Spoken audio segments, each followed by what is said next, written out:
Welcome back one and all here to the Riyadh Masters as we're getting into our final BO3 of the day. BB team versus 9Pandas, the Eastern European showdown. And we see the teams approaching the arena, getting themselves ready to play out this incredible matchup. I'm here on panel yet again with BSJ, Fear, and Lacoste.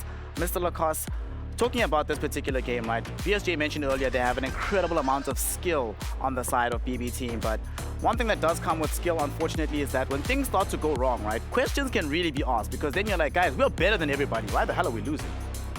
Well, that's always going to be a thing. Some teams do have like this mentality to recover fast enough, but this has never been a case with some of these players. Even with their previous teams, you know, they did struggle. But looking at them right now on camera, I see some high spirits, and that's what I like to see coming into the matchup, especially an important one like this. One thing I like about this particular matchup and the contrast between them, Fear, is that 9Pandas prefer playing on the Dire side, right? I spoke to them a little bit before the tournament actually kicked off because I was questioning what between Radiant and Dire, and they were saying that to the exclusion of all else, they will choose the Dire side, and that has been meted out by the games they've played. They only play 10% of their games on the Radiant side. Pretty much all of their wins come exclusively on the Dire. And conversely, BB team, if you look at them, 84% of their win rate comes from the Radiant side of the map. So do we think we're just going to be having Radiant Dire, or should they try to switch it up to make the other team uncomfortable?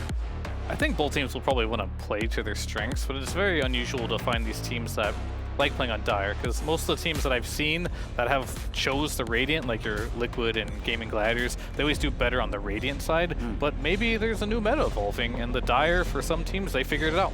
Well, we're going to see if that meta is going to be in play here in our first game between BB team and 9Pandas, and to get things underway, we need the teams on stage, so let's get into it.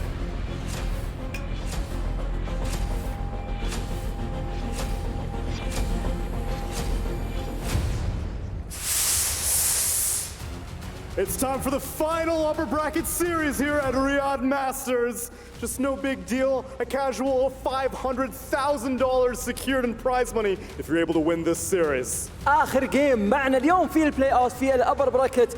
عزيزي المشاهد لازم تعرف إنه فوزك في المباراة هذه معناته إن الفريق راح يحصل على $200,000 فقط من جيم واحد بمجموع $500,000. كل شيء الآن وصل إلى حده من قمة الحماس، ودنا نشوف وش اللي ممكن يقدمونه كل الفريقين. This one's an Eastern European derby, fancy. We've been getting real treats here in the upper bracket. It's been rock, paper, scissors throughout the year between these three Eastern European teams. 9Pandas and BB team. Tough to say. Nobody's gonna know how this game is gonna end, but أعزائنا المشاهدين لازم تعرف إنه هذا الجيم يعتبر هو الديربي حق شرق أوروبا. هو الفريقين اللي تواجهوا في دريم ليج وبرضه ما حد كان يعرف من الفائز. مرة يفوزون 9Pandas، مرة يفوزون BB تيم. إلى الآن ما حد بيعرف من الفريق السوبيريور على الثاني، وهذا الشيء اللي راح نشهده اليوم في المسرح الآن بعد دقائق بسيطة. That's right. Between Dream League, which was the process to qualify to this tournament, and the Bali Major, they've been bouncing back and forth, even within their Eastern European DPC region. Keeps going back and forth. But the important thing is that for here on LAN, BB team have not had many opportunities here on the main stage. Exactly. So BB team have a chance to show what they got on the main stage, and that's what we're here for.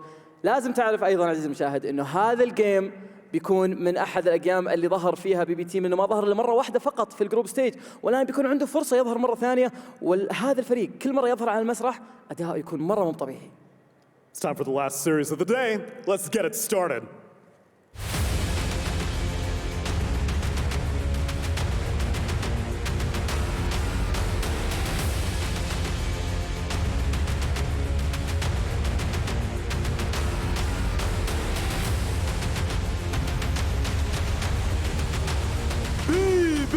Team!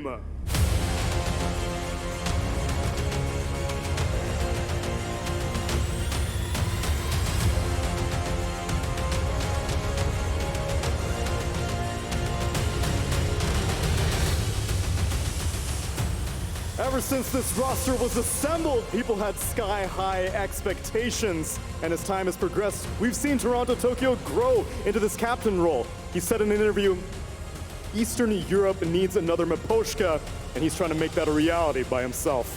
مجرد ما تكون هذا الفريق شفنا منهم نتائج عظيمة جدا بالذات في رياض ماسترز 2023 في السنة هذه. هذا الفريق قدر انه ينتهي باعلى درجه فوزات في كل الايام اللي مروا فيها في الجروب ستيج. لازم تتخيل انه واجهوا افضل الفرق على مستوى العالم في جروب بي حقهم، وقدروا انهم يطلعون ب 12 جيم لصالحهم. هذا شيء ما حد قدر يسويه الا هذا الفريق، وهو الاعلى الان في النقاط في البطوله. لكن خلينا نتعرف على خصمهم مين بيكون.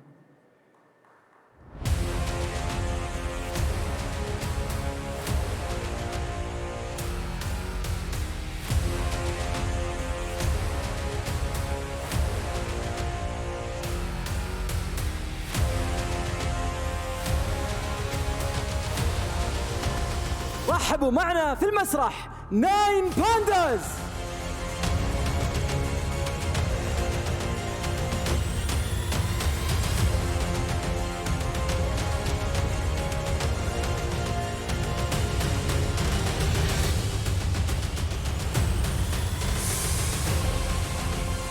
من بداية مرحلة المجموعات كل الفرق كان قدامهم هدف واحد، لازم أحد يهزم جيمنج جلاديترز ولا يوصلون للنهائيات.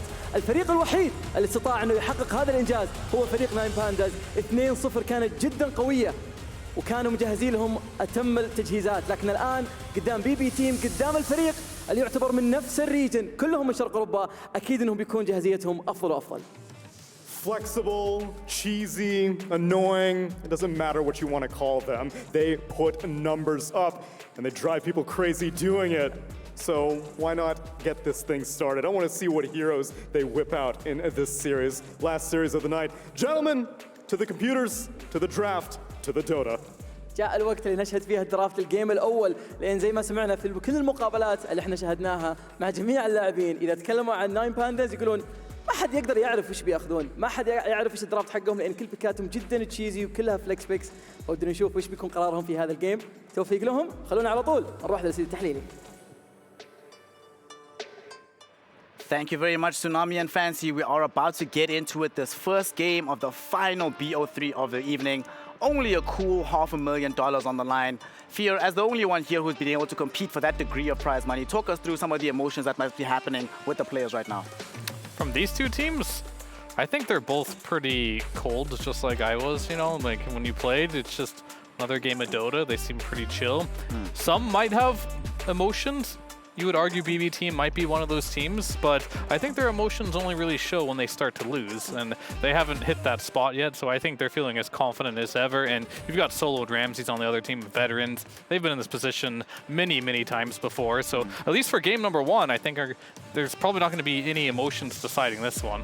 And it probably helps Lacoste that they have Toronto Tokyo on the side of bbteam, who has won not just a tournament of this magnitude, but even bigger.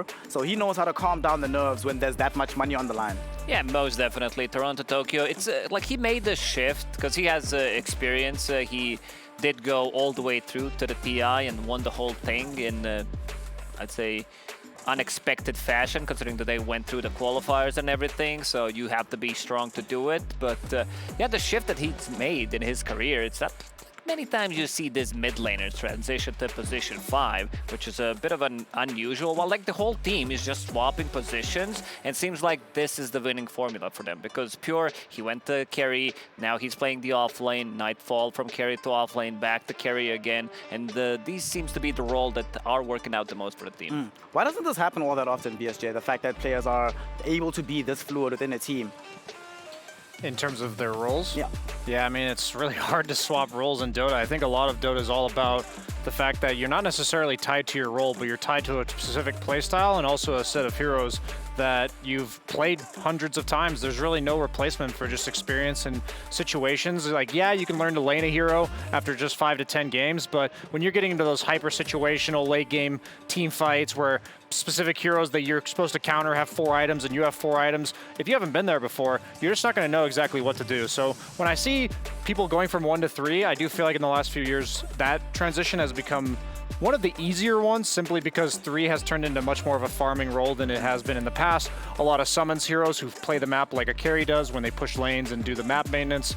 So I like that Pure was willing to take a step down to allow Nightfall to do this, because we asked at Dream League and Nightfall specifically said, like, I said, I'm going to play carry. So it's like, let the egos down. They all knew that they wanted this roster to be like the all-star roster of the Eastern European region. And if the roles don't necessarily line up, you just got to make it work. What's interesting for me here, Fear, is that 9Pandas, before they became 9Pandas, when they were still the Hellraiser squad, they had the Hawk for a while, and the idea was they wanted to be a sort of superstar team. And there were questions at the time as to whether or not they could fulfill it. Once the Hawk leaves, there were even further questions, who's going to replace him? Ramsey not only felt like an immediate best fit, but it felt like it elevated the team to the degree where you ask yourself, why wasn't he the first choice to begin with? That's a good question. I don't remember the exact history there. I know Ramses was playing on some other team.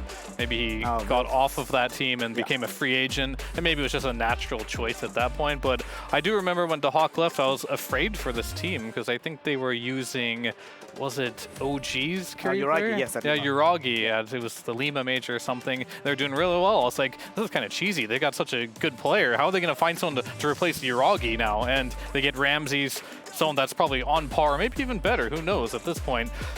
Really good fit for them, honestly, and I don't know if they could have got anyone better. I think a lot of people just, when you talk about Ramses, he started very young. He was always underneath Solo's captainship, but after that, like, his teams were not as successful. Like, he was always still searching for that like real high from Dota, and I think this might be the team. I feel like after seeing him in action in this team, like, these are the type of players that also make Ramses work. One of the reasons why some of these heroes that he's been playing, like Alchemist, Juggernaut, like, you need, especially on Juggernaut, because something that Brian mentioned was you need a lot of time. He's not that 2-3 items I'll go into a fight type of a hero anymore. Instead, like, you need time. That also means that the rest of your team needs to do something for you to get there. Yep, we're going to see what they do to get him to that point in time as our first draft is underway. BB team on the Radiant side with second pick, 9Pandas on the Dire with first pick. And BSJ, it's very important that 9Pandas do not allow BB team to play first pick because they are 100% win rate at the tournament when they have first pick. It's not too shocking since they've won almost every single game.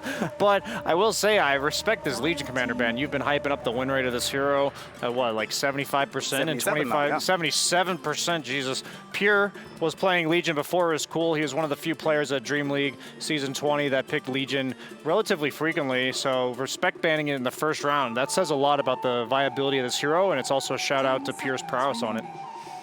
BB team have removed, of course, the Undying and the Broodmother. Solo mentioned in an interview, he gave away the secrets here. Fear, he said the mistake that LGD did is letting him have the Undying. No one's going to do that again.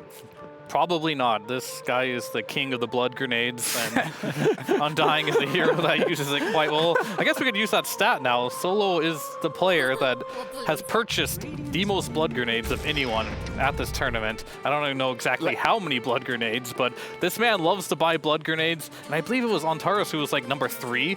So you expect to see a lot of blood grenades on the side of 9. Not in their shop. Like, there's gonna be a shortage, most definitely. And we talked about in the pre-show about Doom being a flexible pick for them because they can run it on all 3 roles. So not a real surprise. I think they might have been deciding whether that's gonna be like Enigma 5. Most likely it's also a Miero hero, but Solo has been playing it really, really well. We've seen the rise of Enigma 5 lately, and it feels really good. And BB team, they're just gonna go with the combo. I believe this combo until the previous series was undefeated, or series before that. Can't remember the heroes that have been played, but yeah, still a strong combo. Like, ever since Pugna was nerfed to hell, it feels like we needed to find something other that Storm Spirit's gonna play with, and Keeper of the Light is still a good option. Yep. Solo and Antares, between the two of them, have bought almost 300 blood grenades over the course of this tournament so far. Good times, boys. 9Pandas, of course, super flexible with this Doom. Ramses plays it, Miero plays it, Antares plays it, so it gives away zero information as to where this is going. Normally, BSJ, this is where you're going to pick your core to protect it in the next phase. However, do they want to do that? Because that'll likely reveal where the Doom is likely to go if they do so. Yeah, I haven't had the pleasure of paneling for them. I thought they might just go for their mid. That's worth protecting. Wind Ranger is Kiyotaka's most picked hero of the tournament so far. Yeah, it's like when you're trying to cloak the Doom, right? You're not sure what role it's going to go. If you pick a 4, that means it's 3 or 1. If you pick a 1, that means it's 3 or 4. Yeah, so it feels like you either have to pick the 5 or the 2 there, and you're unlikely to want to pick a 5 unless you're Team Spirit on that slot. So Makes sense that they went for Wind Ranger, comfort zone, pretty strong matchup against the Storm Spirit as a whole, and yeah, I mean, it just gives them a lot of stuff in their draft that they no longer have to worry about. Single target damage, a stun, scaling, Roshan, everything. Yeah. Just to rewind a little bit back to the Doom, it was the last series, Team Spirit, Mira, is in the interview, says he wanted to face 9Pandas, moving on to the next round, and his reason was he wanted to beat their Doom. So there's a lot of like inter-regional things with this team, and Doom is the hero apparently that these Eastern European teams want to beat from 9Pandas. Surprising if they gave it away, and now our BB team is going to have the opportunity to try and beat it this particular game. And Storm, normally you pick Doom into Storm, right? They just believe in the combo so much. We'll see if that is the route that they should be taking here, but either way, moving on to the second phase bans here, we're gonna try and protect both the Doom. Most likely you're gonna ban for your Doom here, I would imagine, in most cases, because you already see the Wind Ranger, you see the Storm, you see your mid matchup. It's potentially a flex pick for 9Pandas, because Ramses did play one game of Wind Ranger. They lost that game, but still potentially can be shifted. I'm fine with just putting it on a mid lane. I also see Bloodseeker and Shadow Demon. So that means like Wind Ranger really sucks against both of these heroes. Like you get your Wind Run, you can't use it, getting it dispelled, and also you rely on movement inside of a team fight. So Bloodseeker, no real surprise there that the hero is being banned. VSJ, why is Bloodseeker... So it keeps being banned second phase, right? We really see this hero. So why is it strong enough to always warrant a second phase ban, but almost never strong enough to warrant a first phase pick? I'd say that the hero is... This is actually very common for carries. They're usually like the A or B tier carries that if left unaddressed in the draft, you get, like in Bloodseeker's case, he just wins all the lanes, meaning like if you're not ready for it and it comes out 8th or 9th pick overall, his team's set up for winning all the lanes. Like Terrorblade, for instance, or PL, you're just not ready to deal with them at any stage of the game. At this point, if you're fearful for your lanes in any capacity, Bloodseeker is at that level of laning power that you just have to get rid of him. But you also don't want to pick him necessarily super early on in the draft, because then they could just give him 2 or 3 bad scaling matchups, and suddenly, even if he wins his lane, it's not all that big of a deal. We see Lycan being removed as well. Another hero that has been doing very, very well whenever it has been allowed through the draft. Enjoying right now 75% win rate. Not bad, it's okay, pretty decent. So far, 9Pandas have not played the hero yet from the looks. Oh, they have played on hero. Never mind. They did play. Just kidding. He plays all the 5 games. I mean, 100% win rate. yeah, get that out. But he also plays heroes like the Visage, Enigma, Beastmaster. He plays all the zoo heroes, as we like to call them. Yeah, I'm leaning towards Enigma for them because their win rate on Doom 4 is 6-1, while Doom's 50% or less on all their other roles. So they actually ban out the Enigma. Both teams respecting each other, right? We talked about all their amazing stats in terms of 9Pandas have a huge volume of games with certain heroes having high win rates, and BB team just has high win rates on everything. So. I want to see some like Roche taking potential from BB team, because so far they're the second best in terms of taking Roshan. This team does rely on killing Roshan early on to have this advantage to keep the ball rolling. So something that can get in there, get the damage done. Sure, you have some sustain, you have like decent amount of damage coming up from Storm Spirit and the mana. For now, it's going to be another Dispel mechanic against Wind Ranger, a bit of a save against the Doom. I don't mind it. I like your offlaner will also need to do a lot, I would say, because Oracle and Keeper of the Light are very defensive. Now this Lycan ban even makes more sense. Like these two heroes really do struggle against some of these zoo heroes, but 9Pandas, I feel like they still have other options. I feel like it's a good Visage game if they want to shift this Doom maybe to position 4. Ooh, Silencer comes out instead. Now, Fear, I have a lot of respect for them picking Silencer, because not only have they not won with it just yet, they are 0-2. The hero is doing terribly at the tournament. After 28 games, it enjoys a 29% win rate. Not been feeling it for the most part. So talk to me about the rationale for the Silencer here. Sure, I think when you pick Silencer against defensive supports like the Oracle, the ideas, you get Initiation on, you press the Global Silence, now Oracle can't save. There are some cute counterplays you can do with that if the Oracle is experienced enough, where you know it's going to come out, so you channel the Fortune's End on yourself, and then boom, it cancels immediately. Now you're on silence. That's really a high skill play. I wouldn't expect it to come out too many times in the game, but yeah, that's generally the idea here. They just want to shut down the Oracle so they can focus on some of the more important cores without having to worry about that false promise. Wow. All 3 cores from 9Pandas, they can go to pretty much every single role except Timbersaw playing position 1, but everything else on their side is flexible, so... They have not played Timbersaw yet. They've played him 1 game on Miro and no games on Kiyotaka, so this is quite out of left field for me. I know we've seen Timbersaw a bajillion times this tournament, but for this team to have so many games and so many heroes played each in 1 Timbersaw game, and here they really are is surprising. Huh. Definitely an interesting pick for sure, because this is a hero that if you play it, you play it, right? And there's nothing on bbteam that screams, oh, let's pick Timbersaw, right? That's what I was thinking, too. That's kind of like the big thing. And now you get the counter pick as well. But for 9Pandas, you have some options still. Timber, most likely, I would say, for this particular team, going the off lane. But we still have the flexibility of this Doom. Will it be the carry? Will it be the pos 4? They have that flexibility. Okay, it's going to be Monkey in the end. A lot of healing, a lot of saves, Jingu as well. Imagine Monkey sitting inside Wukong's Oracle ulti, couple of blasts from Keeper of the Light. That's going to be a lot of sustain, and it also does allow you to play the combo Oracle Wukong's command. My concern is how do you keep those heroes inside Wukong's Blinding Light? Oracle, he wants to keep this Q for the spell most of the time. So maybe in that department they're slightly lacking, and yeah, seems like 9Pandas, they're going to ban some of these big team fight ultis, some of the stunners. Yeah, Oracle used to be the best with heroes like Lesh that you would push the ulti on them and they could still dish out damage, but ever since they reworked Fate's Edict to no longer disarm allies, Monkey King has become a much better synergy, as most of Monkey King's counterplay in the mid game is damage over time, like Silencer Arcane Curse, that's going to consistently cancel his Primal Spring, so you no longer have that as part of the equation. But like you said, they can kind of just disengage. They have Timber Chain, they have Windrun. I'm not exactly sure what pure hero will make this better. Maybe Axe? Maybe DK he's played? Like, I'm not sure. What do you guys think? I was thinking Axe, just some low cooldown initiator for the team, to be able to lock onto a target, and also Blade Mail Carrier against Wind Ranger. Like, it's not the best one, but they also don't know like where the heroes are gonna go. So again, another beefy hero in the front lines. This is the Aura Buyer. Yeah, it's definitely quite interesting for the pure hero.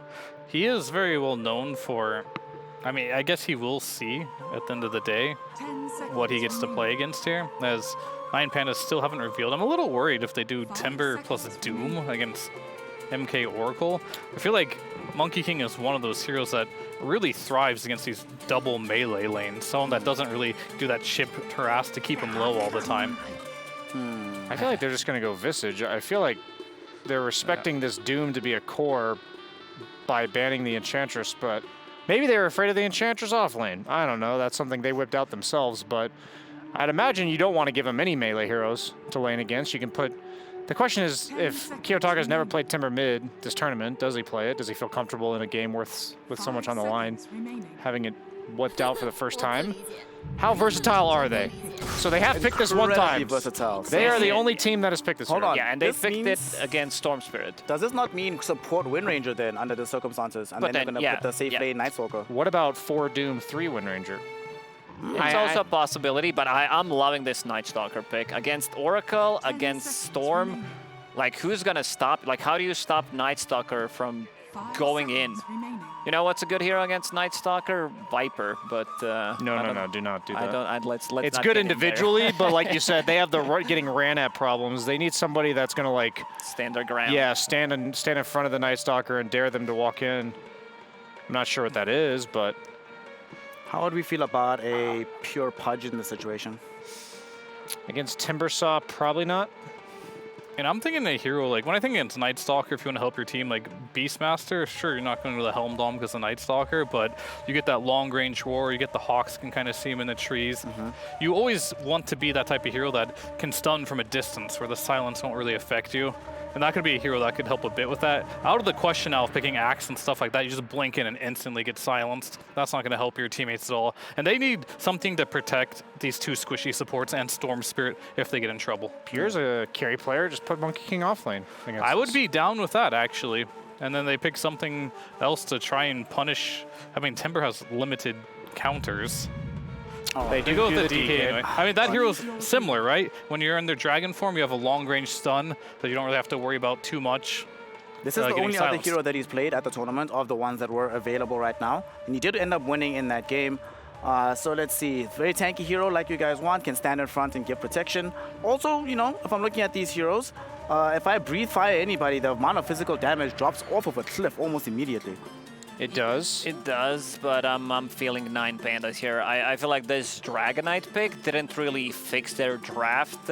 Maybe I'm slightly biased here because I'm a big Night Stalker fan. I'm also not too happy about the current state that he is in, but it's going to be Kiyotaka Wind Ranger. This is, I mean, he plays variety of the heroes, but from what I've seen, this is one of his better overall heroes, and these are some beefy boys. The only issue I see them having is snowballing on side of BB, especially having Monkey King in the safe lane. There's a lot of melee heroes, so however they lane, I think Monkey's going to have a good time in the laning stage. Fear hit me. When you look at these drops, what are we anticipating happening in game one? Biggest problem for me is going to be this Monkey should have a completely free lane, and that's going to allow Oracle to have a free game. And how do you touch this DK? You're a Night Stalker, Silencer lane. This guy's also going to free farm. Then it comes down a lot to the mid lane, GPK. He's rolled around mid laner, but Kiyotaka is playing his Wind Ranger. He'll be like the X factor here, but I'm really afraid of the tempo that BB team is bringing here. BSJ? I'm on the same page as Fear. I feel like this Night Stalker pick is really cool in theory, but I don't think they're going to get to show how theoretically good it is because the game's just going to be BB team snowballing the hell out of these lanes. Well, a bit of a split panel here with regards to what we think about the drafts and the state of play that we're going to be receiving. However, to find out exactly which of our panelists are correct, we send it over into the game. It's Eastern European El Clasico, and we've got some classic casters to bring this to us. It's Sunsfan and Kezu. Take it away, boys. Team versus 9Pandas. Like Snare said, this is the upper bracket of the Riyadh Masters. Eastern European. They've played each other a lot. Yes. And guess what? Whoever wins plays Team Spirit, who they also have played a lot. But we have some very cool picks, especially the big bad Smurf. Well, Smurf in the traditional sense, the Night Stalker, the big blue guy is what I meant. The big blue guy, I'm sure he has plenty of Smurf accounts. Oh, right. If you go to Dota 2 Pro Tracker, he has got like 8 accounts. Like no cap. Yeah. Probably the most of any, so you're not too far off. Not a surprise. What are your thoughts on the lineups? Usually I like 9Pandas draft, and they always play with like a lot of tempo, which you see again with the 9 Stalkers, like a hero that overwhelms you.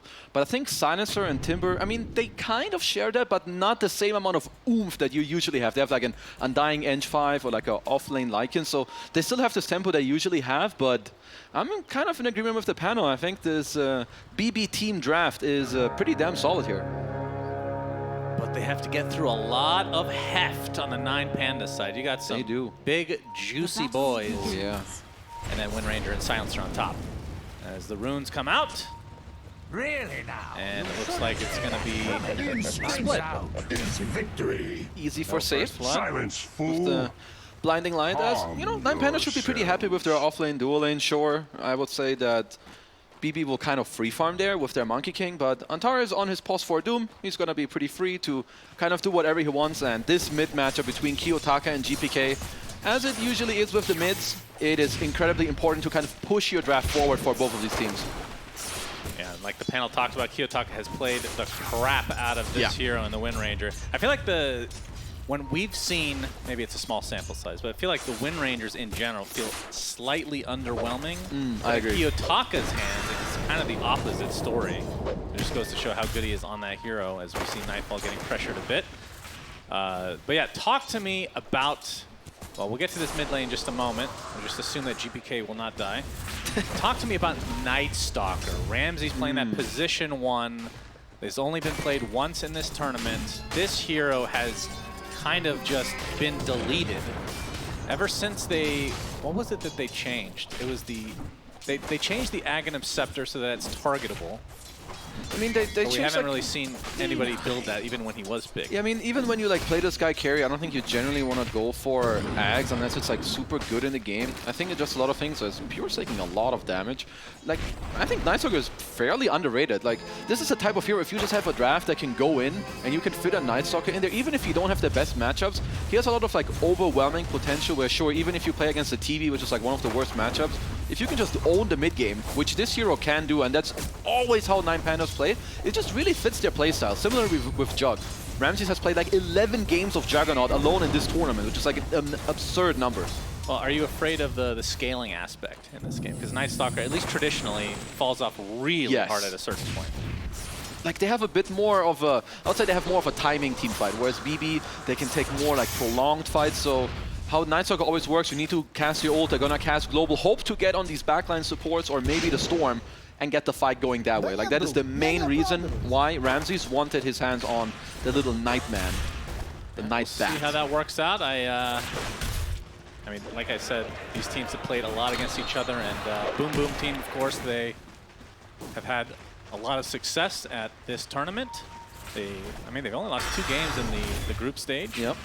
And they've been on fire basically the entire year. I mean, it feels like most of their losses are forfeit losses after Pure does something really stupid. But they have been kind of, other than Gaming Gladiators, I feel like they and Team Liquid have been like the top 3 teams of the entire DPC. These players, in terms of their raw skill, they're disgusting. Like, seriously, even if you play pubs against them, like, you don't even need to be a pro player. If you just play against them in pubs, you know how good they are, and they just kind of smack you out of the game and show you like, okay, you know, I see why they're so good. But they lost to Secret, who played with a lot of tempo, and I feel like 9Pandas are the closest high tempo to what I've seen from those games where, you know, they did lose. Yeah, that is the random thing, right? There are only 2 losses, or no offense to Secret, of course, but they are in the lower bracket right now. They've smashed everybody else. That's Miro getting chased out by Nightfall. The chase continues. Boundless Strike is there. He pops the wand, but it's not going to be enough. Purifying Flames from Toronto, Tokyo. And BBT will be able to take first blood for themselves. Good old Toronto Tokyo does get himself the first blood there against Miro, so putting B-Boom in a good position here in the early game. They're going to be happy with how the laning stage is going so far. As the 20th lane is getting the creeps delayed, so that when Miro comes back, he'll have that. So GPK was actually forced back to base, huh? Because he just TP'd back to mid, or did I miss something? Not sure, but my boy Kiyotaka. That's true. I mean, mid lane's still very even though overall. Yep. Basically the same CS for both sides. And of course, we have to keep in mind with that 6-minute power rune to come. We will get that. Could be the big turning point in the mid lane. But I mean, in terms of like the supports that both sides have, do you think we're going to be seeing a lot of rotations? Because like the Oracle caught us like, Yeah. I mean, the thing is, it doesn't matter what solo plays. That's He's true. gonna go bottom. Well, but he has blood grenades. He's gonna pop his blood grenade and gank down there. Generally, he has more like crazy heroes to kind of do it, right? With the Eng and Undying and Clockwork, and you just like tower dive their asses. But the problem is, leaving this Night Stalker against DK is like not really amazing. Night Stalker generally wants to like force people out of the lane in the nighttime, but Pure, I don't think he's gonna give a shit if Ramses just hits him in this lane. He's just gonna regen all the way through it. Indeed. Ooh, and Nightfall getting some dirty denies down bottom. 12 already. Yeah, that's quite a bit for that safe lane for sure. And I mean, okay, let's again back to the blue boy, Mr. Ramses. Back to the Smurf. Yep. What is the power spike for this hero? Like, are you just looking for? Like, I understand why they picked it because of the fast tempo and whatnot against the Storm Spirit. I assume you're gonna want Blink Dagger at some point. It's like Blink Dagger, BKB, something like that. GPK, he's getting chased. Antares and Kiyotaka will claim him eventually. It's going to go to Antares here. Like that move from Antares, of course. He is being freed up as Mira has a good lane, but to go back to Batman here, being played by Ramses, the hero has a lot of, I wouldn't say you have, sure, you have some item times with like BKB Blink, but this hero has a lot to do whenever you have ult and you can set your team up with like a nice rotation. This hero has a lot to do with his vision. So generally getting level 6, getting level 7, you pop your ult and you go back to farming. So it's like a very nice back and forth. But in this game, I don't actually know what he usually builds. Like maybe it's a Midas, maybe it's some Armlet, Echo Saber. I'm not really sure. As Toronto Tokyo. Yep, he's taking a focus fire from Kiyotaka. There's with a that shield grenade rune there as well. TP's coming in. It's going to get canceled, which could leave GPK in the open. potentially for the taking, but for GPK not quite level 6 yet, so this is still an opportunity for 9Pandas to try to take him out. And Teres trying to force him out, but GPK, how many creeps away is he? Literally 1 creep from 6, so now it's going to be a lot more difficult. But still a lot of pressure in this mid lane. But we do see Ramsey's net worth is very good. If you're going even with Night Stalker in the daytime, you're definitely very happy. So him being on top of the board, paired up with Kiyotaka, I think, you know, they're doing pretty well. Miro is going to have to do a lot of body blocking or slapping to force Toronto Tokyo away from the rune. Yep, the chase is on for this Wisdom Rune. Yeah, get the hell out of here. He's double teamed. No deny for you, so 9Pandas will be able to get their own Wisdom Room in the end, and Save will get the one for B Square team. B Square team with a 1-4-1 split as a game slowing down a little bit, but Kiyotaka, he's running up top, out for blood, but TBB have a very nice ward here in the river, as actually both teams have the same ward, so they do scout Kiyotaka moving up top. They're just going to chill. And this first Dragon form, I would say for them, is going to be very important. Maybe you can pressure up top, force people away from mid, help Kiyotaka, or rather help GPK get the 8-minute active rune. And Ramsey's trying to abuse the fact that Pure went 3 in Breathe Fire, by the way, and only 1 in the Dragons. Oh, block grenade. Will miss from Solo, just needs a few more tries. Sure, he'll be continuing to buy them out of stock for the rest of the tournament. Oh, he will. No one buy blood grenades if you have Solo on your team. If you do the math on how much HP he's lost total, it's actually pretty easy to find out, I suppose. For like 10,000. As Kiyotaka going a little deep, but this guy has no fear. I think the panel touched on, you know, these young kids. I don't know how old this guy like just turned 18 or something. Yep, I don't know if he's allowed to be here, but he's just owning everyone. GPK gonna get some help from Save to be able to finish off this stack. And he's now level 7. Has the Falcon Blade waiting at the base, so we'll go pick it up. And in terms of like the nighttime meta, not meta, that's not even the right word for it, but we'll just use it. Batman ult? Like when you're playing Night Stalker, let's forget about the ult for a moment. Is it like a time of, like in terms of the clock that you're interested in? Is it just an item-based thing and you just have to base it around that? It's not like the same as it used to be. Because like, those old days were... 9:59. It really was like that. Yeah. Kiyotaka getting initiated on by GPK. Toronto Tokyo there run. as well with nice fortunes. And GPK running out of mana though, so Kiyotaka will be able to outrun the damage. The classic haste rune with the treads and double crown on Wind Ranger. But yeah, it's more like you feel where kind of the lane is, how does the map look. Whenever you see a good play, you just kind of take it. I don't think it's super necessarily around, you know, what's the clock. As I do think Ramses is queuing up the Midas. I like that. I think you just get yourself the scaling. You get those levels going. As for now, they've done a very good job in their safe lane against this pure Dragon Knight.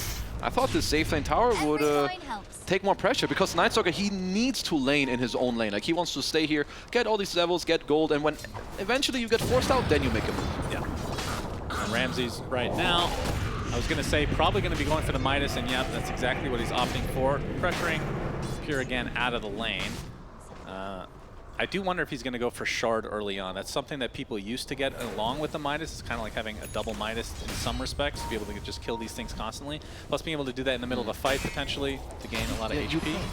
He's at least going to have to go at least one item in between. Like, Shard is a nice item if you play against, I don't know, some summons, Beastmaster, Lycan. You eat the big creep, you get bonus gold, and like you said, you regen like during the fight. But I think when you have Global in your team and your own silence, you want to go some more aggressive items, as there's a DD rune. Solo's going to snag that. Yep, Solo will pay the price, but well worth it. Having that on GPK would have been pretty scary. Now he can instantly bring blood grenades into the next fight. Yep, that's his reward. As Ramses, it's 10-20. Quick, use your ult. Yep, it's time to go somewhere. Midas is coming though for him. So we'll see what the first little Batman ult will be used. Yeah, if memory holds, it's the old build at least is Midas into Blink BKB. And the Crippling Fear obviously is the big thing against that. I like this move though. Miero. He's gating to bottom. Yep, he's coming. Nightfall. Pops that ult. Ramses right on top of Nightfall. Miero takes the kill. Nice first ult coming out from Ramses. They're gonna possibly take this tier 1 as well. The fortification comes out though. Yeah, I think so. This ice armor too on Terry is very important as, you know, 2v team here with the smoke. Go global. But the global comes out, trying to walk it off is the silence. Oh, there's the silence. You can see the crippling fear keeping GPK in place. Cannot use that ultimate at all. Toronto Tokyo looks to be next as just in time as Ramsey's ult runs out, so now he's back to being a completely worthless hero. Radiant's middle tower It ends is up being a under 2-for-1 as a pause comes out. Ramses, that's just your hero. You're not lagging. You just had 100 move speed there. Right? Yeah, the solar bind there is pretty rough stuff. As especially this in is perfect thing to do when you do play Mr. Batman. You use your ult, you maybe get 1 kill. I think they even got like 2 or 3 in this scenario. You use your Midas, and now you go back to farming. Hopefully you get to dodge and evade all the ganks, and the closer you get to your next ult, you do it again. So it's like a very nice back and forth, but big fan of this 9-panda move here down bottom. Whereas bbteam try to hold their tier 1 tower. They will be successful. Pure gets his Midas not too long Counter after, Midas. Yeah, knowing that Ramsey is going to get his, but So now playing the mid laner will be pressuring the mid tower. So he did some very good stuff, right? He got the top tier 1 tower to a long zip from GPK. yeah, he's going to use almost all his mana. Shackle will not connect. GPK though will have to use the rest to try and get away, but like the panel talked about, the mana battery in the form of the old man on the horse will be there. Give him a little bit extra, but yeah, the Arcane Rune's going to be pretty juicy pickup. Arcane Rune is very nice here, as looks like Safe is queuing up for a Vessel. I do think it is a very good Vessel game, but also I'm kind of looking at Force Staffs against this Dire lineup, right? You're playing into Global Silence, you're playing into Night Stalker Silence and Doom, so Force Staffs very good. Looks like we have a Dire advantage on the Bounty Runes, as somehow a lot of games have this. Yep, a lot more active so far in this game, it seems. Another 3-man smoke, as the Global is still down, so this is definitely a good time for Team Boom Boom to try and look for a play. Radiant's bottom tower. Yeah, and I mean, one combo we didn't really talk about is the Fortune's End on Storm. Yeah. If they want to actually try to set that up, but Miero's who they have their sights set on, and that's going to be an easy pickup, and Nightfall comes in for the casual boundless strike, and then back to farming he goes. He has an Echo Saber, so not going for the Battle Fury build this time, into the Maelstrom afterwards. I kind of like this Echo Maelstrom build more here from Nightfall. I would say most of your heroes want to like play around this mid-game timing, and you have 3 heroes who scale incredibly well, so building items that allow you to fight back later when 9-Pandas just will run at you, I would say is very good for them. As Pure mentioned, he has his own Midas, so he's going to be scaling incredibly well as well in this game. That's the way he likes to play, doesn't matter. Well, he sees Ramses by a Midas, he's like, I want that too. Yeah, absolutely. Oh, Batman ult. They're going to try to contest Nightfall this. looking for the Nightfall Wukongs. gets off the Wukong's command just in time. The Crippling Fear a little bit too late. Big zip from GPK, so he's already at half mana capacity. Wukong's command doesn't really They end need up to stay doing together. anything. In the end, the Shackle shot is there. Ramses goes up to the top and takes out Toronto Tokyo. The Doom applied Everyone to has to GPK as well. disengage. And you can see Ramses trying to find other people because they know that this likely will be a kill onto the Storm Spirit. Kiyotaka is just barely able to finish him off. Double kill for him. 3 kills overall as 9Pandas looking very good in the early game. Ooh, that is incredible what they did there. It was great from Nightfall to pop his ult and like kind of force Solo to cancel his TP and hold the ground, but the moment they kind of just dodged Toronto Tokyo there to just be shackled and killed from full, like you're not running away from this 9-Pandas draft. You're either fighting back or you're all going to die. Yeah. The fact that they were next to the old Roche, were they actually thinking about taking that? No, I feel like they were, I don't know, maybe they were community farming. I don't know what's going on. Possible. Actually, it was daytime still. So it's actually on the opposite side of the map. Because it does not go back and forth whenever Night Stalker ults. That would be a hilarious mechanic. Actually, that would be. The same with like Phoenix X, just run back and forth. But look at Kiyotaka, he waits with the last hit. He's like, this is my kill, I wait. There you go. Yeah, easy peasy. Easy for him, as that's just, this is cookie cutter play how you want to play like Night Stalker drafts. You try to overwhelm them with your ult, get them killed towards the end, you back off farm, it's nighttime / you have ult again, and you go again. Yeah, and like we talked about, bbteam have been kind of the team of the last month, I want to say, outside of Gaming Gladiators. And the team that knows them the best is probably 9Pandas. Yep, I would say. They played them so many times, and they're showing it here, showing absolutely no fear as Solo. Well, he's going to get spotted. Pop your block grenade. Is there. Do it. Trying to deny himself to the Ancients, but Save will claim him. Good try there. As so Ramses he has a Midas BKB coming, I think, minute 15, or I don't know if he still needs the recipe or what it is, but let's hear Ramses after farming tries to go to bottom, but GPK doesn't want to Don't want to Lifeline, we have he's a dying in Wukong's real time. command. Ramses trying to get out of dodge with that crippling fear. False promise is there for GPK, zipping on out. Is he actually going to be able to live through it all? It's going to be close into the fountain. He goes, he will live. Meanwhile, Antares though, starting to clean up. Toronto Tokyo is the first to fall, and save is next. So both supports for 2 square B team. They honest, 9Pandas movement is pretty damn sick. I mean, we didn't quite see the initiation there from Boom Boom, but they just kind of fight back on 9Pandas. Ramses gets to use his Batman ult once again. They just fight back, even with this high ground ward that I believe, yeah, belongs to Team 2B. They're in the triangle, also a lane ward bottom, but still, just losing all of these engagements into the Night Stalker. Yeah, and the fact that 9Pandas don't even have the items that I feel like are the power spike. Yeah, there's big ones coming up. Yeah, BKB soon for Ramses. He's like 300 away from actually finishing it. I mean, even Miero, like just with some casual item like Kaya-san, she's just going to be tanky enough to battle through. You have a Glimmer K plus Blink soon on Antares. You have this BKB on Ramses that we touched on, and soon the Gleipnir as well on Kiyotaka. So you're down 4K and losing these fights, and I think it's only going to get harder for you. One thing that BB team have shown throughout the years is, throughout the years they've shown that they tilt all the time. But throughout this year, they've shown a lot more discipline. Yes. And they've actually come back from a lot of games when they're down heavily early on. And this one, I wouldn't say it's too heavily. I mean, there's the Doom factor, of course, giving it a little extra goal, like a mini Alchemist, if you will, on the 9Pandas side. So I think they still feel relatively comfortable, but no, 9Pandas is definitely off to a great start. Yeah, they're still doing pretty well, right? You're scaling pretty nicely here on Nightfall. You're scaling well on Pure, of course, as well, since he did go first Itemida, so you kind of know what you have coming. This, like, double, triple BKB timing for B-Boom is still very strong in this game. Yeah, Spirit Vessel almost online for save, as Kiyotaka has his Glip Flop, as he like to call it. We'll see it soon. It will come as, once again, 9Pandas, like when they have their stuff available and they smoke on you, if you're not in a good position on BB team, you're definitely going to be in trouble. It's Kiyotaka. Yeah, Shackle Shot with the Focus Fire set up by the Gleipnir. Pure does get off the Dragon Tail. Global Silence came out. Is it enough? Kiyotaka continue to chase, but Pure on the other side. False promise up from Toronto Tokyo.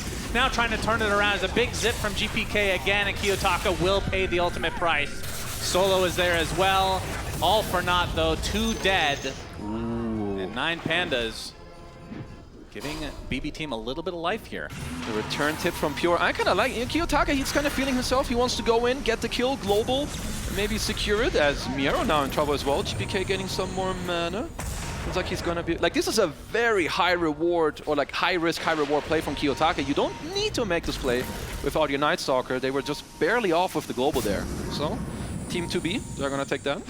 Yeah, and we should mention Miero does have Blink Dagger on Doom, but has not found the Centaur Stomp yet. Is sticking with the armor for the time being, but this is one of those situations like, please just spawn in the jungle. He's going to be looking for that. They're here and ready. Getting off, trying to get off the Doom potentially, but the Crippling Fear is there first from Ramsey, so no need. Easy pickoff on the side of 9Pandas, and GPK and company on the run. Gleipnir ends up spotting save. So again, the 2 supports of 2XB team are down. Honestly, they just can't play on BB team. Like, their supports, when this Batman flies at you, like, what do? You're forced to run. You have to wait until Pure and Nightfall, like, get 1 or 2 BKB so that they can stand their ground and, like, beat this wall. As for, they're diving your Dragon Knight. Yeah, Ramsey's not doing that much damage, but Kiyotaka's here. He does a lot. Focus Fire as well. Do they have enough damage? They do. Indeed. Toronto Tokyo TP's in, along with GPK. They're kind of splitting their efforts here. Kiyotaka does drop, though. So they get a very valuable kill, and Solo is going to be the collateral, as 9Pandas will be able to get out with the rest of their lineup. So a bit punished there. I mean, this DK is the position 3, and you're losing your mid laner and a support. This is a big timing, because they used all their spells, and it's going to turn into daytime. So Ramses is absolutely useless for, basically 70 seconds. So if you're B plus B team here, maybe you can look for something. An aggressive smoke. Do you want to... I guess the heroes aren't quite strong enough to, like, really force Roshan. You don't have enough items, like you don't have some Deso or Mjolnir finish, but looking for an aggressive play here would be great for you. Yeah, I'm actually pretty surprised that Ramsey is not going at Blink Dagger. So they're just going to rely on the initiation coming out from the likes of Doom because he's going Nullifier. He has BKB Midas and then Nullifier to come, which against the Storms does surprise me a bit, but perhaps because there's an Oracle in the back line. You're going to see the initiation from Miero. The Doom is there, and you can see the Oracle just waiting to get off the spell, but the Global Silence came out, and Toronto Tokyo has to run back in shame as one goes down for BB Team. I mean, they're just punishing because the rest want to farm, but you're strong enough with your, with your other heroes to just kind of get it done. And I assume for Ramsey's skill item build, he's going to kind of use, his Doom, his Wind Ranger, and the Global Silence, or maybe just the angle of where you smoke to just get in a nice position. Nullifier is still great against Oracle. Also, it allows you to man up on Nightfall, maybe. He's not going to get Jingu. Also has the Vampire Fangs, more lifesteal, more Night Vision too. Pretty bonkers, actually. He's going to have more than map hack. Yeah, that is true. As BKBs are starting to come online for both sides. As Pure, level 14 now in the DK. We can see the Maelstrom is on Nightfall at the moment. And I assume he's going to go for BKB next. Yeah, he's just an Ogre Club away. Now he's taken his Echo Saber apart. So it's on the way, and then he'll finish the Echo Saber again. As okay, they have Miero here, who's hunting. Just gonna TP out literally in front of his face as, I mean, Pure's just been spamming his Dragon form off cooldown. He's actually closing in on the top of the network, and DK is honestly not, like, you cannot underestimate this hero. This hero gets to click a lot just because you're just naturally so tanky. Eventually it's hard for people to kill you or kind of go on you, as now teams like to play around Roche as safe. Leibnier, Kiyotaka. You're just dead, bro. Here comes GPK though. GPK, so it ends up being another trade in the favor of 2xB Team. That was a great bait here from Safe. He gets off his ult, his Solarbind, the Vessel, even that alone, but then GPK just zipping over, like that's a big kill. 1k gold, a shit ton of experience as well for GPK. Much needed kill here for them. Yeah, absolutely. And the tier 1 tower looks to be a freebie as well, but Solo making his presence known Blink's here. done. He's going to shut that down immediately with the Dragon Tail. Even Toronto Tokyo joining the party. Solo's tankier than he looks, apparently. And Pure has to pop the Dragon Form in frustration. Eventually, will take out the very low. 9Pandas. Pure getting really low. The False Promise comes out with the BKB as well as Ramsey's inside this Wukong Command, trying to do as much as he can. It's a 2-for-1, though. Basically, only the supports die. Okay, honestly, like, this is exactly what B-Square team are going to look to do as they zip back in, but GPK is now out of mana. And so is Miero, has the Lotus Orb applied right now. Okay. Like, they need to use Nightfall's Ring to protect these supports. When Ramses pops his ult, you need to kind of ring, or ideally you don't have to ring to save them, but if they do, all that 9Pandas then need to do after is to, like, kind of kite it out, wait a couple seconds and go again. But Toronto Tokyo, he's got himself a Blink Dagger now, which is going to help a lot with his positioning. Oh, wow. Yeah, you're right. Another huge zip, but there's the silence coming out, and GPK has to BKB and get the hell out of Dodge. Okay. The 9Pandas, I mean, that's a pretty big ult used, and we'll see if 2B Team can take advantage of that being down for the foreseeable future. I mean, there is Roche to think about now. We're at the 24-minute mark. Typically, when it turns to the nighttime, that's, I feel like, the most standard time to take it in that dire side. Yeah, I think now they're starting to get some of these items and levels on heroes where you can take it more easily. So it's going to be on both teams' radar. But for 9Pandas, they still will not have this Night Stalker ult for 50 seconds. So, you know, it's still a time for Team Boom Boom to see, can we go aggressive? Can we play some wards somewhere? Can we catch them off? But for now, it's a 6k gold lead for 9Pandas, but I feel like, you know, Boom Boom, it doesn't feel like it for some reason. Yeah, no, they're holding on really well, like both to the map and also the fights. Nullifier now online for Ramses. That's a big one. As BB Team get off their smoke. Let's see if they're able to find anybody. They're actually really deep in Ramses. The Dragon Tail initiation into the Electric Vortex. Great move. Down goes the Smurf in more ways than one. That's just a great move. Like, they know that it's down, it's daytime, it's time to go. If we find anyone, they're just dead. As also, and Terry's, bro, relax. This guy's got a BKB. I mean, when you play Doom with Philosopher's Stone, it's kind of like you're cheating. Like, you're just shitting out gold. It's just not okay. This is a post 4. He has the same network as the enemy mid. Has he not found a Centaur still? Is he not looking for one? I mean, my Centaur's not that bad, but yeah, he definitely wants a Centaur Storm, right? You just get in there with your team. Oh, he's good. Well, that would have been a good time to go in with the Centaur Storm, but he doesn't have it. Like we said, BKB's pop galore now. Big shackle from the arrow into the shackle. And it looks like that is the death of GPK. The false promise right now on the Monkey King, but he is doomed up and will be brought down. So 2 cores dead for B-Boom. I mean, 9Pandas just don't care that one of the heroes is dead. I feel like this is the most common thing I see lately, where some of the best teams get caught off guard, where they don't expect you to go. But this Doom with his BKB, he just gets in there. What a sick shackle from Kiyotaka as well. And they just killed both of them while their most important hero in Night Stalker was dead.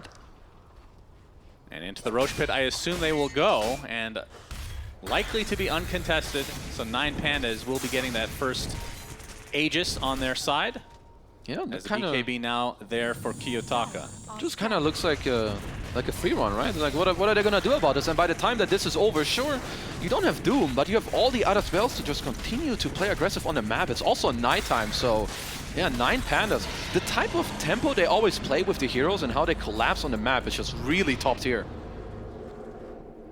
As Mr. Kiyotaka joining the party. Is this the Aegis just going? I guess so. Hold. He actually pops his BKB, getting focus fire onto Pure as well. Oh! The rest of B-Boom team are here, and that is the Aegis down. And along with that BKB, they're gonna get him again. I think he's dead. That is really unfortunate for 9Pandas. Wow. Sometimes you just go in the gate and there's 18 heroes waiting for you. I guess so. That surprise. Their entire Roche advantage out the window 10 seconds later. And so here we see a beautiful play. Just unlucky. Should have maybe held all his stuff and then TP'd out later, but you know, he thought he could 1v5 them here. I don't blame him. Yeah, he's done it before. Yeah, in clubs at least. Do it again, just not here. And that's a pretty big mistake, and enough of these together. As B-Boom are looking for more. Yep.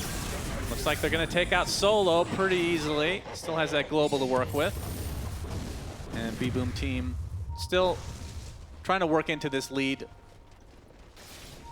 Oh, but without that Aegis now, they can maybe get some control of the map themselves. Oh, suddenly, Pure has Aghanims, which is faster than the average, and with his item, this guy is starting to be very scary. Like, 9Pandas should not underestimate how well they scale on the Radiant side here. Like this Dragon Knight, Monkey King, once they get to stand their ground and they make it harder for you to run in with your Doom and Night Stalker, you can definitely run into trouble in this game. Nightfall, is he building a nullifier? Is that what he's... That's Sacred No, unless he's queuing up a Rapier. Well, Radiance. Radiance Monkey King, sure.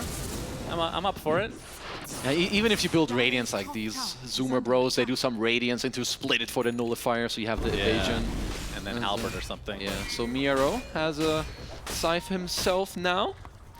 As yeah, I think, you know, Team 2XB, they're not too unhappy with the state of the game. As there's a DD rune on Kiyotaka. This one is very dirty. Despite that kill, though, the lead remains about the same for 9Pandas. Yeah. Still a healthy one, as Pure is level 18, by the way, with that Aghanim Scepter. So we're going to see the first Tormentor of the game taken out by a 2B team. Oh.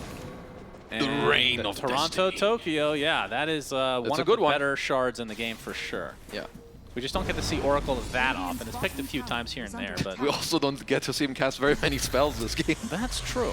Yeah. Against Global, against Doom, against Batman, who now has a Blink Dagger, so it's going to be easier for Ramses to get in there. So Ramses now online with what I envisioned yeah. at the beginning of the game. I mean, honestly, this is one of the biggest timings of the Night Stalker. You have Blink, you have BKB to like really get in there, no one can do much to you, and you have the item that allows you to stick onto people or allows them to not be saved with the Nullifier. So 9Pandas knocking on your bottom tier 3 tower, my friends on Boom Boom, and what are we going to do about it? Well, they're going to fortify to start, and there's one TP back, but you can see this double damage onto Kiyotaka. I mean, that's just a Toronto Tokyo. That ain't going to do anything. This is a lot of damage applied to the tower, basically for free. They have the Global Silence still from Solo on the back as GPK trying to bait something out, but the tower will fall.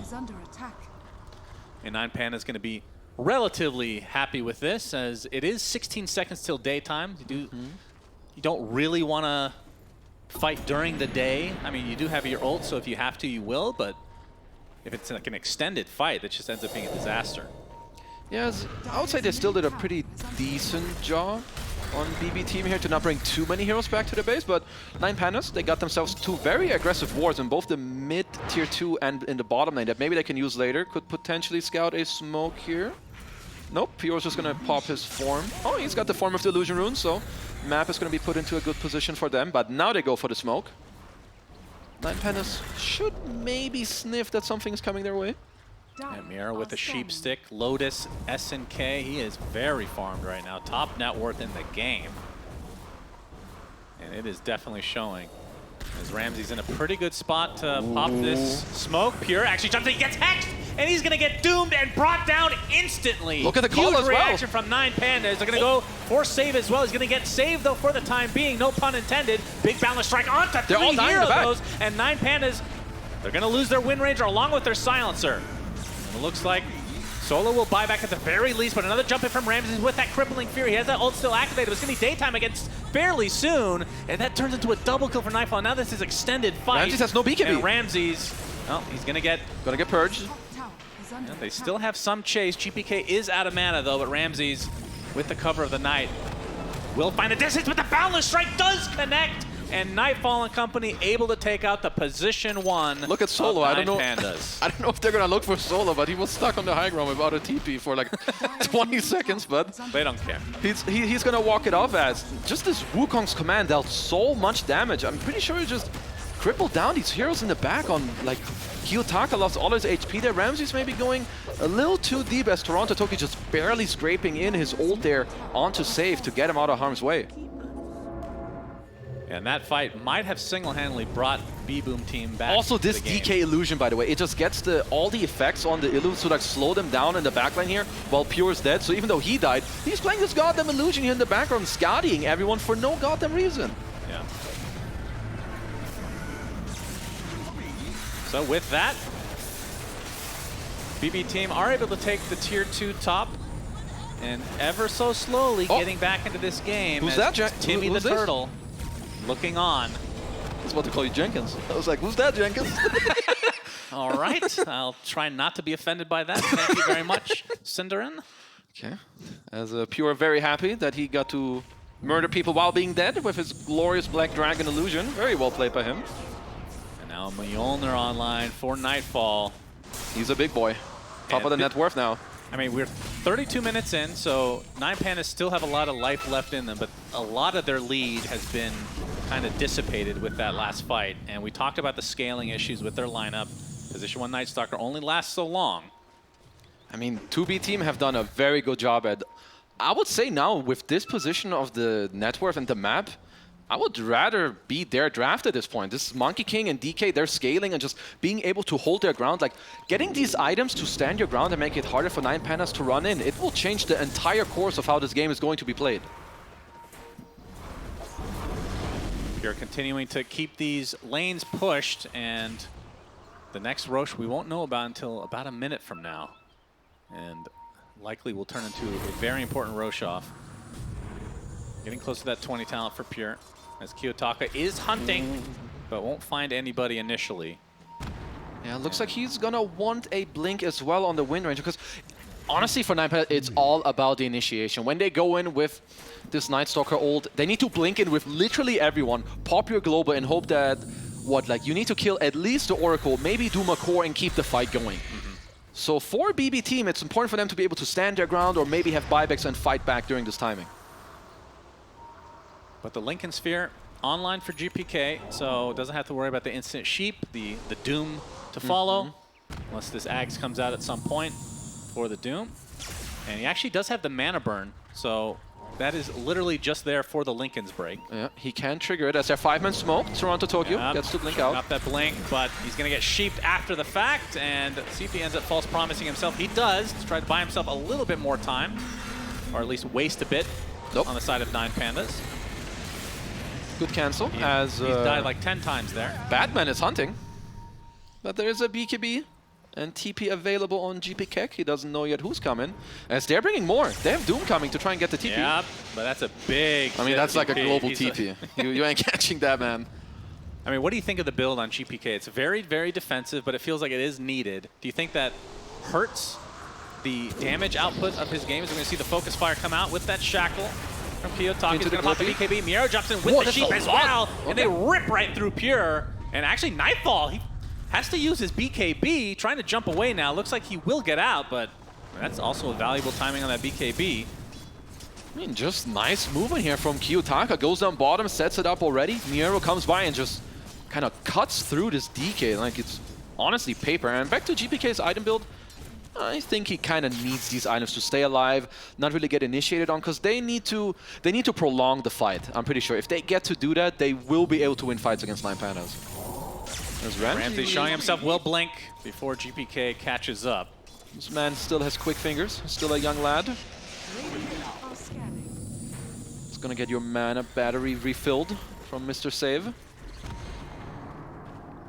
I think overwhelming blink is going to be not too far away for Ramses. And I mean, considering his build, what would you like to see after the fact to help him perhaps scale? I mean, ideally, you drop the gem later. You have someone else take it, so to free up that slot. And honestly, I believe that Moonshard is the highest DPS item on Night Stalker. Something else that could help you is a Silver Edge to get in position, like try to find them in the backline and get in there. But I do think that Moonshard is incredible. Whenever you have your ult up, you just get so much damage from that spell. Well, we can see Roche being attended to right now by 9Pandas. They're on a ward. bbteam are somewhat close, especially for GPK. They're going to de-ward once here. And the exiting of the pit, GPK. Right on the other side of the trees. DK form is popped. A lot of the illusions come out as well, confusing the crap out of 9Pandas. As Antares, he has to use his BKB, so a bit of a waste. Nice bait there from bbteam. They force the BKB and Ramsey's ult. The big zip again They from find GPK. Ramses. Trying to go onto Ramses at half HP, trying to force these BKBs out. But Roche, we can see, is getting pretty low. And 9Pandas will eventually secure it for themselves. So that's Aegis and Cheese this time around. Honestly, there was some very high-tier play from BBT to like force out all this stuff, but they still don't really get to contest Roches. 9Pandas are just like, okay, sure, we're gonna commit on the Roche and now just back off with the Aegis Cheese. I'm gonna be happy with that. But like we mentioned earlier, the lead has not really grown. So 9Pandas, I'm sure, will have wanted to get a lot more out of the map so far. There's still 2 outer towers. Very nice win percent here on 9Pandas. What is it? 69. Okay. Should have known. Yep. Let's see if 9Pandas can take advantage of that, or if Gaben is just wrong this time around. Because it feels like there's a lot of life in bbteam for this game number 1. With the Aegis definitely putting themselves I do like this move though from Team to B. They're here with a good ward. They can instantly punish anyone if they do show as Antares. He has an idea. He's sniffing it with the glimmer. Yeah. Oh, you want to devour the creep. Come on, man. I mean, if Solo has buyback, which he does not, maybe he wouldn't even care and he would just tank this. Because the old buyback global is definitely a thing for Silencer. Just very nice discipline. Like, this is just a high-level play from both teams. As Solo! Oh, they find Solo, but the Force Staff, and they get the instant D-ward. They're just holding their ward. Very nicely done as Pure. This is against Aegis and Cheese, so Pure and company not really caring about this advantage that 9Pandas right now have. Okay. Talk on the other side of the map, but you can see some TPs coming out.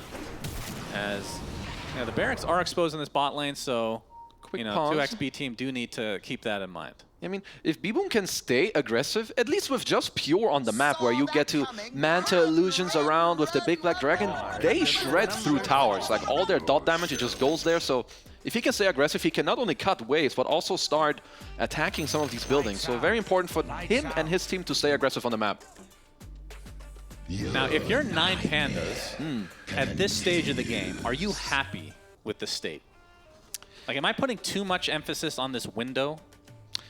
Because we've seen a lot of games go really late, and I'm afraid about the position 1 Night Stalker. I want to believe No, me. they're pretty happy with the state that they're in. Like, as long as they're ahead, they're doing good. And I don't think Night Stalker necessarily falls off. It just has a lot to do with how you execute and the type of team fights you take. Like, your skill set always allows you to be very strong when you do have the ult available. So I wouldn't say they're necessarily on a timer, but whenever they have their spells, they want to keep pushing forward. Like, they want to slowly increase the net worth more and more. As Kiyotaka, my man is a madman. He lost the Aegis earlier, he don't care. He's legit 1v5 right now. Yeah, he's ready to backstab. He really is, and he's going to be Hello, spotted. Save. Shackle, you're actually going to Nice continue global. on. That's an easy pickup for him. He's all alone. The Doom onto GPK, though, as Kiyotaka finally pops the BKB. He's getting pursued now by Pure.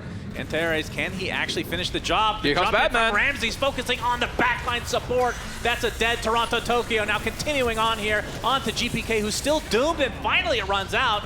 And with cover of that Wukong's command, able to finally get the hell out, as Pure has to BKB and run away in his pathetic melee form. And we'll see if that's enough for 9Pandas to try to knock down some buildings. Okay, still have nighttime for a little bit more. You also have a new focus fire available on Kiyotaka if you kind of want to throw it on the melee. Actually, you do have one buyback, but triple BKB used on both sides, and this definitely favors 9Pandas. They can still just hit, like if... They don't have a wave, though. This is it's coming. A bit annoying. There's little John. He's here. Johnny the Creep has made his way over. I'm here to help, everyone. Is that the butler Here voice? is very important creep. And it looks like this fortification will come out, but it's not going to be enough to save BB Team's racks. So the melee will go down as the Dragon Tail does connect on to Miero. As Antares actually jumps in a little deep.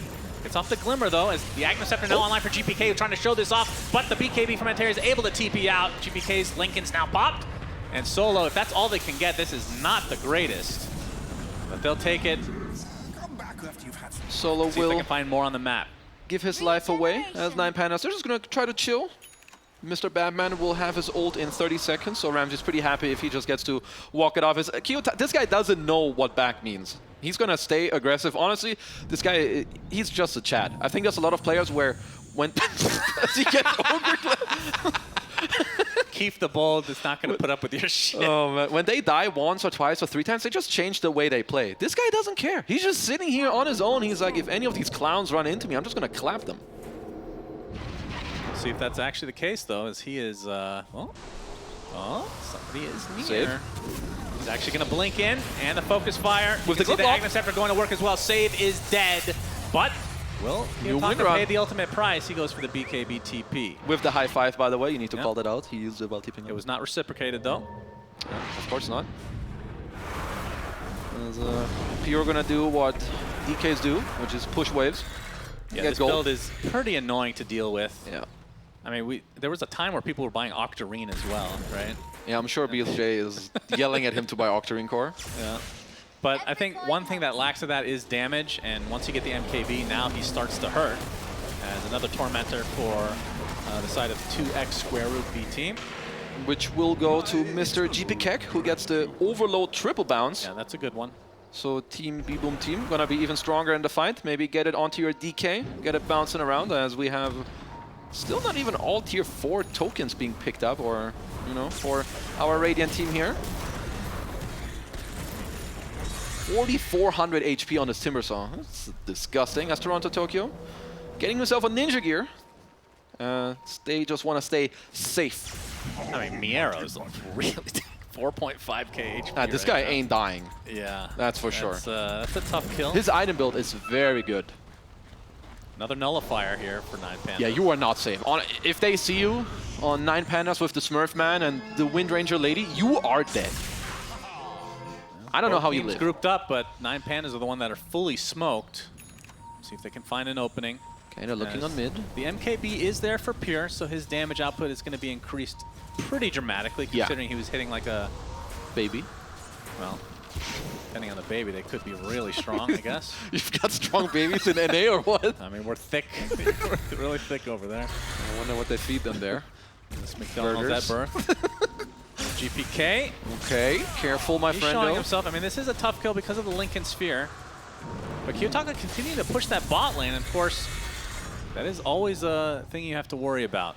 I mean, you know that B-Boom are kind of around mid, so you just push him bottom, you kind of force them back, as now looks like Miero, he wants to TP back. How close is he to his beloved 25 talent? Yep, Wisdom Rune into it being at the ready. So second Chakram plus the Shivas being completed, so he can also go into the fight with the Blink Shivas as Kiyotaka, once again, he's just baiting, bro. GPK, you can't catch this man.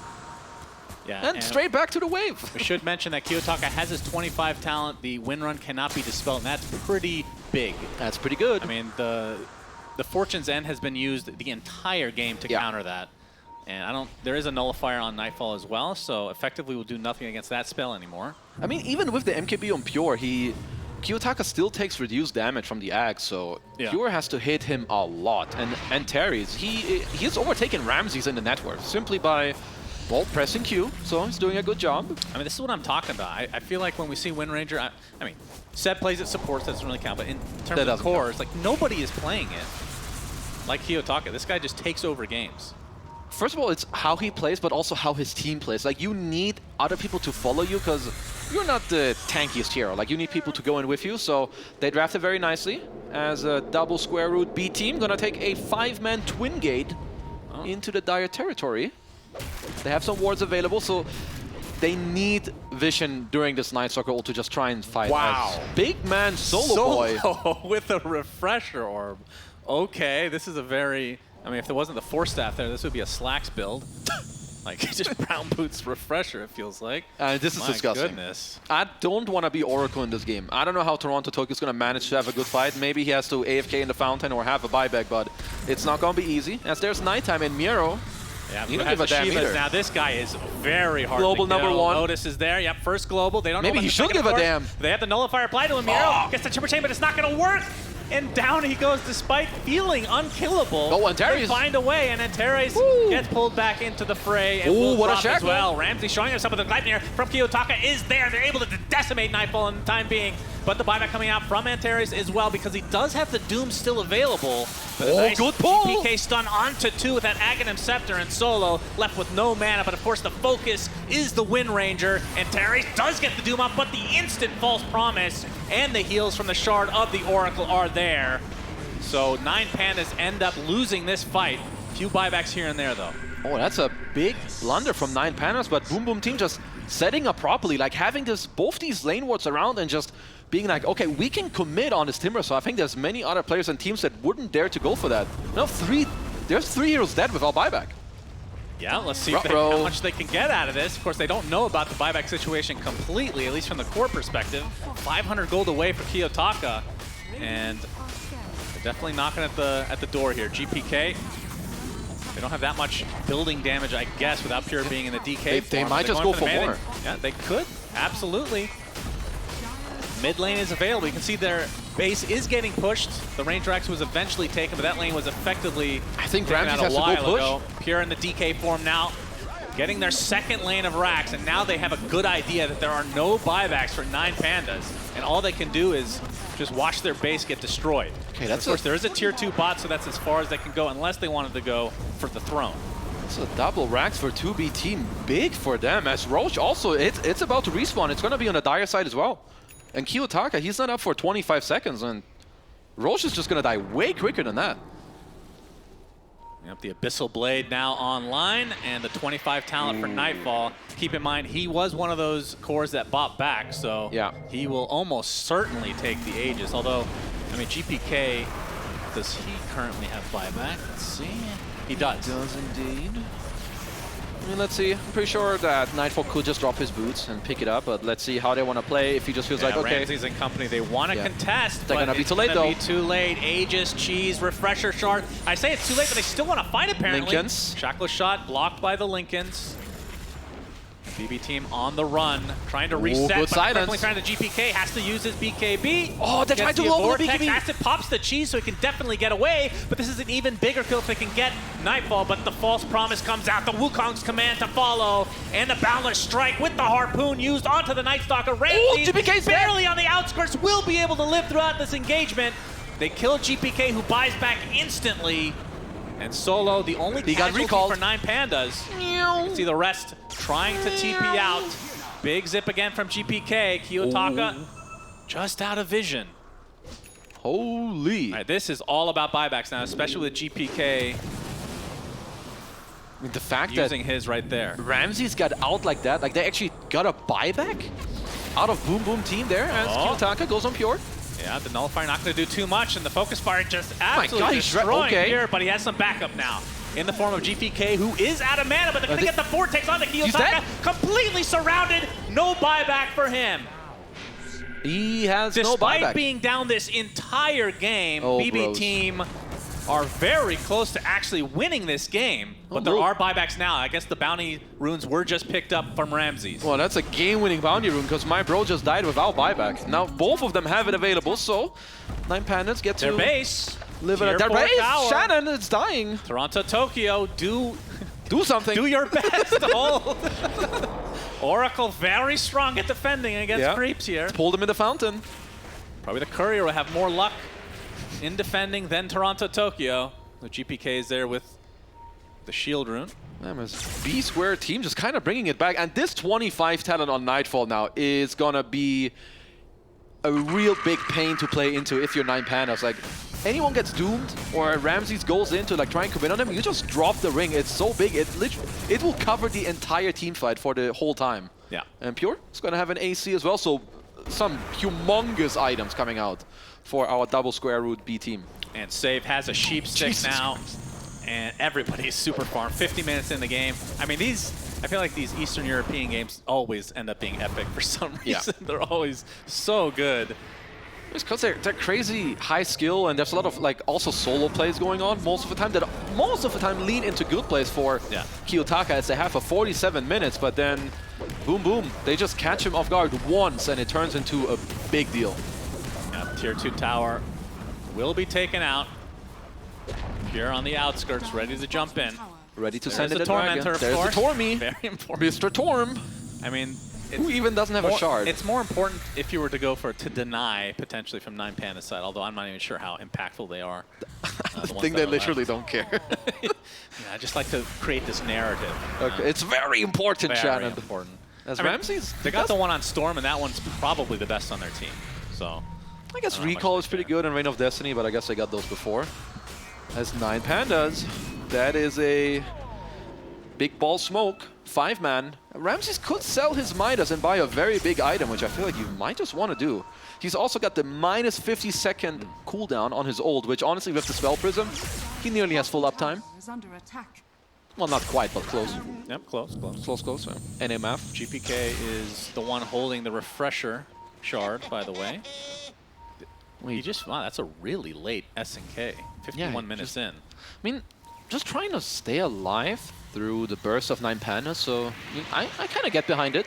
I don't mind, as also he's back in base. He's going to be able to be recalled, of course, by the old man Save on his little Gandalf horse.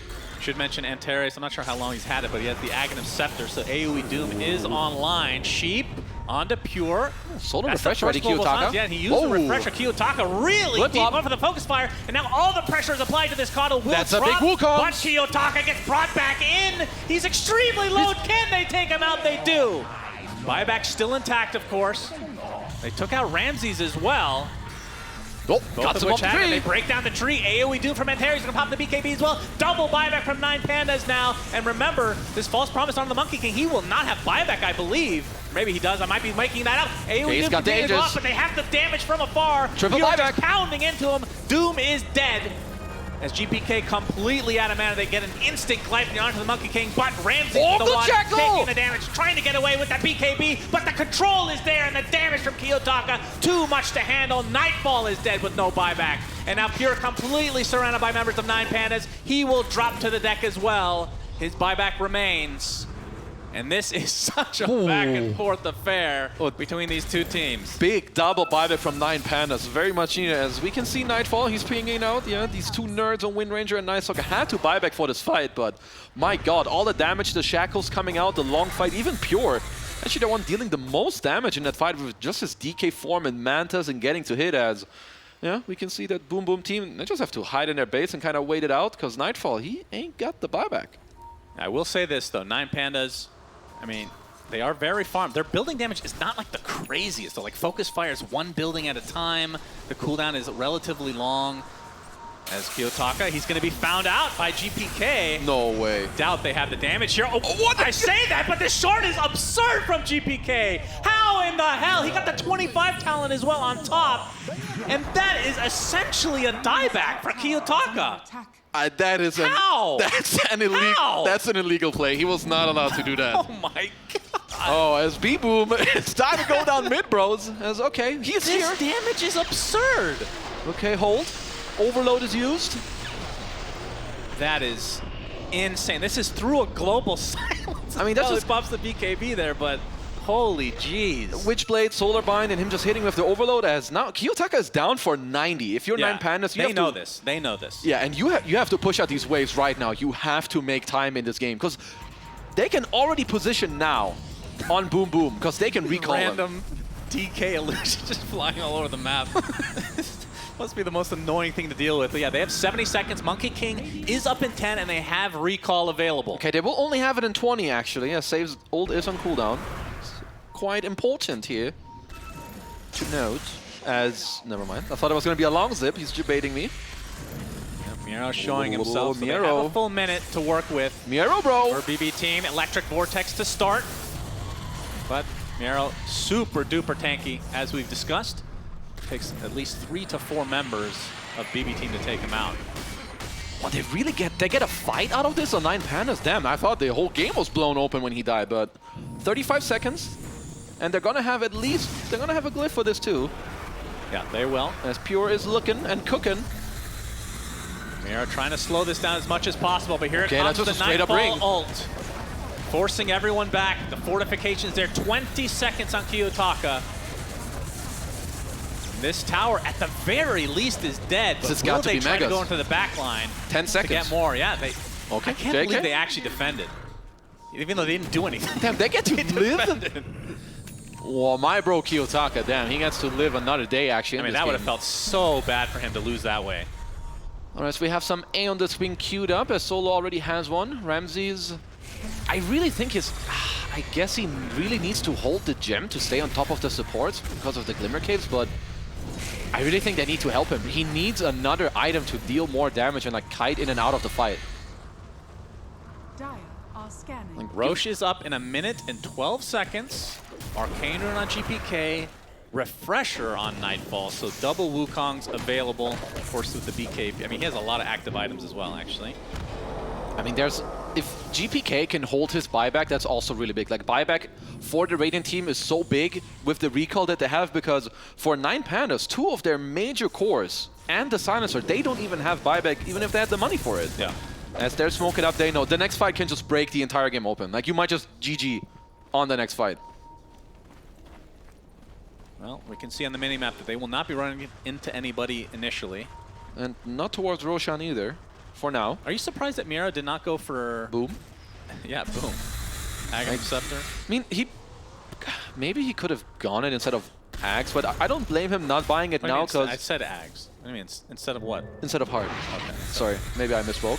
Like, maybe he could have bought it instead of that, but either way, he's tanky enough that at this point, if he buys it, I don't think it really does anything. Okay. So I'm okay with him buying more aggressive stuff, overwhelming Bling or Hex. 6 seconds, will they stay in the pit? Well, save, that's your job now. Save the patient boy. Don't, yep, he got it. Oh! Oh my god! Right on cue! Right on cue! Roche is up, everybody. Oh, that's a we have global. the first global silence coming out. Not really to much effect, though. Jesus, look at these illusions. Solo Kill just him. getting run down by illusions. GPK is there. He pops the Eon Disc. There's a refresher from Solo. Oh, they didn't get the Doom off. Onto 2. Refresher from Nightfall as well. Apparently it's the Shard in addition. He went through the Boundless Strike. 2 dead for 9Pandas. Both of which do have buyback, and I'm sure that BB team will be scouting out Roche. You think? Okay. We are 57 turn around, minutes turn around. off, Oh, save. he did it. He's going to solo it now. Oh, okay. Easy. Both supports going to take it themselves. They're very strong. Okay, there's the Monkey King. He can Nightfall. still recall GPK, as I love these late game refreshers. Like, for the longest time, I think there were only a few players who would build it, but having these late game cores with double BKB, double Boundless Strike, double Meta, double Wukong String, whatever it may be, refresher is just such a sick and high skill late game item. Yeah. GPK, we can see, like you said earlier, does have buyback, so obviously he's not even that side of the map, but will not be taking the Aegis. It will be Nightfall, who does not currently have buyback, but only 800 away, so he'll probably get that in the near future. And GPK was pushing out bot lane, but you can see he didn't really push it that far, so that's still a concern for them. Instant Fortune's End. I don't know if I've ever seen that, actually. Yeah. Well, we're about to see it. A bit weird. As we're smoking into the Dire base. Yep, Kiyotaka there to defend. Nightfall is hitting the range rack. Shackle. Start focus fire from Kiyotaka. That's going to force a buyback onto Bullet the fire. Timbersaw. Nightfall nullified for now. The big zipping from GPK pops his BKB as well. Gets the Electric Vortex on to do with the Balance Strike to follow. And the Wukong's command. Ramses is just dead. Ramses is dead with no buyback. This is going to be mega creeps for BB team. Can they get more? I'm sure they're going to try to get more. They have the Aegis, they have the cheese, actually on the Oracle of all heroes, knowing that they have the buybacks on basically everybody else right now. I mean, if they timed it properly, they know Ramses does not have buyback for like another 40 seconds. And they still have They don't have Refresher, but they still have the Aegis, and Pure can just whack away with his Dragons. What are they going to do about Dragons it? are doing AoE a lot Doom. of damage, and Terry's jumps in with the AoE Doom, but he gets controlled right off Good the bat. shackle, Big though. electric vortex again from GPK. The Doom is dead, instantly buys back. The Aegis is gone now, though. For B-Boom is Miero. He's completely isolated from the rest of his team. Bashed up, abyssal bladed, and eventually will be brought down despite being ridiculously tanky. GPK is buyback. Now 5v3. GPK apparently died and bought back, like you said. And Terrace is going to show himself with that Glimmer Cape coming out with the BKB. Gets instantly sheathed and nullified, and there's the jump again from GPK. The Life Fear is going to be dodged. Nicely done as the building slowly crumbling here for 9Pandas. Pure jumps in, not able to get a connection, but now the Ancient is fully exposed. There's a global. Silence comes out. There's the Harpoon again, this time onto Kiyotaka. He's completely surrounded, trying to get the focus fire onto Pure. He's gonna die though, buys back instantly. Only 2 left for 9Pandas. GG. But they GG out, and 2x B squared team win game 1. Unreal. My God, Boom Boom team, they just stay in this game, know all their timings, and they just take 9Pandas out. They had so many good fights, but they just crumble once or twice, and Mr. Double Square Root B-Boom team, they just do it. Unbelievable game. Man, I love casting both these teams in general. They're just crazy, They have man. the craziest late games. The only thing this could have delivered that it didn't was the tier 5 items, of course. We were only literally close were we? above the 1 hour mark, right at the end. 14 seconds past the tier 5s. They should have delayed the win and gotten the items. Team Boom Boom, and they're just too good. They just end when they can. They just know. I have to say, 9Pandas played really well. They did. controlled the game for the most part, and even late game, despite what I was thinking with Ramses perhaps falling off, which I guess he kind of did towards the end, but they had Kiyotaka as kind of the main carry, right? No, they just always have these drafts where if they start to fight on you, you're gonna lose, even if they're not far ahead, just by the nature of the heroes. But B+B team, man, you cannot count these guys out. They know exactly what to play for, their item timings. They're just some of the best players on their roles, if not the best. Yeah, outside of like any personal stuff in terms of people's personalities, their Dropping toxicity items. in games, I think, and I don't think this is the most based comment ever. Say it. I think bbteam are the most skilled team in the world. Like individually, they are crazy good, and this is a team that other teams will fear, especially once this cohesion comes into play, which over the last month it has. And you can see it from tournament to tournament, and every game, Team Boom Boom, when these guys come together and help each other and know what to do as a team, they're so scary. I don't want to play against this team. But that's only game 1, of course. This is a best of 3, so plenty more to come. And we're going to take a quick break, and then game 2 will follow shortly after.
Game 1 of 9Pandas versus BB team, B squared teams, B plus B, who the hell knows? All I know right now is that we just saw an incredible game of Dota. It went the full distance. At no point in this game could you be ever sure which team was actually going to take the game, but in the end, the team of BB, they clutch it out, they get the victory, but my goodness, Lacoste, that was hard fought.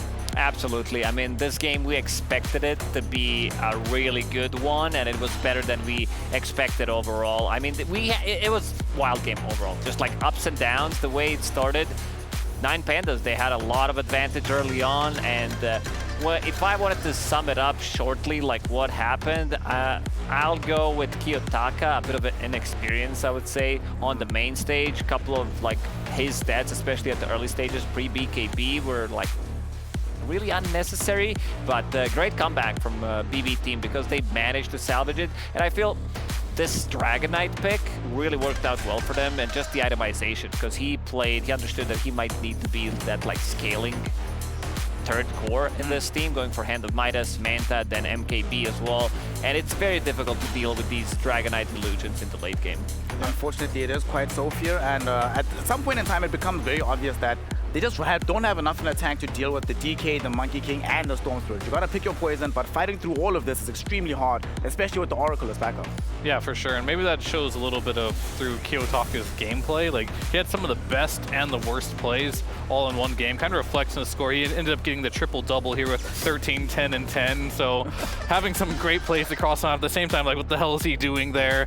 It was quite the roller coaster ride, but overall, this is kind of how 9Pandas draft was meant to function. They're supposed to be really far ahead, and unfortunately this Night Stalker carry doesn't scale super well against what you have against the DK and Monkey King, who really like to stand their ground at some point. And BB team, they just clutched it up, got a couple Aegises, and from there they could just like hold their ground, and once you could do that, it was a little difficult for 9Pandas to play. I mean, 9Pandas, they get the first set of racks, both bottom and through the mid lane here at BSJ. What could they have done differently to close things out before they hit this critical mass on the side of BB team? I don't mean to beat a dead horse here, but I predicted Boom Boom with Fear here, and I know Lacoste really liked the carry Night Stalker.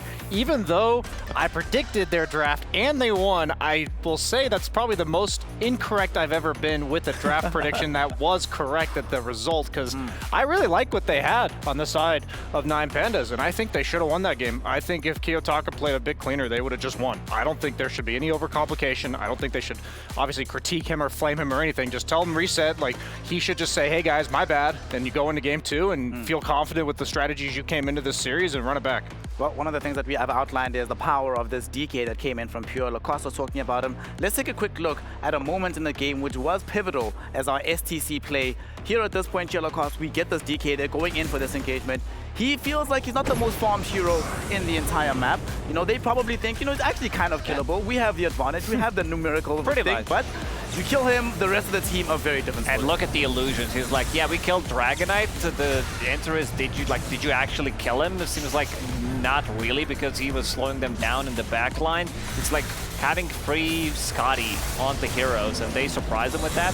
And there was a lot of times in these fights where like Night Stalker runs out of steam. Like ever since his BKB is down, you're gonna see him try to run away. Then the Hex, the Zip comes in, or they just like catch him with the Dragon Tail stun. So if the game didn't go that late, it's definitely in the bag for 9Pandas. But yeah, they should scratch it and start a new one. One of the things that we did see also in that game here is this Timbersaw, right?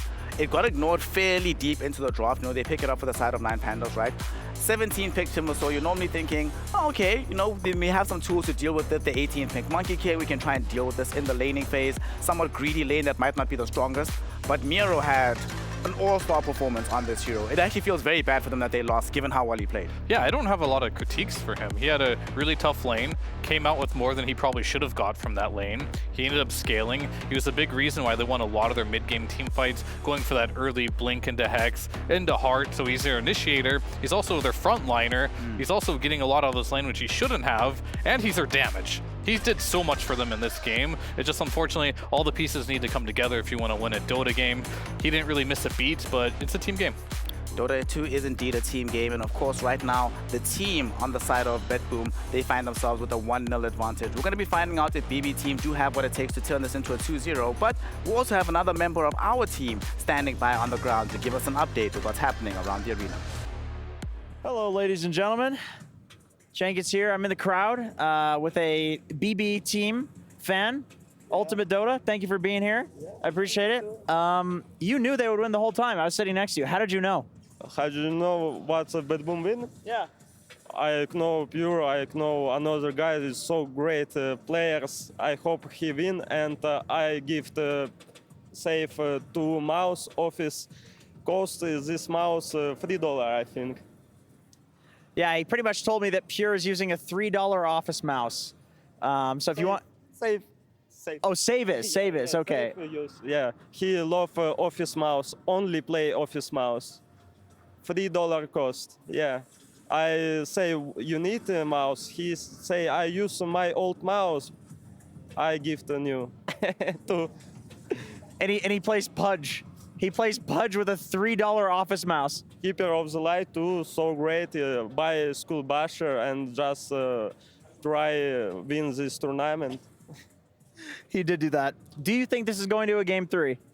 I hope don't game 3. I won 2-0 and go to sleep on hotel. It has been a long day here at the Riyadh Masters. That was a 60-minute game. I'm hoping for another one because I'm a masochist or sadist, whichever the one is the self thing, right? Which one is it? Which one what? Doesn't matter. Anyway, back to you at the panel. Snare. Thank you very much, Jenkins the masochist. And of course, if you are a true masochist, if you love Dota, you're probably wishing for another long game because BB Team and 9Pandas have delivered so far. Hopefully, if BB Team do get the 2-0, you know, $800,000 in the bag, BSJ Save can afford a better mouse. I mean, you already made the joke. He's saving up for future tournaments. I think that's such a funny thing that we have. Like one example of that is Abed. I know plays on windowed. Like you have the full monitor, but he plays on it with this size, and it's so much muscle memory, so much habit that like if you don't want to change a mouse, you don't want to change your setup at all. And if he's stuck on that $3 mouse, that's a bargain moving forward. I wouldn't change that at all. Well, sometimes, but sometimes items like that go discontinued and you're in a world of trouble. Oh, that's true. Well, right now we're going to be seeing who is going to be in a world of trouble as our second draft is underway in just a few moments. BB Team versus 9Pandas here in a top 6 matchup.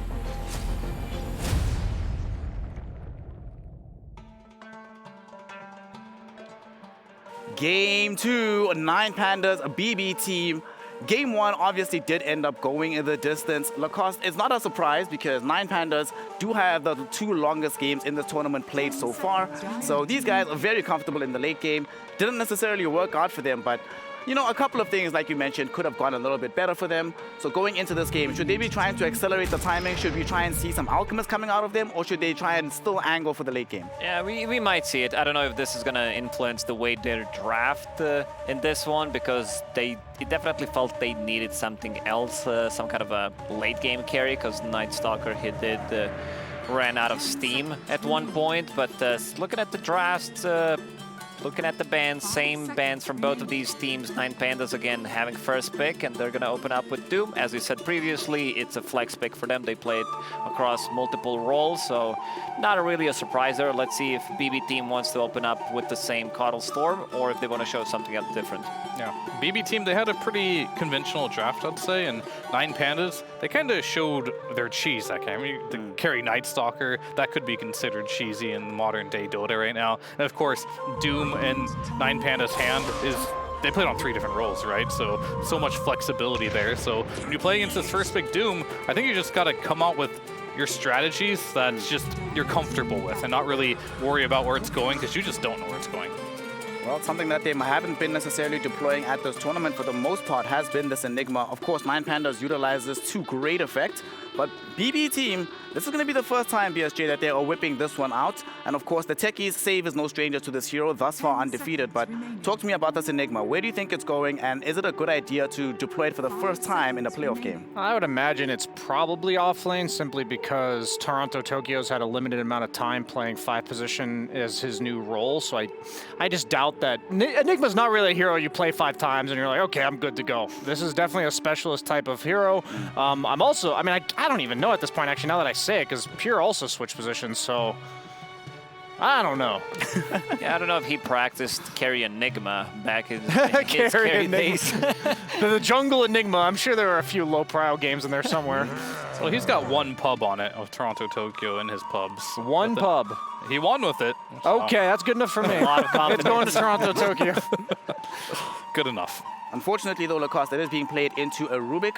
This is Rubik Doom. If you were to say to me, pick Enigma and pick the worst possible opener to pick it into, I would say this kind of sucks for me. Yeah, maybe throw in a random silencer in there, so that's going to suck even more. But yeah, not an easy Enigma game by any means, but Enigma is that type of a hero nowadays that you have other options. You don't necessarily, especially from the core role, you don't need to go for, you know, Blink BKB. Eventually, if the game goes on very long, it's going to come down to that, but you can play off your Eidolons early on.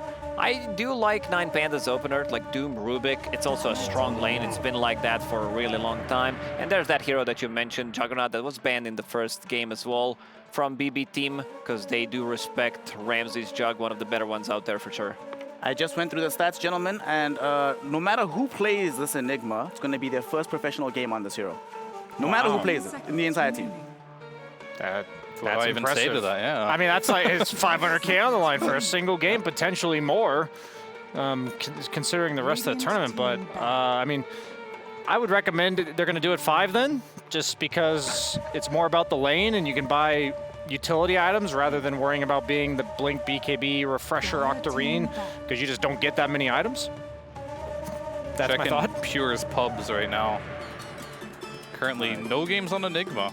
Okay, and then it's 5. Toronto, Tokyo has 1 game on it. There's just no way. It's all it takes, apparently. Yeah, Pure, you the most confident thing in the world. I played 1 game, boys, I got this. That's the confidence of a TI winner. So we'll see if they do end up where they do end up deploying it. For now, Timber so banned. I'm just happy about that hero being gone from the pool. Yeah, really happy that both teams are addressing issues that were kind of the biggest ones from the previous game. Timber Saw and Monkey King, like fighting inside that Wukong's command, both support sitting inside, healing coming out from Oracle, blast from Keeper of the Light, made it very difficult in the late game, especially once Monkey hits that level 25, extra ring makes it super difficult to get in and outside. Just to reset is much more difficult to ask from your teammates. Yeah. And I think 9Pandas banning out a lot of the carries here because on Terrace, he is going to play the Rubik. Solo doesn't really play this hero, so the flex potential of this Doom going to the support role, probably not going to happen. They most likely do want to play this in a position in the offlane here, and so getting rid of some of his worst matchups. I like that pick a lot, because they already know that, like you said, this Doom has to play a core role. That's a guaranteed good lane matchup for Lycan, so even if the Doom ends up getting rotated to carry, as 9Pandas has flexed before in this tournament, then you can just swing it right over to the top lane. Oop. I have to correct myself, gentlemen. Nightfall has played this hero. It's unlikely that he's going to be playing it in the 1 role, but when he was still in the offlaner, he did play a couple of Enigma games. Wow, what if they do a pure Lycan and a Nightfall Enigma? I doubt, maybe it's an ace up your sleeve.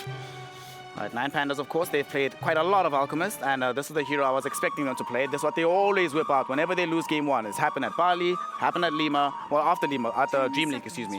Whenever they have any kind of issue, they're like, well, Ramses, what do you want? Give me Alchemist, baby. I was kind of surprised they didn't ban it on the side of bbteam, because usually Alchemist is considered pretty strong against Enigma, not only in lane potentially, but also because you're a hero that uses your ultimate, gets black holed, and like the early to mid game, that's not going to be enough to kill you just through the raw sustain. So really liking the Alchemist pick so far. It's generally pretty good against heroes like Lycan as well, because you build the early AC, the Radiance, so you're mitigating a lot of that physical damage from the summons who can't buy MKB or anything like that. And in the laning stage as well, you're going to be playing against one of these summons, so that means extra gold. Some of your gold might be taken out by Enigma, if this is offlane Enigma we're talking about, but still physical damage against Eidolons is always going to be good. Why Monkey is such a popular pick, because you can kill the Eidolons, and Solo is going to be playing ET. That is interesting. That is interesting. He did play 2 games and won 1 of them. I see this picked quite a lot against the Enigma, and I'm not sure it's because the Earth Splitter can cancel Black Hole, or it's because you can use the Spirit in the laning stage, get that extra bit of bonus damage there. But it's not the best lane combo with the Alchemist, generally speaking. But yeah, I'm curious to see. And plus, you picked Lycan as well, and ET generally is not good against Lycan. Man, they're just going like mass strength heroes that have that bonus armor that they don't really care about against the ET here. And your magical damage is quite limited here on 9Pandas, so you're not abusing the aura aspect of the ET too much in this game. I will advocate for Dragonite until they patch this hero. As long as you build him with a Manta and play him like a carry. That is, I don't care what role he is. If he's mid, offlane, or carry, I don't think the hero is the potent, like, Blink BKB stunner he always was. You end up going those items, but that's not how you scale into the late game. This hero was given base attack time buff. He was given a base damage buff like 3 patches in a row, so I really like that. Out of all the offlaners that's probably going to be playing this in this tournament, it is Pure, who's a former carry player, and you saw last game. He scaled like a monster. Yep. I think going for the Midas was pretty crucial for that as well, just getting to that point, because a lot of the Dragonites, they have the issue of going Blink first, BKB, and just falling off, not being able to find that farm or levels. So getting to that point is nice. And you also have the small potential here of GPK being able to take this to the mid lane if it is a good game for it as well. So far it looks good, but more than likely it will be Pure in the off lane just to set up the techies so he can get the damage off really strong lane. And 9Pandas, maybe they're on to something with this ET Aura, Rubik stealing Breathe Fire with Fade Ball. That's a lot of physical damage reduced. You're also removing their armor, removing their magic resistance. It's just, where's this magic coming from? When Ranger banned out for Kiyotaka, I think Kiyotaka needs to bang out something. Like, he needs to get his confidence back after that first game. So, but because hero pool is massive, so just wondering what that's gonna be. This is a big ban. I like it a lot because Alchemist does love to play on like low HP, get out of the trouble, and they don't have that much burst damage, but it's very sustainable. We actually also need some reach right now from 9Pandas BSJ because they don't really have any playmaking potential with their heroes. Oh, well, they did do it. I didn't think they would actually do that. I was like, they can lock down the Lycan and the DK. They have a lot of single target right now outside of the Enigma, but it looks like it's a pos 5 Enigma, so more than likely it won't be the biggest threat here. But you get a counter pick now. Yeah, you can Earthshaker here. GPK did not play it yet at the Riyadh Masters, but could be a good game for it. You know what you're playing into. There has to be some hero that just owns Meepo that we just don't know about, especially in the mid lane. Because how ballsy do you have to be to just like pick a Meepo and be like, yeah, take whatever you want to counter me? The GPK heroes that are left in the game are still Puck as well as the Death Prophet. Everything else has either been picked or banned in this draft right now. I'd be down for Death Prophet personally. It's okay, but there has to be something better, you know? Like some Wyvern mid or something. Something crazy. That'd be cool. I'd like Wyvern mid. I was going to say, off of Lacosse's point, that there's a lot of damage reduction in this game. You have Howl, you have Breathe Fire, you have Rubik Fade Bolt. Why not just whip out the Underlord last pick? Double down? That's like a triple down at that point. Nah, I don't actually think it's good, but... Oh! Wow. Oh, wow, that's interesting. There's a new hero for GPK. I imagine that's going mid as the carry. Well, one of the win conditions, rather, for the side of BB team here. What do you make of this fear? You've actually advocated and called for Shadow Fiend several times, but generally into the Ember Spirit. Does it still give the same degree of lane counter that you want? Oh yeah, for sure. I think most melee heroes, especially if you don't have a stun, don't really deal with Shadow Fiend very well. He can just stand on your hill, raise you forever. You need support help quite a bit. And when you play SF, you're kind of worried about stuns or things canceling your ult. They have a couple this game. The big one is if Rubik steals Rec Realm. We've seen that one. Pretty big deal there. But Ramses, for the most part, won't be in the earlier fights. You have to doom them. If GPK gets a good start, they got a nice Tricor here. I kind of like it. They're not lacking in the stuns either. So generally not a huge fan of Tricors, but when you have Tricors that have stuns and they can check all the boxes, then it just looks that much better. Lacoste, what do you make of this draft? I knew we were going to have some interesting picks coming into this series, but didn't expect it to be as wild. Kiyotaka, Meepo, not the easiest game for it. They also picked it on pick 23. A bit of a response with Shadow Fiend. Is that enough? I don't think so. I think 9Pandas will be able to get it this one because you have Alchemist as well, so there's going to be so many problems eventually. Like he might even like get axed for you, but seeing how Meepo is being played nowadays, you probably want to buy it for yourself to get that earlier timing on it. Which flavor of cheese do you prefer here, BSJ, between these two drafts? Both of them are kind of they're flaring up my lactose intolerance. I was going to say the type of cheese with lactose in it because I'm on the same page as Lacoste because I think 9Pandas, they have all the pace in this game. I think they're not going to have enough time for this S. Like the SF's going to, on GPK is going to get ganked.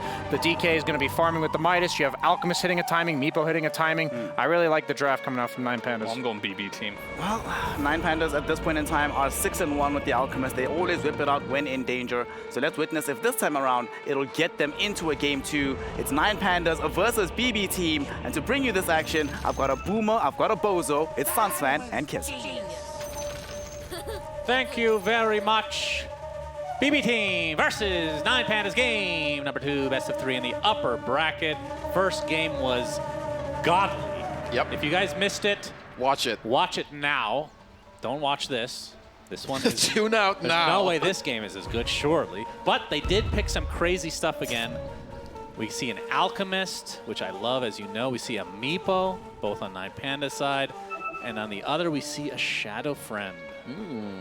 I like, again, I mean, honestly, both drafts are very cool. Again, what 9Pandas have is they just always have like the same recipe and formula where they have heroes that in the mid game, they're just going to try to overwhelm you. Like Alchemist and Night Stalker are like somewhat similar in terms of how they want to fight in between like the some 10 to 18 minute mark. You pop your ult, you go in, you have some good skill set or a lot of gold. But BB team, I honestly think that they're fairly well equipped in this game unless their lanes go to absolute hell, because I love myself some Lycan SF dual core. The minus armor, you take Roche, you help each other, bam, bam, bam. I do like the bam, bam, bam, and the boom, boom, boom as well. As the bounty runes will be spawning here momentarily. See if there's any contest. Looks like there might be down here. Eat the wolf, eat the wolf. Turn out to Tokyo. He gets off the Malefice. The Shadow Raise is there as well as the blood grenade to follow. The arrow getting chased by these wolves. Gets that scorched earth off though, and it's going to be enough for him to get the hell out. But I mean, at this point, if he's that low, I think this is really annoying for your Doom. Like, look, also Toronto Tokyo, he was kind of zoning him off, and now Mira has to go all the long way around. Whereas Antares, he's going to play pause 3 for the first, what, 1.5 waves, so not the start you want. It's Kyutaka being sneaky. All right, talk to me about this matchup. This is a cool one. Meepo, we've seen a little bit. Have we seen it mid? We've been seeing it mostly off lane, I feel like, right? Or at least we haven't cast one. Yeah, we have not had any mid Meepos. As Kyutaka's doing a very good job. I would say this has got to be SF favored, but there's definitely a lot of room for, I think, Meepo like outplaying you. Second Meepo, double net, maybe Antares can come mid, or you call for some TP and like you turn it around. But if you play this very well as GPK, this has got to be like some 65-35, 60-40 matchup for you. As we have 2 courier kills, trading it basically up top. The chicken battle. Boink. Yep, his save is going to be playing the techies this game. Another hero that has kind of found, I want to say, a resurgence. I don't know why it wasn't really picked that much to begin with. The nerfs were not that severe, but we have been seeing a lot more now with, you know, some of the bans that come out from the stronger supports. Like, for example, we've not seen Undying this series at all, is Ramses with a concoction just to create a little bit of space. But Pure is going to be playing the DK again. Yeah. This time Niero is playing the Doom, so not Antares. It will be a core Doom. It's a pretty chill lane, I would say, for you as Doom. You always have the wolves that you can eat. Post 5 Enigma doesn't really pressure you too much, but Carry Lycan doesn't care about playing into Doom. You're not really going to build the Helm of Overlord. I think you can just skip that. You can go for your classic Treads, Echo, go some maybe Manta style, upgrade into Harpoon, maybe some AC. So as GPK, double Mango, baby! Yeah, that's a first blood, all right. All those times he challenged you in the 1v1 mid and his pubs. It's paying off. Triple Mango, triple raids. And that makes his ego even bigger. It was already quite large through the charts. And he's going to get both water runes, just like that, mid-advantage to BB Team. That's a GPK Mutant. I feel like they also change their sponsor names all the time as, you know, setting his team up for success. As top lane, it's going to be a bit back and forth, but this has got to be 9Pandas' favorite, at least for like the most part. Later, sure, as Pure gets some levels, he'll be A-okay, but yeah, we're seeing this SF into Meepo matchup kind of play out as I thought it would. It's quite the dumpstering. I mean, It he got is. first blood, and he's basically doubling his CS, and now good luck to Kiyotaka getting back in lane. I mean, GPK getting both water runes means he is not even close to running out of mana right now. In strength. So SF Kiyotaka is forced to just victory. leech XP. Oh, like SF mid is just one of the most scary heroes when he snowballs, because he just, the way he dumpsters you in the lane after killing you or beating you in CS early, there's no coming back unless you gank him. So 9Pandas, they're going to have to theory craft and talk about that later on. Or you just screw off to the jungle here if you're Kiyotaka. We'll see if the rotations come out, and I mean, even if he goes off into the jungle once that second Meepo comes online, who goes mid then? Somebody just leeches XP as well, because they His can't second survive Meepo. either. I don't know. You just can survive, sure. Yeah, just gotta do what you gotta do, and sometimes the best thing you gotta do is screw off into the jungle, which he's gonna do now. And this is probably the case where you'll see GPK just push the lane, but maybe he's fine with the state of things, actually. Water rune coming up. Yep, Kiyotaka, he's going to show himself, takes one raise. He's going to take a second, but actually does take the water rune, so we'll be pretty getting big. both this time. Yeah, because now they kind of own his capability of refilling the bottle. As Terry stole bottom, but Miero down bot. Gonna take a stun to the face. Does have a Lotus and Magic Wand charges, so just manning up with the little ghost slow creep that he did devour up earlier. Getting a high five from Mr. Nightfall. And now that Antares is back into the lane, they have to be a bit careful.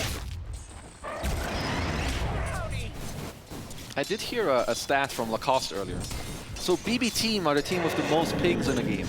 Yeah. The first time I heard about Nightfall is when some guy told me that the guy I muted in my last game, he ended up pinging 8,000 times in my pub game. He was on my team. Ah. That's the first time I got to hear of Mr. Nightfall. So you muted him for what reason exactly? He was yelling in the mic. He was telling everyone how to play the game while playing his own game, which is impressive. That but sounds about right. Yeah, very sounds like cocky. You know what's weird? Usually when people are like really cocky and full of themselves, I don't root for them, obviously. But in this case, I kind of do. I mean, for that some is reason. Solo. Very low. The concoction comes out from Ramses. That buys enough space for Solo to get out. Solo with the double blood grenade, giving him enough HP to survive through there. As GPK, his CS score is... yeah, he's not laning against anyone. This guy playing World of Warcraft It's against right now. bots right now. Easy the bots bot. are creeps. Bot passive. 38 and 16 CS. I mean, Kiyotaka is getting creep kills in the jungle, but they're going to be worth less, I mean, of course. he's doing the best he can right now on Meepo, which is like to recover. Stun bottom, Nightfall, taking a blood grenade. Oh, Solo is here, baby! He sure is. With the lane ward. Doesn't have Echo Stomp, though, so we'll see what he can do. The with Spirit this. is Astral coming Spirit from up coming top. out, yep. It's going to be a lot of damage coming out. Oh, he Toronto canceled his TP Tokyo mid. taking a stapler to the face. It's a two-shot from Solo, essentially. Here's save as well. Hello. Nightfall and save. You have to be a bit careful now that 3 members of 9Pandas have shown up. There was a very, very important TP cancel in mid, which I assume Kiyotaka got the net out onto GPK to cancel TP because he had a Requiem to just turn that whole fight around. So Solo goes for his patented play, where at minute 5:30 on the dot, you go bottom with the blood grenades with your Observer Ward, and you dive. As GPK missing a raise. Yep. Very important. Yep, time to delete an item. Denying the flag bear creep. Kiyotaka will delete one in return. Very normal. Oh, Solo, relax, bro, here. Another deny. GPK. Double raise. Shield Back rune, on track Requiem. again for GPK. Another deny. Oh, this is, you gotta be fuming right now. Yep, As BB team. Oh, Ramses get taken out. He goes by the boom. blast off from save. Yeah, bringing the boom to 9Pandas. And GPK with that shield rune feeling very, This is very disgusting. strong. Solo forced out by a couple raises. Toronto Tokyo helping to push here with this siege. I really like this move from Toronto into mid to help out. Sure, you don't get the whole tower, but the shield rune, like, getting to take 70% of this tower, also dewarding mid now. So Kiyotaka doesn't really know what's going on. And on top of that, this level in Requiem. Now, there's what counterplay is there now for 9Pandas? When you gank mid, he'll just Requiem you off and be like, go right back where you came from. I'm going to keep farming and denying every creep in this mid lane. And Oh, I he missed that assume, one. yeah, based on the build he has lined up, this will not be the the magic damage build that we saw the other, which actually worked flawlessly. He needs to stop the... Oh my god. There will be a right click, and he, yeah. How much? What's his actual CS right now? 52 and 28. It's gotta be the most... I mean, he's practicing CSing right now. His last hit trainer in a pro game. Oh man, this at is a not... $15 million tournament. Yeah, this is probably the hardest we've seen a mid lane get dumpstered on, as Ramsey so. does get off the Ramsey, chemical rage. He does. It's going to give him a lot of regen, but it's just still too much damage.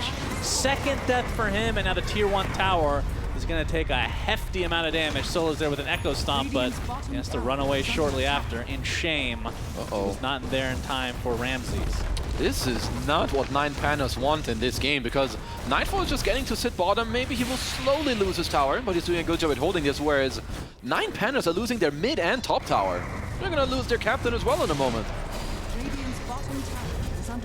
What are they? Solo. Oh yeah, here around comes the road werewolf he goes, man. joining Ramses in the lane again, but he's going to get Dragon-tailed. Another blast off to come. If they get him again, and they will easily, actually. He's just surrounded. And Nightfall and company just shredding this top lane. Solo, he's going to get some backup via Kiyotaka. See if as GPK gets the mid lane. Oh boy. Yeah, this is falling apart very quickly for 9Pandas. And keep in mind, this is an Alchemist lineup. The net worth is not showing the full story. It's a 2K lead for Boom Boom, and it's probably a lot more than that, or a decent amount more. They're about to be 3K gold up. Oh, blast off. Oh, did miss a raise though. Yeah. So probably gonna back up, but either way, pushing forward in mid while taking the top tower. So definitely a lot of map advantage now for our good old friends at BBT. But yeah, 9Pandas, they're gonna have to help both. I mean, Miero's gonna stay top of the net worth, sure, but Kiyotaka and Ramses, they need to find a way in the game, because this Meepo net worth is actually pathetic. This is, I think, probably the lowest I've ever seen in any position on a Meepo, because the entire point of this hero is that you are out farming everybody, and you're out XPing everybody. You need to get these power spikes really early, and something's happening mid though. They got the Doom. Speaking of which, ooh, looks Miero. Like finally gonna get some revenge onto GPK and Kiyotaka. Game-winning move right there from Miero. That's the biggest kill on the entire map that you could have gotten, and you did get it with the Doom on him. Moves into mid even before his Midas. This is just the fact that GPK was still in mid just goes to show the cockiness factor. I mean, the last hit trainer has already been given an A+, been given the badge on his profile, but he still wants to continue. Yeah, but he doesn't care about your grade. You know, he just wants to be the best. He wants every CS, every deny. Yeah. No, it gets him killed. You live and you learn. Indeed. That's here. I mean, he just wants to raise him. You know, Kiyotaka doesn't deserve this creep as, oh, sheesh, I'm dead. That's right. Stolen raise from Antares Mockingbird. Yeah, good job from Miero giving the last hit to Kiyotaka, knowing that his game has been horrifically bad so far. Speaking of which, the Midas now online for Miero. Just a much needed kill, as of course also this does give space to Ramses, who is continuing to be top, because I mean, if you lane against DK, you don't really care, but he has to just be a little aware of when the teammates come around. As Safe is back up top, but you know, once you get your 1-2 item timing on Alchemist, even with a bad early game, 9Pandas draft, they can go together again and try to overwhelm. Yeah. And Ramses, does he already have the other component of the Radiance? Because he's only queued up the He's just a cool boy who queues up only the relic. I see. Yeah. Interesting. Yeah. Okay. Get owned. Shannon, idiot caster. Yeah. What's a good timing for Radiance Alc, would you say? Around now? It depends a little bit on what you have, but I would say Treads, Bracer, Bassi. If you have it under 11:30 to under 12 minutes, you're doing good. If you have it after 14, you lost. That's what I feel like. You lost. Your game is going to be real hard. All right, here's another question. Meepo, this Manta style, or not Manta style, what's he actually want to go for? Athos. Yeah, that's right. Don't ask me a question about Meepo. What's his next? Aghanim Scepter, perhaps? Probably what timing for Meepo? Okay, Athos 12. I mean, you would probably want to have Ags by like 16, 17. I don't think you'll have it then. So he lost. Yeah, okay. just double Nightfall, Night Daddy, they're coming. Be a big kill. He gets off his ult, but the Athos reveal is there, and the Earthbinds continue. Doom. Blastoff actually Lift? canceled mid-air thanks to the telekinesis. Trying to turn this around. Save. Oh my Somehow God, they're lives all throughout alive? all of this. I don't have any idea how he's Oh, alive. poof Kiyotaka out. able to poof out though. And the only casualty is Solo. Oh, I spoke sheesh. too soon. Kiyotaka continuing to get chased. Another poof to the other side of the trees. Good micro. Absolutely. And he will barely live. Well, So it ends up being a 1-for-1 just supports. this is one of the upsides of playing carry Lycan instead of offlane. First of all, you don't buy the stupid helm that he eats, but if you press R, you don't care that you're doomed because you just whack away in the fight. So Nightfall gets off the Doom as they don't really have enough stuns. Gets off the Doom, gets off the Shapeshift. It's getting late Did over get here. off the Doom as well, technically. True. True. Yeah, you're right. He just kind of ignored that and just continued doing his thing. Yeah, he's like, where's my free kill? Solo, come here. Chop, chop. Easy gold. So basically, they gank themselves as they give more gold to them. As Kiyotaka, though, he also, after the poof, he ends up above the tree line here, and he just walks up. Very nice. TP's out. Yeah. As 9Pandas have a gold lead, I mean, they do have Doom and Alk, so Yes. they're not really ahead. It's Correct. fake. It's fake news. It is. It's fake news. It's fake net worth for sure. It's FM. But once the ratings is online for Ramses, which will be after the 14-minute mark, which you know what that means. No, no, no. It's coming right now. Before 14, we're good. Oh, all right. We're good. We're good. Just barely. He also has in time. 1,000 gold because he's not the fastest at microing. You know. And he gets a mud golem creep and the setter, so you know he's The good. average is 1337 for Alchemist. Elite. Okay. Yeah. What a beast. It's only 18 seconds slower. That's not too bad. Yeah, he also has the Trez and the Bassi, you know, all good as they're playing two of the heroes that just print out money. As Miero is going for an Octarine, Toronto, Tokyo going a little deep. They wanted to go Roche or what's going on He's here? going to start with the Maleficent as the Wolf was stolen apparently earlier on the side. Oh, Stompy Stomp. For Antares. Yeah, Echo Stomp onto a couple heroes. That's going to buy some time for 9Pandas to just walk away. To think about what to do. Nice. As there's a Wisdom Rune up top that BB is not looking at yet. But maybe later someone wants some experience. As they're all together right now. I wonder, like, are we going for a smoke? Are we chilling together? Yep. Smoke, Twin Gate, top lane. Okay. They do have an aggressive ward up there, and they're hoping to catch Ramses, but I think Mr. Ramses, bro, he knows. He sniffs it out, TP straight to mid. Nice smoke, nerds. Yep. And Nothing will be straight found. beeline to bottom. Yep, back to where we came from. As the Midas almost there for Pure, so going for essentially the same build-up this time around. Just in reversed order. Not Midas first, but Blink into Midas. I'm okay with that. As GP... Ooh! Oh, they find Daddy. Kiyotaka. Can he get the poof off? Blastoff is there. GPK with the double damage. One more right click, not quite enough, but the second the Evo DD is route. also low. Spreading the damage. Yo, this GPK hurts. Relax, everyone. Run. Ramses is going to get dragged. Stolen down. mines! Link from Pure. Echo Stomp onto two. Oh The my mines are God! doing massive damage. Double kill for Antares. GPK not able to get off the Requiem. And just like that, after killing Meepo, they lose 4. Dude, it happened last time too. And Terry's is the best techies in Dota, man. Holy damn. So first, Kiyotaka, like, he just gets to walk it off a bit. Nice, you know, from safe to hold it a bit. That one race misses on the other one, but he steals the mines. Ramses comes in. I don't even know how much damage Antares did in this fight. And there's a beautiful Echo Stomp as well after they kite back here that catches everyone and they just run into these mines. Pure 1, 2, another mine, Stomp. It even canceled the Black Hole from Toronto. Oh, Oh, man, that is... Whew. That was disgusting. Oh, bros, what did you do? All right, well, just like that, We doomed 9 him for a good Pandas measure. back in the game. Oh, yeah, Ramses. That's gotta feel good. Oh, absolutely. I mean, his Oh, game is- into a juicy stack. yeah. Oh, daddy. BKB delivered. Oh, Find a Solo. Dragon Tail into the Blastoff here. Solo likely will fall. Nope. Likely Not. will Not. run away. Yes. Pure. Careful. Now we're Roshan. Okay. Solar Crest, Howl, SF Aura. So that should be a good Rosh. We're going to have to give that to GPK.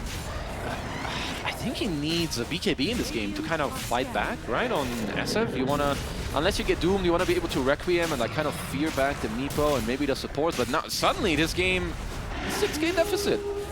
Yep. What'd you do, brothers? 7K. That was a pretty massive turnaround. But bbteam will get the first Roche, and Aegis, like you said, will go to GPK. Okay. See what they can do with it. But 9Pandas definitely finding their footing in this game. Kiyotaka now with his third Meepo. I mean, his net worth starting to bounce back a bit. Keep in mind, this is not an off-lane Meepo like we've been seeing. The mid Meepo, I feel like, really wants to be up there. As Safe runs into Miro, gets to protect his area, but Ramses is obviously being top of the network. You're gonna be a scary hero, but his item timings, Blink, BKB, Radiance about to be online. I think they can cosplay what they did last game. You smoke up, Ramses goes first, he charges up his little blast, and he just gets his ass in there. You combine it with the Axe on Kiyotaka, and you're cooking. Yep, Mega Meepo almost there. So big power spikes for the side of 9Pandas. Like, even the Toronto Tokyo Enigma, you're a support, so you're not really playing around Black Hole, but he's just gonna be a stun and a Solar Crest. And even if he tries to Black Hole, there's all these Storms and like Earth Splitters and Rubik, so you're not gonna be able to rely on that either. Another Blink on top of that for Miero. So multiple ways to initiate now. The 9Panda special. And there's the Mega Meepo. So expect to smoke any moment now. Any moment. Any moment. I mean, like, DK needs a lot of time to ramp up in terms of damage. And like in a single target, SF also, like, if you overwhelm SF, he doesn't deal damage. He's going to get doomed, he's going to get overran. So who really protects each other?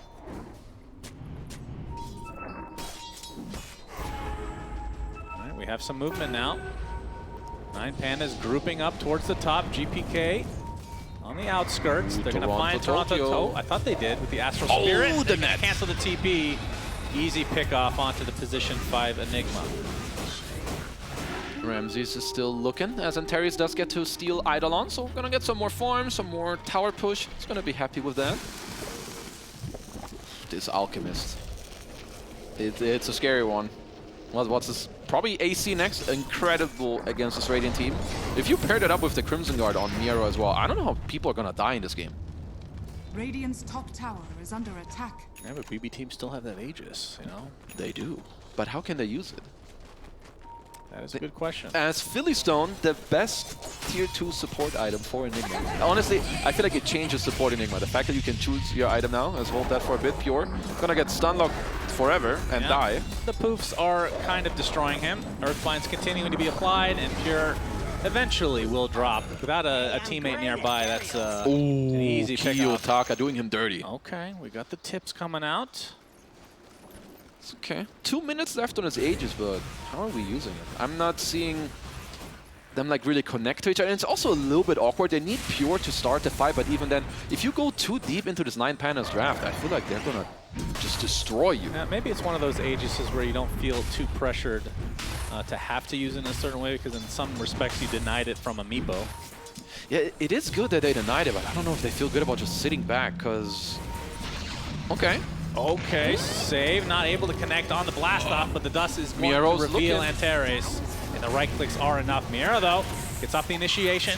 There's an Aegis. The dust there as well. Yeah, does not want to fight into that Aegis here as GPK looking for the Requiem. But the Meepo first was decimating to save, but the Requiem will save him. Mega Meepo online. Kiyotaka, does he want to fight? Doesn't look like it, because Solo gets shredded on the back line. So both supports dead for 9Pandas.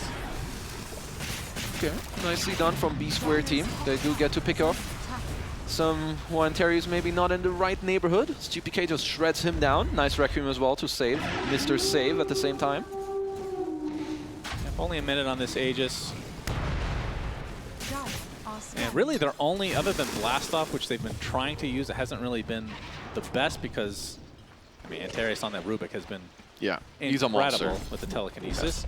But it's just the blink for Pure right now. I mean, this position 5 Enigma, like, what's the goal in this game for him? Like, are you looking for a blink dagger at any point, or is that just not realistic? I mean, you have the Philly Stone now, so... Yeah, that's like later in the game. I guess you do have heroes that can go in and like make your life a bit easier, where maybe, you know, Nightfall's like, yo, I can slap this Rubik out of the fight so you don't have to worry about him, but there's still a Doom, so maybe in like 10, 20 minutes if we get there, he'll think about that. For now, he's just like he's honestly just a Solar Crest and a stun. He's not going to be doing much more. Radiant are he was queuing up the Shard, which he actually already has, so the Malefice stun duration is increased. And he spawns little Eidolonskis to get more farm. Always love getting more farm when you do play Enigma. Very greedy. Right now, 2x bbteam. I guess they're just waiting for double BKB timing. You want Pure to get it, you want GPK to get it. They're not too far off. And then even though you are down 7k gold, they will give you a bit of more like breathing room and fight back power. Mr. Save. He actually is spotted thanks to the dust, and up Kiyotaka going finds for a Pure. juicier target in the mid lane. And Pure, we've seen this story before, but Save blast with a very off. nice blast off. But the Mega Meepo comes out, Nightfall. He does a lot of single target damage though. He absolutely destroys the Meepo. And big Echo Stomp onto 3 heroes Big with splitter. the ET ult on top. Pure is dead. It's a 1-for-1, but now the chase is continuing. Nightfall completely destroying Ramses. Forced to BKB with that Chemical Rage and get away. And despite being doomed, GPK will live through the engagement.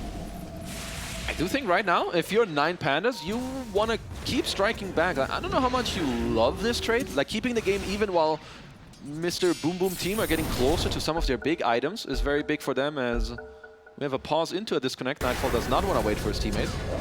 Good blast off though from Save in some of these fights. Look at the breathe fight. It's so far. It's ridiculous. I mean, if Nightfall gets to go to town with the SF Aura and the Howl, like their damage is very... Also, Ramses came into this fight without the Chemical Rage. Like, I was a bit scared, but this solo, honestly, he saved this fight. This that was good. stomp into Splitter, damn! Ramsey's lucky to get out of here.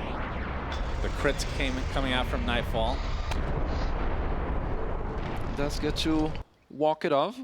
But yeah, if you're not... It's similar to the last game, if you're 9Pandas. They want to be the ones to keep pushing it forward, whereas if Boom Boom team get to hold this game like this or make it even closer, they scale better. Hey, it's Timmy the Turtle. Oh, Timmy the Turtle, okay. Where's Freddy the Frog? We need to find him Good somewhere. question. We need to name all of these. This game number 2 of this best of 3 in the upper bracket for the Riyadh Masters. We got 9Pandas, of course, facing off against a team that they have played a lot this year in Boom Boom. Winner gets top 6 already and plays against Spirit, so there's a lot on the line here as 9Pandas. No, they're chilling in a good spot in this game. I think it's AK gold lead. $500,000 match right here, I believe. Something like that. Casual. Yeah. Not too shabby. Crimson Guard now online for Miero. A lot of bonus armor for your team and damage mitigation. You've got the Crimson, you've got the AC completed for Ramses as well. So later on we're going to be looking at some nullifiers, maybe Nightfall. He is currently queuing up a Skadi, of course very good to stick onto these heroes, good against Alts region. Yeah, we won't know about Roche for another minute, but... That's a big smoke. Mr. Save, you are in trouble. Miero jumping in to get telekinesis. Looks like a pretty dead save. General Tower hasn't really taken much damage, but now it will. Kiyotaka is in the area. He's actually just going to take it outright. Yeah, Meepo is pretty damn good taking objectives if you do get to hit. He's also getting closer to his level 18. More levels on him. Pure does now have his BKB. I would believe that GPK also just finished his, so still some good timings for them to fight back. Some pings are coming out. Do you think they want to start fighting yet? Are they going to wait for the Roche? If B-Boom are not forced to fight, they will wait for the Skadi and then fight for Roshan. I would say that is like your best go-to. You don't have to force it, but maybe they can hold a buyback against the Doom and win this Roche fight. It's like their biggest way of coming back in this game. Yeah, and the biggest... Well, I would say the Roche fights are actually interesting because you have Techies and Black Hole from Enigma that are crazy to go into, but then on the other side you have ET, which is maybe the scariest hero in the entire game to fight against, as long as that the Echo Astral Stomp Spirit's is disgusting in the Roche pit, as is the Earth Splitter, as the 20 wolves have died. Which we don't want to see again. Nope. Once again. Very sad. Well, thank you, production. I will not acknowledge that it is up there. That's Willie the Wolf and his brother Wally. Willie and Wally. Wally will be forever remembered. Absolutely. He had halitosis though, so won't actually be missed, but will be remembered. Not fondly though. Nightfall is finishing that Skadi that you talked about. The point boosts are only 100 away. And 9Pandas with this 10k lead, it feels... it's really tough to do the, the calculations with having Doom and Alchemist on your team on what the lead actually is. But it feels like they are in the driver's seat right now. they're definitely ahead. But this game is, I would say, if Mr. BBT, if they win like one fight convincingly or get this Aegis, this game is back to even, or maybe even them having a slight lead. So 9Pandas should be very happy with the position, and of course it is way easier for them to fight, but cannot underestimate the Radiant's comeback potential in this game. Yeah, but we can see Roche is a minute away from spawning. Ramsey's going in deep, but not able to find the connection he was looking for. Actually had the Techies buff on top of him. That was pretty nicely combined, if you will, but quick reaction from bbteam. I also like Nightfall going for this level 10 Howl talent to reduce the attack damage even more, especially when you play against some meepos who has like multiple of them unless he really stacks it up. So just helping your team kind of survive as he now queues up the Harpoon, try to stay on top of people. We might have a fight breakout. Looking for an opening to get the Dragon Oh, Kill on Miero with the blast off to follow. Doom has the first nice damage. save. Telekinesis save, and he gets the Crimson Guard off and the Doom. He might fall shortly after. Actually, he's going to stay alive because they have the action on the Nightfall. He is brought down from 100 to 0 instantly, but the Doom does die shortly after. It's a 1-for-1. You can see Save left to his own devices. The Requiem on the other side from GPK. Perhaps trying to save his support from afar, but it was not successful at all. And Roche is waiting. Damn, and Terry's with a crucial save. Also got the reactive taser in the fight to get the disarm as well there onto Nightfall, I believe. And now, yeah, you're just getting overran by this 9-Panda draft in the fight. Easy Roche, easy Aegis, easy life. And so this will be Aegis and Cheese for the side of 9Pandas. Kiyotaka, of course, will be taking the Aegis and the Cheese onto Ramses. Well, let's see if 9Pandas learned from last game, because in the last game they were in a similar position. They were quite far ahead, but then one or two fights didn't go their way, and they suddenly lost control of it, where, you know, Pure also in a similar position where he's just happy farming up and trying to scale into the late game here. Yeah, Ramses is running out of item slots, though. I will say that. Abyssal Blade is his next progression, as it were. As Pure. He's found. Speaking of Ramses, they find him. Save again. Save again. Beautifully done. And Teres is just always on point. They're reinforced. Did they get that from the Tormentor, or did he actually buy his shard? Well, that's a good question, Shannon, that I cannot They have answer. 2 shards right now. Actually, Nico does have his. He got it from the Tormentor. Yeah, so he got it from the Tormentor, and Kiyotaka has his shard, so Dig is available. Dig is available. Whoa! Okay, Mega Meepo was there, but the black hole right on top is Nightfall, right-clicking them from afar, and there's the Dig. But the jumping out from Miero gets off the Doom. Crimson Guard is there for Kiyotaka. He's getting away with just a sliver of HP. He's still alive? And now they have the control onto Nightfall. He's dead along with Toronto Tokyo. Save coming in to try to finish off the Meepo, but it's not to be. Remember, this Meepo had Aegis the entire time. He didn't even die. able to survive through the Doom, but looks like that'll be the end of the fight. It's a 3-for-0. He got the black hole, 5v1, and he didn't even lose a single life. He got Mega Meepo off right before, gets to dig on all the Meepos. The bros come and help him out. I mean, this 9Panda, they're trained. No matter what you do in the early game, it's going to come crashing down on you in the mid game. And it comes fast. Yeah. Now the buildings. And this is a really early push. As the Abyssal Blade now officially online for Ramses. They pop the fortification. And B-Boom team, they're deep their pushes. heroes will be coming back shortly, but I think you just have to give up this set of racks. Yeah, like, and there's still 3 minutes on this Aegis. I mean, they're gonna go back. They can honestly, someone is picking top. That was Miero, but I think if you're 9Pandas, you can like push out any lane and go for an instant smoke again and just do the same play. Black hole is down. Dragon form is just used as well to farm, so Pure trying to be very greedy here as well. And I mean, you just lose the fight within the matter of 2 seconds. Man, this game has just flipped upside down. After that one engagement, it has been a different story because bbteam, they just got off to a really good start in the lanes, but 17% still for Mr. Team BB Square Root. Gaben's being generous today. Yeah, Aghanim Scepter now online for the DK, but you can see Kiyotaka. Yeah. That was an Enigma. No longer, though. Malefice on Rubik as well, not something to scoff at. That's a good stun, and spawning more Eidolons as well for the push. As they're coming at your tier 3, and you better have an answer. Yeah, this is their last fortification for quite a while.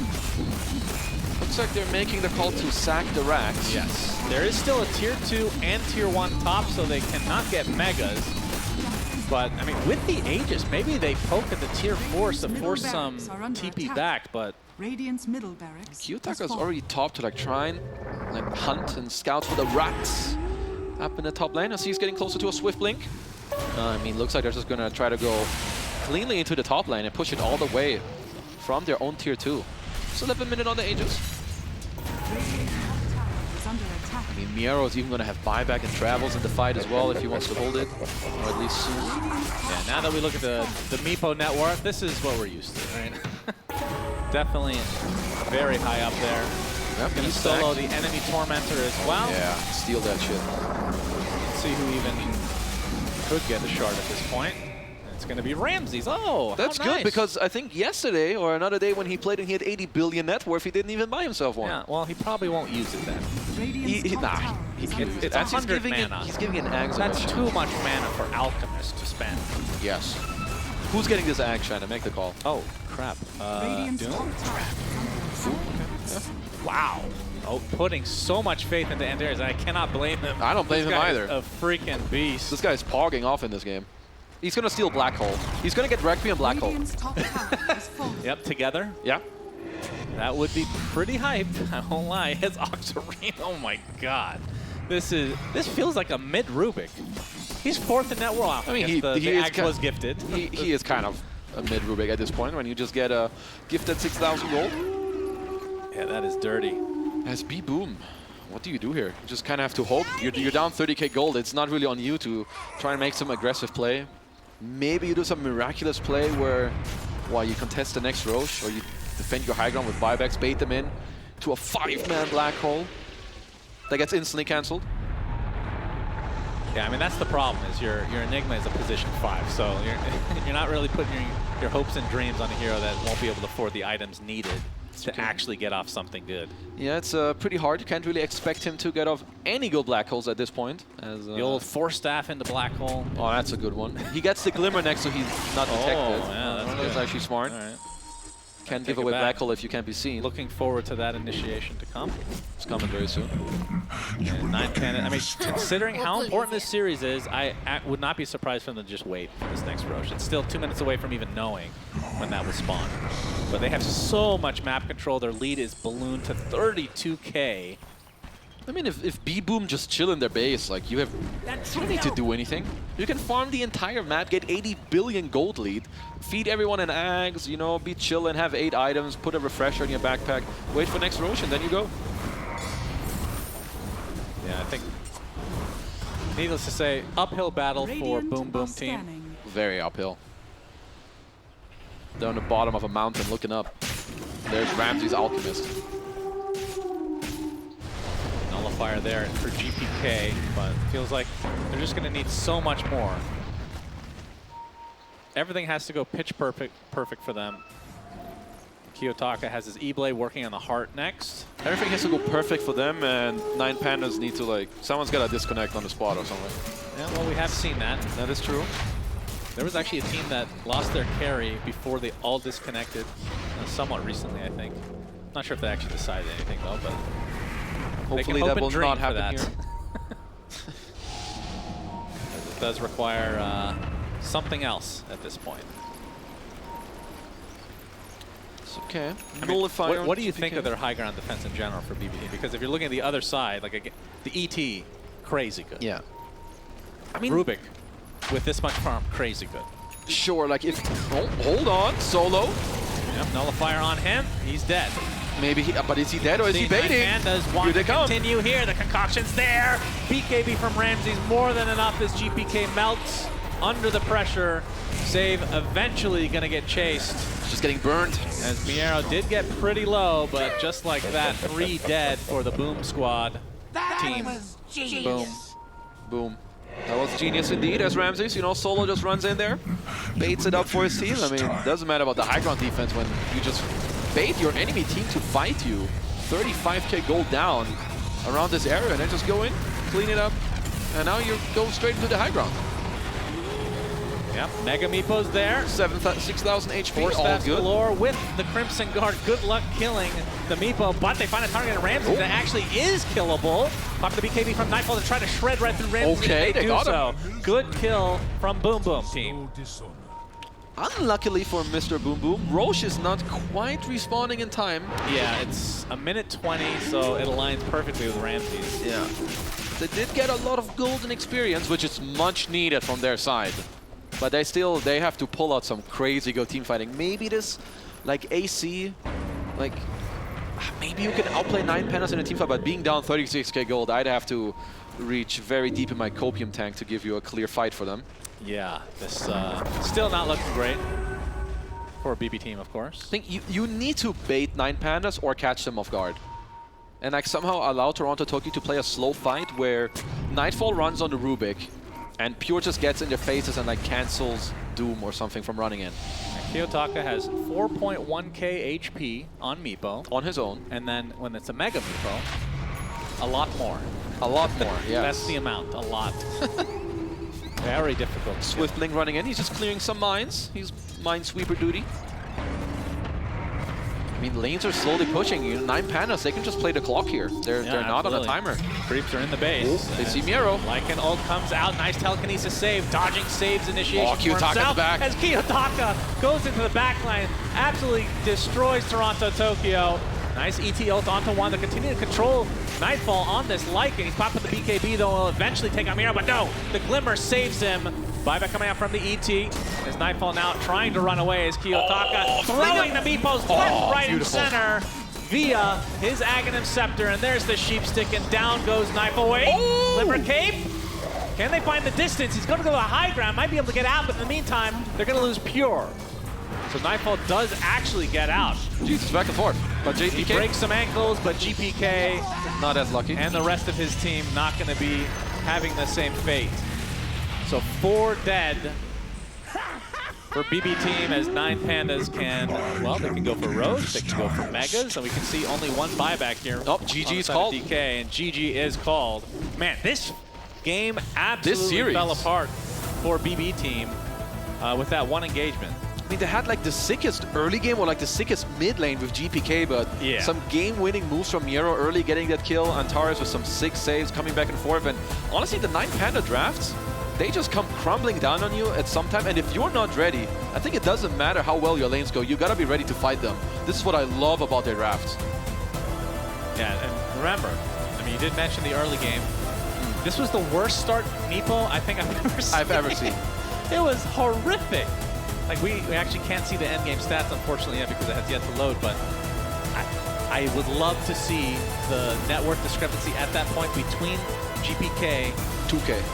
You think it was 2K? They're like 1,500 to 2,000. That was insane. I mean, he got first blood, and he just kept them out of lane. He literally jungled at level 3. And yeah, it was just an absurd mid-game play from GPK. And this is the hilarious thing. When I see GPK win that hard, they lose. That's true. Do you feel the same way? It's just hard. I think next game, you know, they gotta come fighting stronger. Yeah, panel, break down game 2 because we're about to go to game 3. Game 3 beckons after an incredible Game 2 performance coming in from the 9Pandas. Indeed, we have not seen a Meepo getting this dumpstered in quite a while. However, BSJ, who would ever bet against the Alchemist from Ramses? Yeah, who would ever bet against the Rubik of Antares, as we see in the play of the game pretty much right there at the stolen Techie's mine with the ET Spirit to boot. Suddenly, this game just got flipped up on side of its head, and I was doubtful of the Meepo's laning stage, but I think we've seen this from 9Pandas so many times at this point where they have this like mid-game timing where all their cores come online at the same time, and I did see that when I saw these heroes. I was skeptical if they'd get there, but they did. They did definitely get there in very good fashion at the very end of the game. It didn't even feel like this Alchemist was under that much pressure. In the early game, you know, you're like, okay, the side of BB are doing some very good movements around the map. But unfortunately, you know, Lacoste, we were praising some of the itemization from Pure in game 1. Do you think maybe they could have tried to accelerate the timing had they gone for the Midas earlier on to allow him to scale later on instead of rushing the Blink Dagger? Yeah, just farm faster, bro. I don't think that would change much considering what they've been, like, what they're playing into, because these heroes, they create gold out of nothing. Alchemist, Doom with Devour, and then you have Meepo farming the whole map, and that map is much bigger, so it's 7.33 changes, and that means that everybody on the team is gonna get the farm.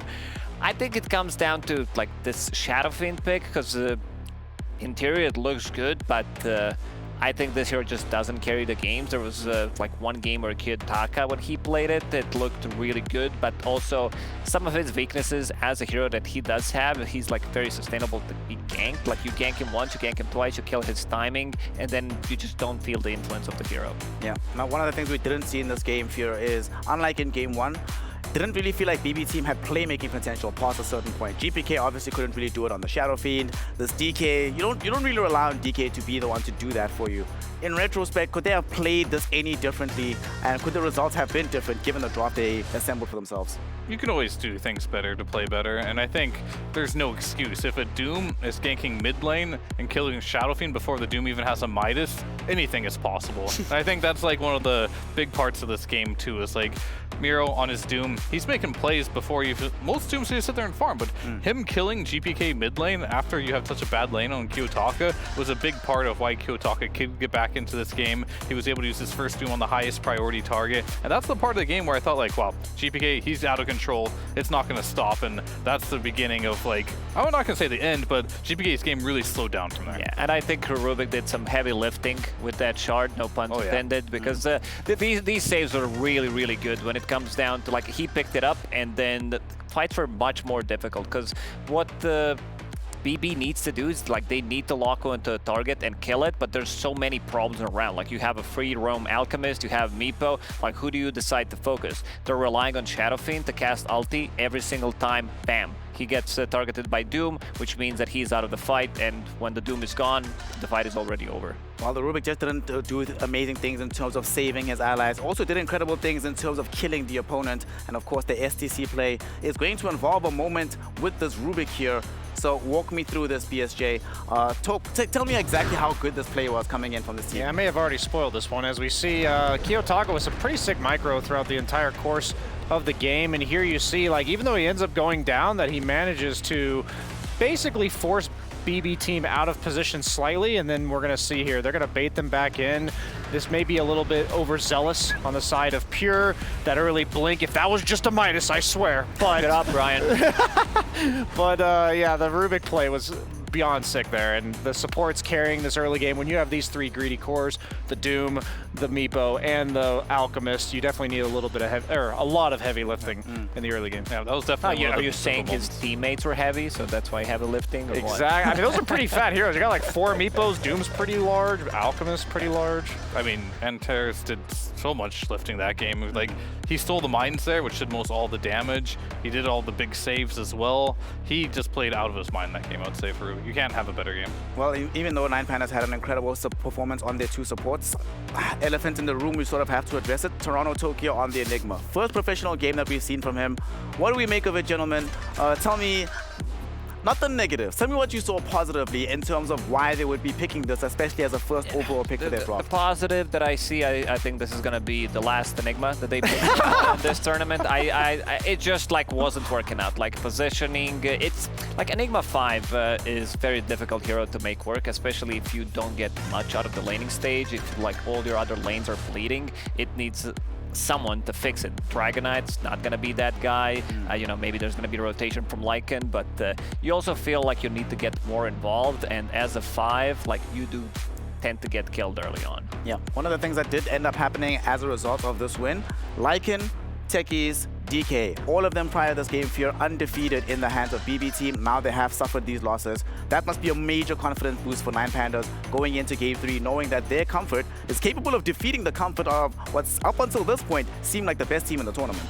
Yeah, and I think whenever you get a win off bbteam, you're going to be probably winning in something that was previously undefeated because their score is just that good. But yeah, I think for the most part, just it's a huge confidence boost beating this team.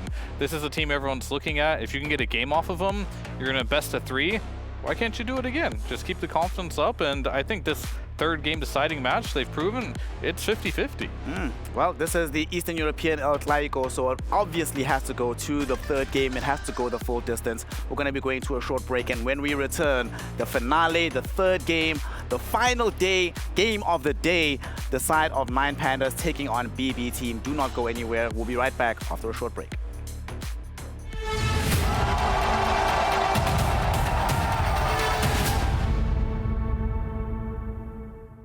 I don't think there's any players I got inspired. I mean, the biggest one I would say is my own brother, my big brother Link. First time, I played offlane and he was playing carry. This was probably the beginning of ever playing like with pro players.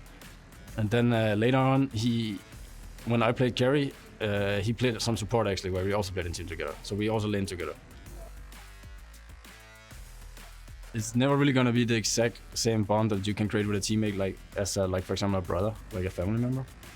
But I also played with a guy called Raz, and we also lived together, like we were roommates, and that was also a very close bond. And the closer the bond you have, the more you can like start discussing things. But also like for example with Tova now, we're also very close. But it's never gonna be exactly the same. But it's probably better because there's always gonna be more like boundaries and stuff. I think one of the players who inspired me before my career, it's Papi, I guess. It was like the first tournament when I saw him. It was like online leagues in 2020 when COVID, all of the stuff. And I saw how Team Secret winning tournament after tournament after tournament, and every final 3-0, best of 5, and it was like, wow, amazing. These guys is really good at Dota. I think the most obvious one that's inspired me to play Dota is Puppy at this event. Obviously, I started playing Dota because I watched Navi hold the trophy at TI1, and I was really impressed that it was such a big tournament, it was such a prestigious event, and it made me want to play Dota. And then that's when I made this transition of Heroes of New York to Dota 2.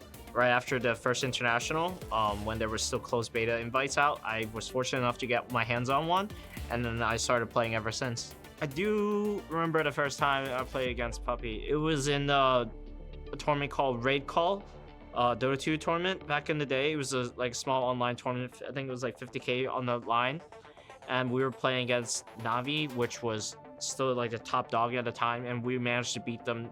I think it was 2-0 pretty convincingly. And this was back in the day when I think we were known as pot and bottom at the time. Yeah, it was a very memorable moment for me because it ended up going our way and we were definitely over the moon.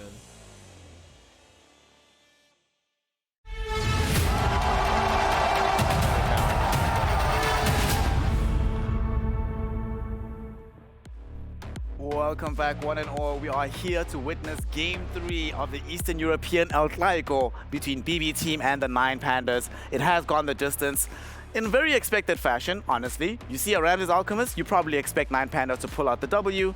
And the side of bbteam, you see them playing Enigma for the first time. You don't necessarily expect too much. And of course, at this stage of the tournament, Fear, you do have to be experimenting a little bit. You can't go all the way through a tournament run playing purely the same set of heroes. You have to try and adapt. Sometimes those adaptations don't work out for you, but it doesn't mean you shouldn't try. For sure, but how far out of your comfort zone do you really need to go? Because he's still got the Lich, the Bat, he could have played the ET, he could have played something he's played before. And, you know, experimenting's fine, but this is like $500,000 match. Is this really the time you want to experiment? He's already won TI. He specifically is not financially jeopardized by this, but the rest of the team. I mean, we do have to say, like, why would he do it, right? It is his first time ever playing Enigma on a pro stage, but it's because that 9Pandas, Miro, he's 5-0 on Enigma, so they had a reason for it. Obviously, it probably wasn't worth it in hindsight, but I can see why they tried it, and experiment failed, move on. Yeah, move on, try something extremely different going into Game 3. For the side of 9Pandas, at this point, Lacoste, just more of the same, right? They tried with the Night Stalker in Game 1. It was looking good for most of the game, and they could have won that game, right? This should have been, I would say, even a clean 2-0 from 9Pandas, because first game was also a stomp for a good 25, almost 30 minutes, and then Kiyotaka happened, but also Kiyotaka happened in the second game because he really, like laning stage-wise, wasn't as good, but he managed to fix the lane, get back into the game, and shows why, you know, why team puts the trust in him, giving him the last pick. It was 23 pick Meepo, and overall looked really good, except the laning stage, of course. Let's quickly talk about this Meepo hero here because we've been seeing it more and more getting deployed. Obviously, we've seen it in the off lane, we've seen it mid, we've seen it carry at this point in time. Why is the hero so versatile, firstly, and what makes a good Meepo a good Meepo? What makes a good Meepo game also a good Meepo game?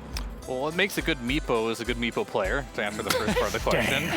And Write that down. There's not many of them out there, which is just practice. You got to play the hero a bunch. And what makes a good Meepo game is generally just not having a lot of AoE. And when you play here against like Lycan, DK that have very single target for a large portion of the game, those are two good cores. So they decided, even though they are playing against Enigma 5, that is a good enough reason to pick the Meepo there. They did get punished a bit in the laning stage because they did pick that big AoE in the Shadow Fiend, but he came back into that game. We saw Nightfall having a very difficult time playing into that Meepo throughout the duration of the game. Same with the DK getting solo killed a couple times. So he did the purpose that he needed. He fulfilled the purpose he needed to. Let's actually talk about like in BSJ. You're a big fan, right? Usually the hero has commanded fairly high win rate at this tournament. As we've been going through the group stage and the first part of the playoffs, the win rate has been getting lower and lower when it's been deployed as a carry. So talk to me about this. What makes the hero so good when it's played in the off lane versus when it's being played in the carry, and why hasn't it been working out? I think specifically for carry, it's because you're not really doing any tower pressure with it. Like as an offlaner, you're going to either get the Helm Dom, or sometimes we even see them go Echo Saber, but you're setting up for that top tower to be taken. As a carry, you're generally just retreating into your own jungle and farming up the neutrals behind you. So maybe what that's telling us is that that tower aspect is a crucial part of his success. So if you're going to pick it, should we be picking it with some other kind of Zoo hero or some other kind of Pressurer? Maybe even like some Enchantress 5? Yeah, something like that. Okay. Well, Beastmaster maybe in the off lane? Yeah, well, like if we saw from the Broodmother when Nightfall played it was that they'd be ganking towards him a lot and then taking that tower as a safe laner. So maybe with the Lycan level 6, you plan to move around it. And with a hero like SF, that's not really going to happen because he's not a hero that moves from the mid lane to your side lanes. He's more of a hero that has the supports collapse on him. So that might have been part of the equation they were missing. Well, part of the equation is going to be solved here as we are about to enter into our third and deciding game of this best of 3 bonanza. It is 9Pandas, it is BB Team, it is Game 3.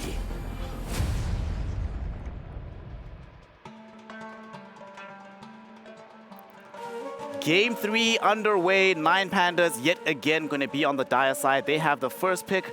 Obviously, we're banning out the LC and the Snapfire. We see BB Team making the decision now. Lacoste, come on. They should just ban Undying, get it over with. Let us move on to the next part of the draft. Because if they leave it in, there's a 0% chance 9Pandas don't pick it. Yeah, I think they're deciding whether they want to pick, like, ban Undying. Now 9Pandas, again, they could go for Doom, but I'm down for either Doom or Enigma 5, but seems like it's going to be Doom in the end. Again, 9Pandas very flexible when it comes down to the Doom pick. I don't know if they want to experiment too much, and this is the Game 1 draft all over again. So let's see if Kiyotaka wants to pick up Wind Ranger immediately. One of the weaknesses, BSJ, that I have seen from this BB team is the fact that they don't really play the Rubik, which is a big problem against 9Pandas, given the predilection of the squad to pick Doom, to pick Enigma. So if you don't play Rubik, that does open up the pool so much more for these teams. Oh yeah, absolutely. If you have heroes that are already high on your value list from 9Pandas' perspective, and you know they're not countered by the heroes that BB Team likes to play, that makes them rise even higher in stock. And we're seeing a run back of Game 1's draft. I respect this confidence coming out from Kiyotaka because I really think after Game 1 he gave us something like, my bad guys, because in Game 2, like I admire that he had the performance he did in Game 1, which arguably threw the game, and then in Game 2 he's losing his lane horribly, and he's like, I'm going to come back and manage to keep his head together. I think BB Team needs to ban out Night Stalker because I feel if it's still left in the pool, 9Pandas will pick. I don't think that nothing was necessarily wrong with the hero because they're already making adjustments. Monkey King is out. He was in the first game and he caused a lot of issues like in the lane throughout the whole game, especially once he hit that level 25 and also another hero. So both teams are like, there was nothing wrong with their draft in game number 1, and we feel like it can make it work. It's a statement from both of these teams. Fia, doesn't this suggest to you Timbersaw from the side of 9Pandas removing Bloodseeker and Monkey King at this point? I think you should read that for sure. It looked very annoying. Sure, you beat it, but you also have to be real with yourself. You were down 10K almost the majority of that game. You were not in a comfortable position. I think getting rid of that would be a very smart idea, unless you have something in mind. Maybe the Faceless Void, but then you're playing versus Doom. It's a difficult thing to do here, and I think you should just ban it. Yeah, I'm looking at one hero that is left in the pool, Naga Siren. This hero has insanely strong laning stage, scaling, like for both of the teams. I feel like you can make it work, especially against Doom. Like he's a reset, so if you don't, like, it's also very hard for Doom to find the right target if you have illusions all around. Wind Ranger, sure, like you might find the real one immediately, but also pre-BKB, if a song comes out, you're gonna have a hard time resetting after that. It's also the hero that commands right now the third highest win rate in the tournament, 71% after 24 games, so certainly would make sense to remove it from the game. They're definitely thinking here, as this ban is really important as well. And they're just gonna go with the Lycan. That was something else that they banned before. Are they just gonna pick Oracle again? I hope they run back the same draft, honestly. Maybe. I mean, we did see the Oracle quite a few times. His Q did dispel Kiyotaka on Wind Ranger, which did have some benefit to have. Of course, they went multiple nullifiers. So wow. They're just so confident in that game 1 draft. To me, this is like little concerning, right? Because you are going back to a draft that, yes, you won with, but it wasn't clean by any means. And you're playing versus the same thing. Both teams are trying to make a statement here that pretty much we could have both played better. We're going to do something similar. There's a couple adjustments, though. I really like this adjustment from 9Pandas. I think their Alchemist is like unstoppable. True. I also think like there's really no heroes in the meta right now that just absolutely destroy him in lane. A lot of the likes of like Slardar, these physical damage guys that just brute force you in the lane, are not strong. So Legion Commander is the only one that's really in the meta, and she's already taken out of the equation first round. They're 7-1 with it. Like, what else do I have to do to say I love this pick? It's like these heroes are also comfort heroes for 9Pandas. Like they already played Wind Ranger from the mid lane. Ramses just played Alchemist. This Doom, we don't know where it's gonna go, but they also played it solo. He won. Like every single time I see 9Pandas, I'm like, he wants to play the hero. It also might be a position 3 in this one. Still yet to decide on 9Pandas where Enigma's gonna go. Yeah, there is a Terrorblade this game though, something that a lot of teams do like to pick against not only the Doom but the Alchemist, but he doesn't want to play DK anymore, so he's gonna play Axe this game. It looks like. As it might get banned. It's pretty nice against Wind Ranger too. The Blade Mail slowly kills her even when it's not active. Are you not concerned about the fact that they do not have a Black Hole cancel right now?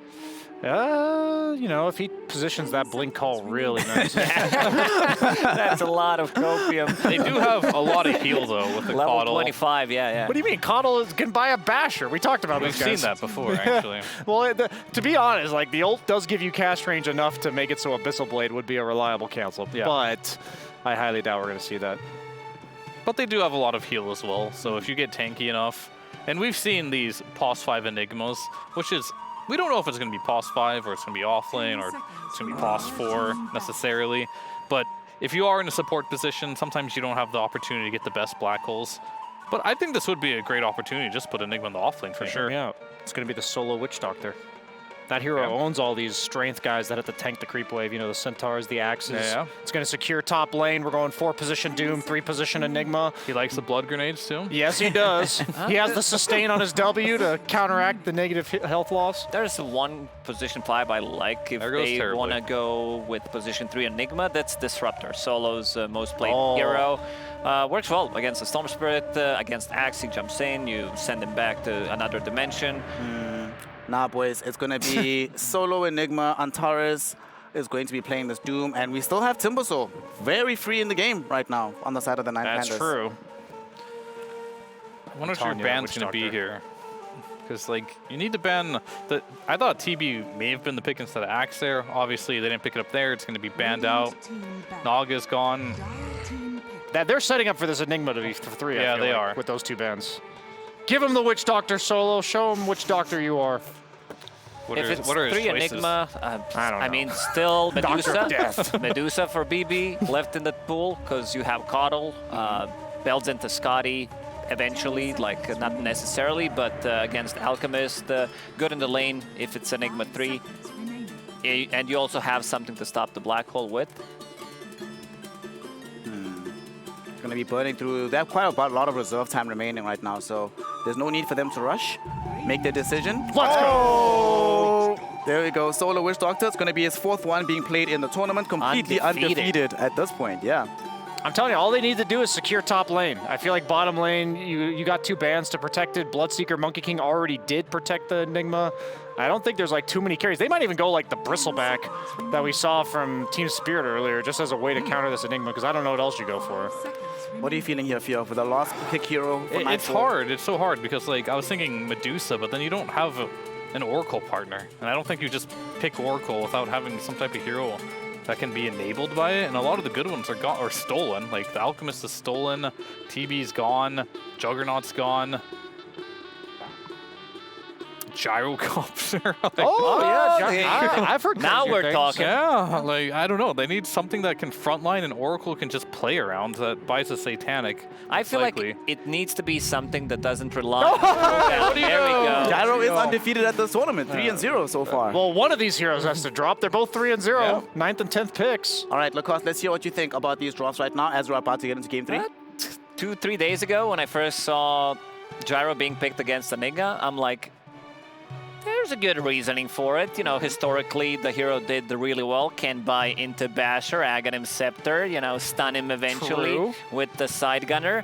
But give me a sec. I Here's think the problem, though, right? Yeah, there's a problem. He's Gyro. He doesn't have well, this IO is the with problem, him. right? Like you buy the side gunner, you press the Satanic, you died anyway in the black hole, but you got an Oracle now. So maybe now you can survive the black hole, and then you'll have enough lifesteal and get a couple life clicks off with the Satanic running, and maybe you'll survive. I think the Oracle might turn this matchup. BSJ, you were calling for the Witch Doctor? There's no way that this 3-0 Witch Doctor Gyro goes to 3-0. I actually just think Pure really is going to suffer this game. I think the Witch Doctor owns these heroes with the Maledict. They usually rely on like the Vanguard, making them difficult to gank because they drop from like full health to maybe 25%, and that just doesn't apply with the Witch Doctor. I think Ramses with a free farm game is the exact recipe for 9Pandas to take it, so I agree. And also Witch Doctor, the best blood grenade user in the game, being played by Solo. He's going to get 15 blood grenades, Maledict level 1, going to zone them out completely. Gyrocopter, you know, one of my favorite heroes. Undefeated.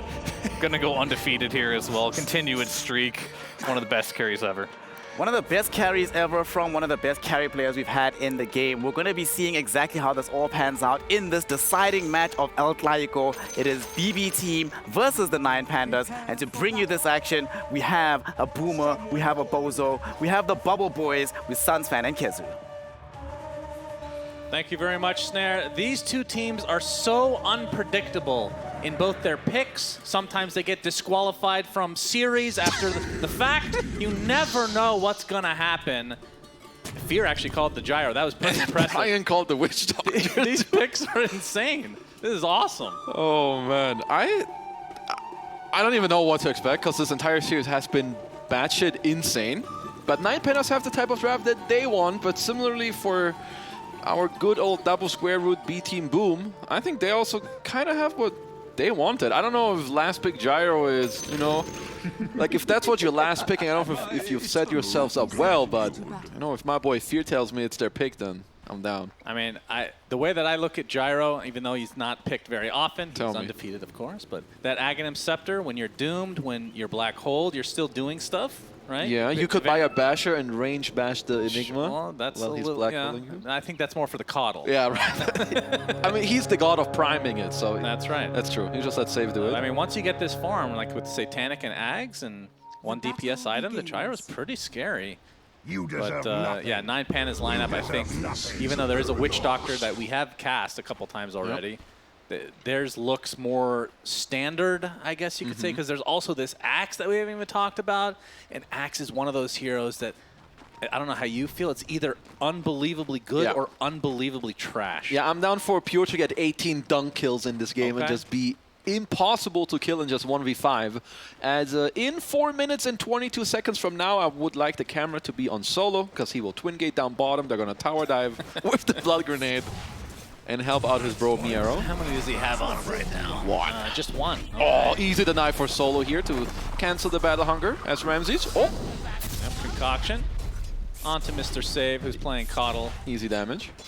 And yeah, okay, so when you look at these lineups as a whole, do you prefer one or the other? Because we have seen Ramses on this Alk, and we saw Kiyotaka on the Wind Ranger, game 1. He was unbelievably good, minus 1 or 2 very Minus big the mistakes. incredibly illegal plays, but yeah, guy's insane. His Wind Ranger is good. Overall for the lineups, I feel like I would prefer to play 9Pandas draft. I think it's higher execution, maybe, but if they get off to a good start, I think there's a chance for them to just overrun B-Boom. But if B-Boom gets to like slow down the game, Pure gets to have a good game, your Gyro just keeps farming, I think they're gonna be in a good spot later. But they need to survive the Ramsey Smurf Alchemist. Well, it's not blue though. Doesn't matter. Okay. Just a Smurf, just not blue. Gotcha.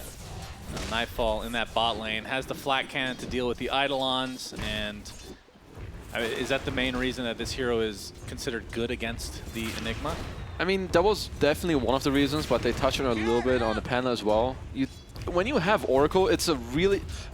Honestly, Oracle loses like all its value if you just have some casual Oracle where you don't have any partner. But instead, you're going to have this tanky hero that's going to build up. You pop the False Promise later, he's going to have some Satanic or Lifesteal to some sort, so you're going to feel more happy. It's just better for your draft cohesion. Double Blood Grenade, by the way. We're up to 2. Yeah, slowly getting Oh, there. it's going to be Concoction popped! with the Maledict, and the Blood Grenade has come. Look at it coming go! for Pure, and that is going to be first blood for yeah. Mr. Ramses. And he couldn't ask for a better start. Oh, the Ram Dog with a Panda tip, side. too. He's feeling it. Ooh, remember his recent track record when tipping True, early? but that was tipping Quinn specifically. Ah, so it's only it has opposite effect against Quinn. I think so. Okay. There's just something about Quinn that overpowers him. But of course, we cast that series 9Pandas 2-0 game, and so I think the demons perhaps That's true, actually. have been vanquished or exorcised, as it were. Exorcised, very for Mr. nice. I love Ramses. exercise. Not that kind of exorcism. As we have a new stun being channeled, which gives Solo the Lotus. Honest, when Solo gets to hold Lotus, Magic Wand, Blood Grenade, and Raindrop, he's the scariest +5 in the early game. Because he's going to show up to your lane, and he's going to go. He ain't going back. He's rushing B. What time did you say he's going to make that rotation? Between 4:50 and 5:30. Okay, well, we're going to keep an eye on that.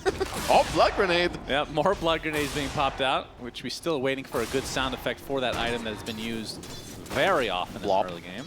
That's very true. Definitely needs something attached to it. It will come after TI. Yeah. Or it gets removed. Yeah, or that. I don't think that's going to happen. Too many people like this thing. I think it's a great item, actually. It's really cool. And Terry is looking for some creep pulling to help Miero.SF90 out in the bottom lane. Let's see how BB Square B are going to do anything about this. Yeah, in the mid lane, GPK sitting on 26-2 versus Kiyotaka's 20-1. I'm trying to remember as Concoction comes out onto here with the Maledict. Nice try. Too much. I'm trying to remember. Kiyotaka, first game, who did GPK play in that game number 1? Also Storm, right? They had Storm Caudle. Okay, because I remember that was the Night Kiyotaka Stalker getting game. off to a much better... I mean, it's not like he's doing poorly, but he's a little bit behind this time around. I believe he did a little better in game 1 than what is going on right now. As I must say that Miero is struggling in the bottom lane with 8 CS, so... Yeah. Well, that's what happens when you can't have Eidolons. That is very true. It's a difficult one. Blood Grenade with the Maledict again. Concoctions coming for Pure.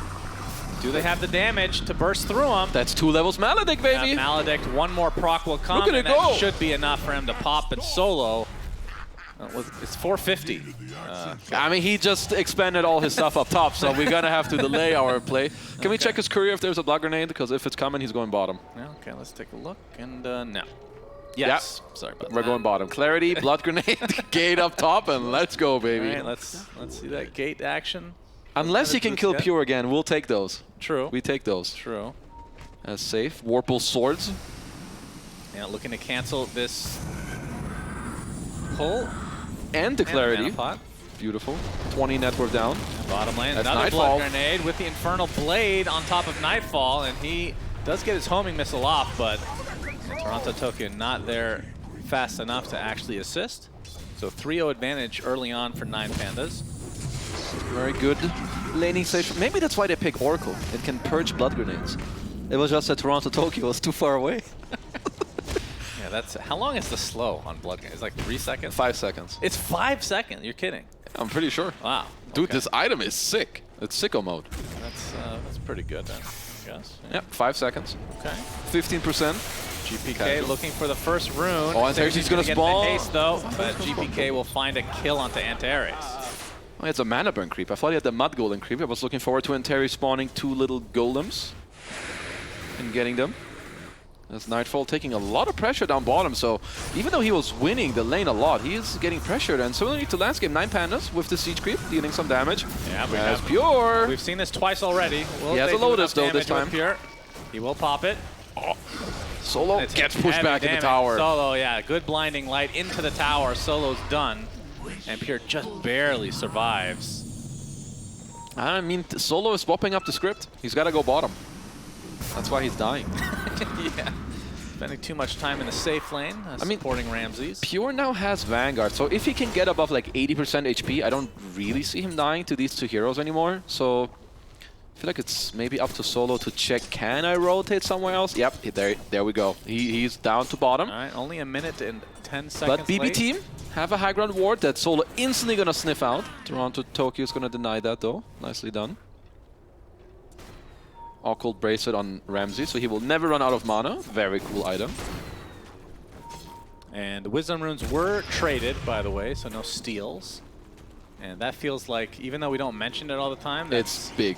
Maybe the biggest part of the first 7 minutes in some ways, other than the first blood. GPK getting focus fired by Kiyotaka. Save is in the area to try to help. Of course, GPK is level 7, so he can zip. Oh, Solo's coming in with a blood grenade and the heals now.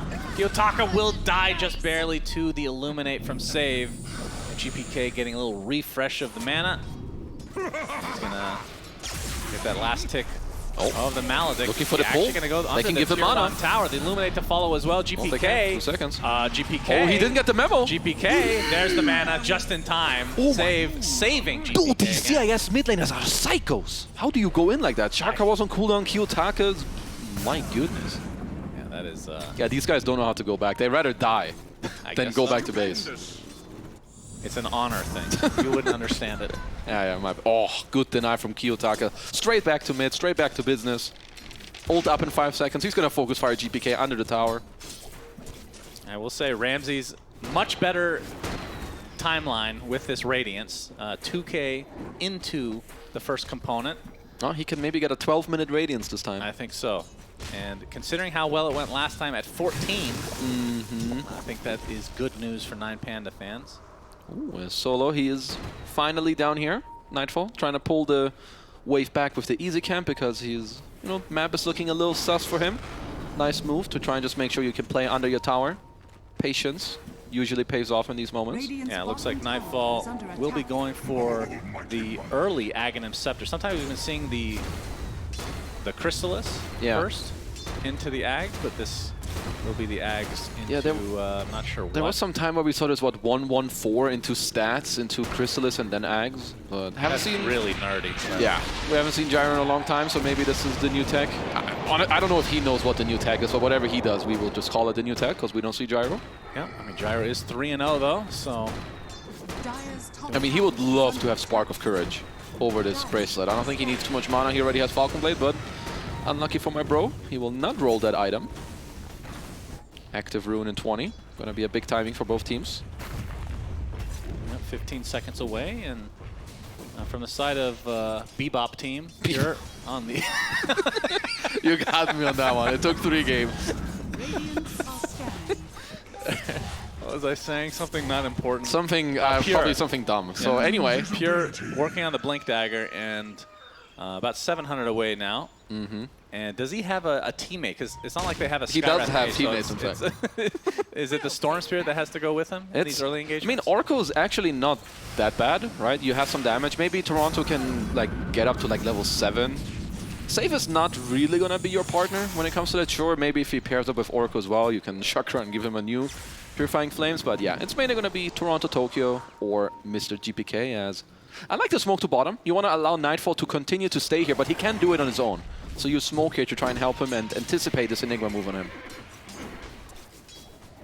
Ooh, and Terry's breaking the smoke with the invis. Breaking, GPK going for the longs, and Black Hole comes out just in time. Do they have the control with the shackle shot coming from Kiyotaka, but the false promise is there to save GPK. And down goes Miero, so it ends up being a successful gank here for Banana Slam Jamma team as 9Pandas now on the run. Did you just say Banana Slam Jamma team? Honestly, that was actually a sick Black Hole. If they were maybe like 1 or 2 seconds closer, I think GPK could. He barely lived through the false promise there, so you know I don't really mind him just laying down the law, like straight up black holing below him. So, but overall, good move for BB Square. As now we go straight to top, we want to say hello to our Ram Dog, who's farming the easy cam right now. No Chemical Rage. Yeah, they're gonna find him. That's a quick move. He has the 12-minute Radiance.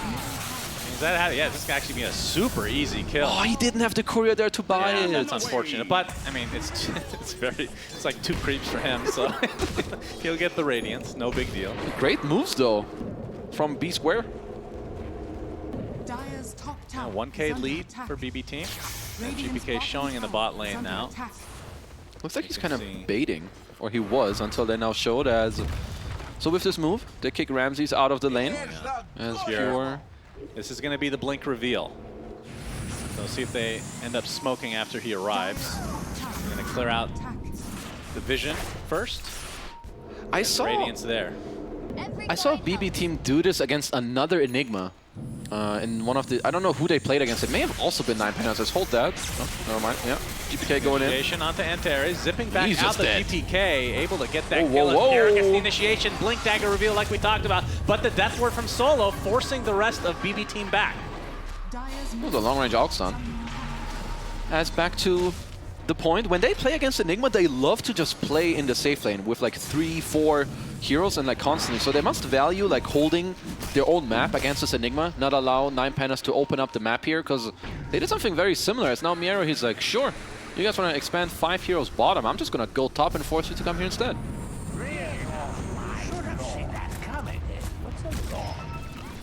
Well, 2K gold did against an Alchemist, so yeah, not too shabby. BB doing pretty good. Also getting closer to this vessel. Yeah, so BB team, they do spot these stacks, and obviously they would love to try to counteract this a bit. They're smoking up, the though. Alchemist will take these very quickly. They know that they're coming, so they're smoking. He's going to actually spot this with the Atos, but the call down is there. GPK gets a nice initiation off Kiyotaka, and Antares taking massive damage. Ramses, all he can really do is put out Concoction. Oh, the call from Pure! He now gets called. He's super low. The calling plate is there. Choppity chop for Mr. Pure. Oh, the power shot. They do find Toronto Tokyo in the end, but it's still a 1-for-2 in favor of BB team. He's looking for the blink. Solo. Another dunk. He has the heal. Let him dunk. Oh, yeah. Double kill for Pure. Into the double stacks on his ult. Beautiful. And they just abuse Miero. Not having an ult, and Nightfall. Gyrocopter is the king of these early invading plays as they get double Wisdom Rune. Look at this call down. Boom, #1, and then boom, #2 coming in. Also probably stealing a couple creeps. Very efficient play from Nightfall, killing some heroes and getting the farm at the same time with Flak. Beautiful play. As here, the chunk #1. I don't know why I called it chunk, but that was a chunk. Yeah. And he did go Chrysalis, by the way, on Nightfall. Crystallis. Okay. And here he gets a second chunkity chunk. Bam! So BB team looking very good right now. This Blink Dagger really paying off for Pure. It's been 2 initiations already. 2 kills, actually more. As this tier 1 tower is fortified. But you have to think that BB team will be able to get this, although some members of 9Pandas in the area to potentially defend. But there's another call coming out, this time on Kiyotaka. And it's going to force out the rest of 9Pandas who were hiding in range. Ramses going to stun himself, though. Shackle shot will not connect as GPK comes in with the shield row. Kiyotaka. Oh, the black hole! There's the black hole. Is there any save to come? No. No false promise on cooldown. GPK is dead. Ooh, both mid laners going a little too ham at some stages of this game. I mean, you have the shield rune, you get chakra. I kind of get it, but Miero, this guy ain't hesitating. He just black holes on the spot every time. Now Ramsey's going to end up getting some of the stacks. A very small amount, though, compared to before. Still decent as solo. They're gonna have. They always have like 1 or 2 forms of sustains in their draft. So you're gonna have this Witch Doctor. He has 3 levels in heal. He has a Panvis. He's going Holy Locket next. You get the auras from your Enigma. And then around like 16, 17, 18 minutes, it's just gonna be call time with Ramsey's BKB plus Blink Dagger. So he's gonna farm double Ancients as there's a little Cobalt following solo to give him some more GPM. Very cool. And Pure has something being delivered right now. I'm guessing it's the Blade Mail. It's an item, yes. That is a Blade Mail indeed. And he's going to use it right off the bat. Chop! Another chop is there for Pure.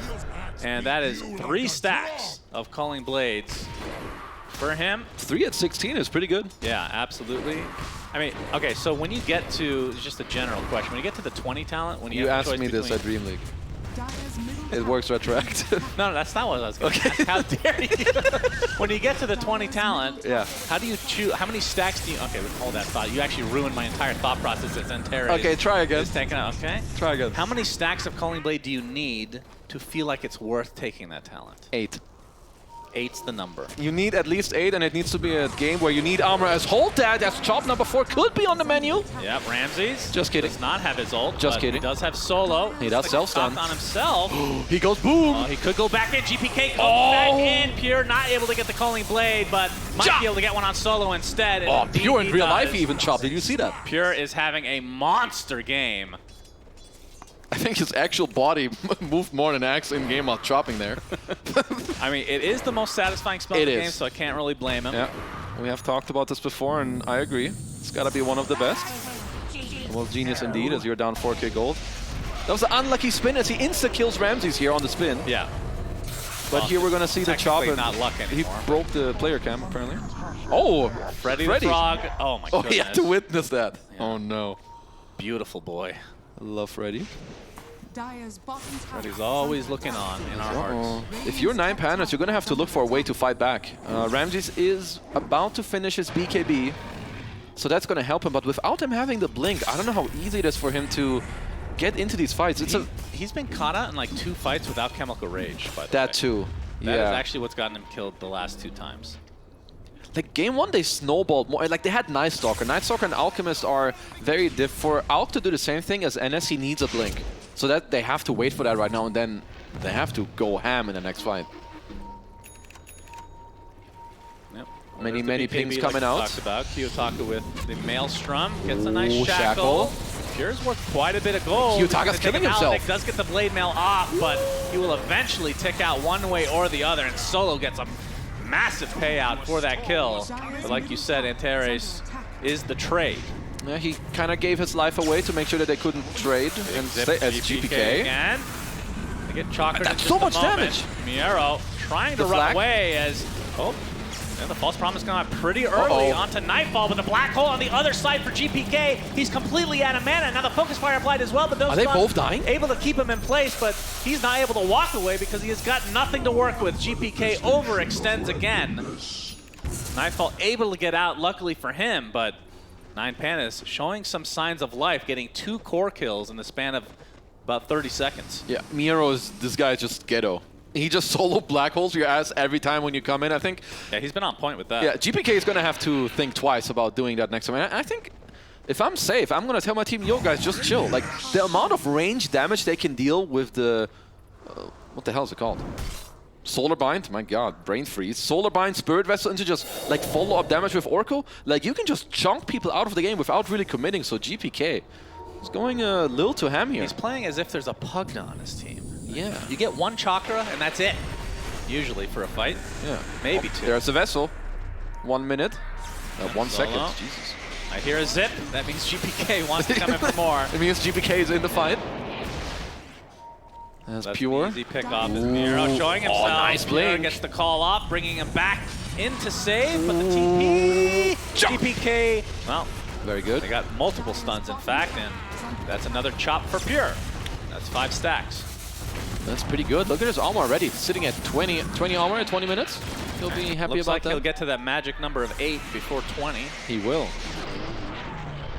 That's here. We see Solo die. Yep, Very sure nice. did. And the choppity chip chop. Boom. Yeah, being up 3,000 gold at 20 minutes against an Alchemist. I'm pretty happy about that. Yeah, very active game for BB team. Or for both squads, really. I mean, from 9Pandas side, what exactly do they need to be able to take fights themselves? Because it feels like they're on the defensive, right? Because Bebop team, like with Axe and whatnot, are finding the initiations. I should not look at you when I talk. They're about... Oh, this is another one of the best things about Axe. When you get an illusion rune, you just get 8 Gillion gold. That's true. Yeah, so back to the game. Tier 1. They are ready right now. And 9Pandas, I don't think they're... Sure, you still get stronger in the game, but this blink on Ramses really changes everything where he can just go in. When you're top net worth, you need to use it, you need to push forward. Kiyotaka is still strong, but he needs people to go in. So, 9Pandas, it is time to fight and get in there against B+B team. As Antares wants to steal the Wisdom Rune, which is not there anymore. Ooh, block, Glimmer Cape. GPK, ooh, outsmarted a bit. Although the Scorched Earth is still there, so eventually the Doom is found. And opting for the Blink Dagger next, so goes for more utility start with the Glimmer Cape. Oh. And now Tormentor, 21 minutes and Reign 40 of Destiny. seconds. Reign of Destiny, it's or coming. Recall, one of the two. Nah, Reign of Destiny. It's fate for this game. Okay. Whatever. It is Recall. Never mind. Would have been cool, though. What, if you got the 50-50 Yeah. right? Yeah, really cool. Stop looking like that. Look like a disappointed dad. Dire's middle tower is under Just attack. always disappointed in you. Yeah, whatever. Anyway, Miro has Blink Dagger. How do you feel about that? That's good. Okay, thank you. That was a great analysis. That's a good item. There's a DD Rune bottom, who shall receive, as neither team see it. All right, smoke up. That's now a they GG have smoke that right blink there. Like you talked about, that is... I mean, that makes them feel a little bit more comfortable with their initiations. I mean, the Roche is pretty good on 9Pandas, right? You have the... True. You have Acid Spray, you have the Helm of the Overlord, you have Focus Fire, you also have the heal to keep people alive, but... I think... B blobs are coming. He got me. See, you can't guess after saying that. Impossible. Roche. They got it, though. This is, again, a huge steal when you're behind. Really fast, Roche. The Acid Spray helping out quite a bit. And Kiyotaka's got this one. They're going to smoke as well, but Pure wants to continue here, looking for the call, but he's going to get... And he's actually going to be able to blink out of the Gleipnir, so nicely done from him. They're still around, though. They Nightfall. still want to fight. GPK really deep, as usual. They forced the rage. Now there for Nightfall, so he is very farm. Oh, I mean, Nightfall can frontline. I like 3,200 HP on this Gyrocopter. He is a big boy in this game. He's huge. He's online. Crystallis, Satanic, Aghanim Scepter. This, I mean, you're going against the Aegis, but... Oh my boy, we're at the edge of the world right here, my friends. His smoke does not pop. Wait, save. They pop now. They know they're back here. This is a huge fight now. Solo is going to be the first to fall in life, but he gets great stun coming out. He's going to die twice again? He's actually living thanks to the Pavis. GPK complete automatic. They're going to be able to get that Aegis relatively easily. And now all alone is Kiyotaka. We've seen this before as well. Gets a nice shackle shot, but the false promise is going to keep Pure alive along with the purifying flame. So it ends up being a 2-for-1, but that doesn't even include the factor of you're getting rid of the Aegis basically instantly. Did they not have TPs on the rest to get out here? Because at this point, Ramses and Miro, they already dodged. They're farming on the map. But my bro, Kiyotaka, he's stuck just dying twice again with the Aegis, just like, what was it, game 1, game 2? I don't know. Sure. Same thing happened, yeah, sure. The you're talking about Kiyotaka winner? Yes. That was game 1. Yeah. Thank you. The cast was amazing, but yeah. I mean, the fact that they smoked again just to be able to find, that's really smart. I mean, it's just some top tier play from BB. They go in first, they kite the Chemical Rage, go back, re-smoke, get them there. Maybe some of them are TPing out, and they had a perfect read as Nightfall. This is getting close to a Daedalus. 1k gold away. I don't think you can kill him anymore unless he's Black Hold. And even then, if Oracle's around as Kiyotaka, hello there. Electric Vortex, GPK is out of mana, but oh, nice Gleipnir onto 2. Not able to jump him now, but the homing missile is still coming for you. Teres is shadowing, though, the Wind Ranger, and that's going to be enough. The Pure also has a BKB. He's going to have some very good team fighting. The 5 stacks, the Blade Mail, Boots of Travel as well. He's well equipped to fight. Teres with the Glimmer Cape. Vision. Trying to delete this. He's going to get jumped, though. Gleipnir onto 2. The force step. GPK's on the Oh, back good position call. for the counter initiation from Pure with the call on 2 and the blade mail to follow. They delete the Doom to start. Solo's next on the list as Nightfall is monstrous. This is a huge gyrocopter. Fear was talking about, I mean, the fact that you have the Ag Satanic now, Yeah. I don't know how you kill this guy without just outnumbering him. You need to they need to outplay them. And yeah, I think you have to smoke around, kill the supports, and then somehow black hole the gyro after the supports are dead or something like that. But that will only happen if you start the fight, and we haven't seen 9Pandas start the fight as BB. They're ready for this. GPK. Yeah, there's the opener again. GPK doing his usual stuff. Pure not able to hit the call though. As Kiyotaka trying to dodge left, right, and center. Not Still able dead. to get the shackle shot off. And Kiyotaka will fall in the end as he's double teamed there. But Miero is going to run into Ramses. Can they do anything together? As Pure now It's time to disengage, my friends. going to the high ground. I mean, Team 2B, they just have the entire map, and wherever Nightfall goes, you have to dodge this man. And Nightfall perhaps wants to go for the Tormentor. His Aghanim Scepter will always go for it with auto attacks. Reign of Destiny. This will be a second shard for BB team. Toronto Tokyo gets exactly what you asked for. Yep, the Reign of Destiny. 5 minutes late, but we'll still take it. Oh, there we go. Making There it sure is. that works. Beautiful. I mean, they've got a lot of sustain. It's not just the Oracle, right? You've got the Save Coddle as well, who's pumping out some good heal numbers. You have the Spirit Vessel, 4 staffs as... Yeah, man. Satanic on Gyro. Gyro, Yeah. with all of this combined with the Satanic, this is... Whew. And now he has Daedalus, the full Daedalus. BKB will be next. Begs the question why we're not seeing Gyrocopter a little bit more against the Doom, against the Enigma. These two heroes have been picked a lot. It needs to be very specific, because there's still many other heroes you love to have against the two, like some TBs, Medusas, whatever it may be. As Oh, he the got call him. is there through the trees. Oh, give him the chomp. Mira found out. Nope. No! Nightfall's Ags doing him dirty. Yeah, very unfortunate. Stealing the kill. I mean, Gyro just needs a very specific game, right? He's got the Oracle, he has a lot of purpose, he has people going in for him. This has got to be one of the better Gyro games. Was that whose force staff was? I'm trying to figure that out. Somebody forced. It was the Psychic Band. Oh. Oh, I see. Good job by Miero. Yeah. Damage control, not giving Pure to stack. I mean, that is something. It is. Easy win now. There's a neutral item on the ground. We No take big those. deal. Oh, Paladin Sword. Yeah, we needed more regen. We got that. Well, Ramses has the Assault Cuirass and another slot to go. And of course, he could always upgrade his boots and the blink. Level 20 on Nightfall. He's got the plus 40 flak cannon damage talent. That's also pretty good. He's got a lot of flak cannon hits with the 15 talent combined as well. So any bonus damage, he'll take it. As 9Pandas, I mean, if they haven't talked about it yet, it's time now where you need to talk about how you want to fight. How do we go around? Who's going to set me up? Miro's going to have to step up and tell his team, okay, this is the only way that I can black hole in the fight, and that's what they have to play for. As we're going to see Nightfall kill steal from Pure with a beautiful TP cancel. Psychic Headband has this much range, huh? Like you mean on the pushback? Yeah. That seems really far. Like I guess he has to go through the terrain, so it makes it look Yeah. farther than it is. It's Full fake team's owned news. by 9Pandas. Ramses gets off the concoction. You can see the gyrocopter completely ignored, and for good reason. They're going to be able to take out Save, though, to start, but Pure with a nice initiation. They found Enigma. Onto the Enigma. They chops him to the ground, and now the heals coming out from Toronto Tokyo from afar. Already 3 dead for 9Pandas, now 1 buyback as Ramses able to just barely get out. But it feels like BB team are just on top of every fight. And when your carry is a hero that they don't, even without Aegis, they don't even want to try to kill. That's really a bad sign. This didn't even look that bad. Like here in the back, it looks like they have a 2-man stomp. Yeah, that looked really good. He got recalled into it or something? That looked so strange. Yeah, I think he got recalled into the center or something, but Pure finding the Enigma.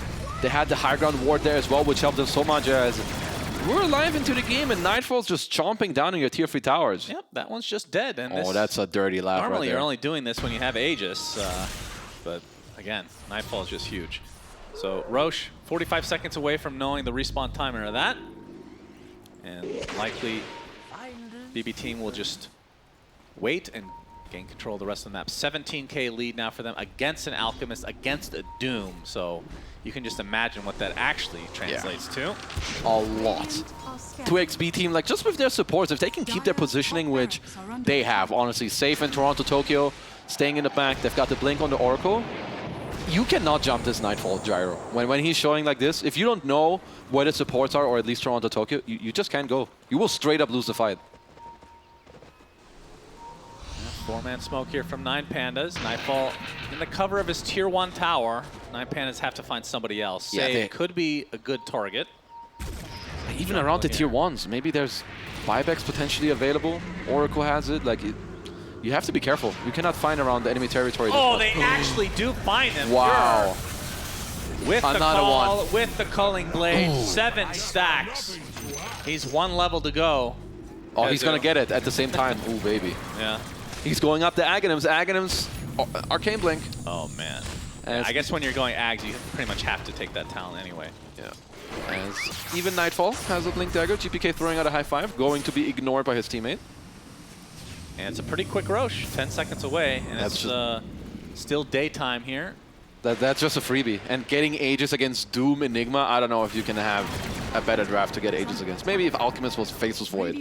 They're going through the gate. Interesting. Roche is coming top in 3 minutes. Yeah. They're going to gain control of that, knowing that 9Pandas will not go for Roche. They want to go to this ward. They're expecting someone to run into the ward that they have. And they are Arrow correct. will be the one with the Triceratops. Right there. Chop and it. There it. Chop Oh, it. He didn't get it. He thought about chopping it, actually. I like it. 7 stacks still. As now they we- can TP, save. He can even Scouting it out. recall Nightfall. Never mind, he just TPs to that. Mr. Shrine, all good.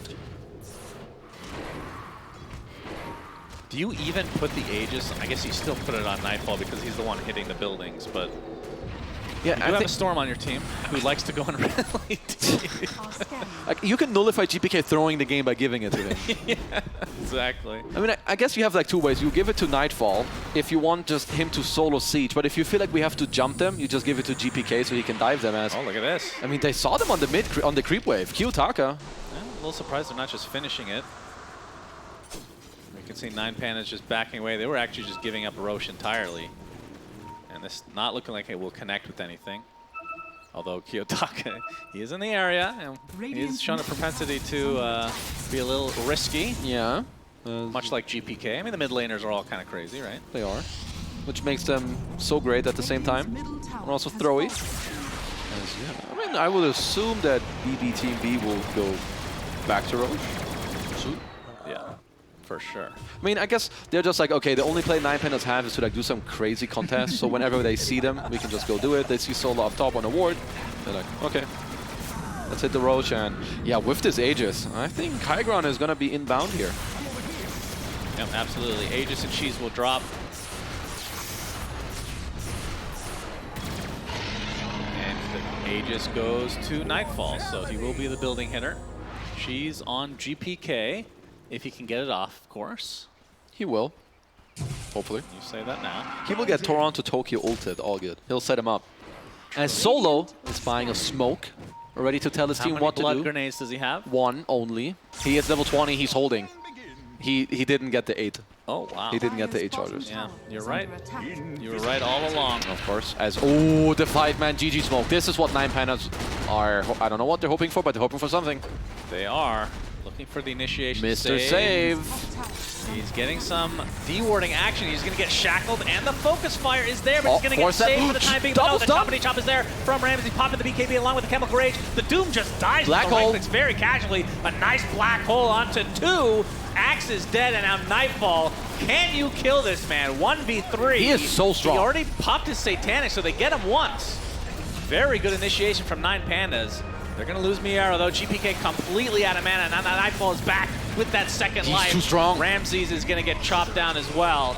2 very low Pure's members of back. 9Pandas, and yeah, that's the death of Kiyotaka. Oh, he's going to get another one. He does not have buyback at all, as Solo's next on the list for Nightfall. Double kill for him, and straight into the high ground. They don't have creeps, although, yeah, they're not coming in range, so perfect timing. Buyback is available for Ramses, but this is going to be, I think, 2 sets of Rex, if not more. I mean, they're gonna push it all the way. They use 2 buybacks, both Axe in Toronto, Tokyo.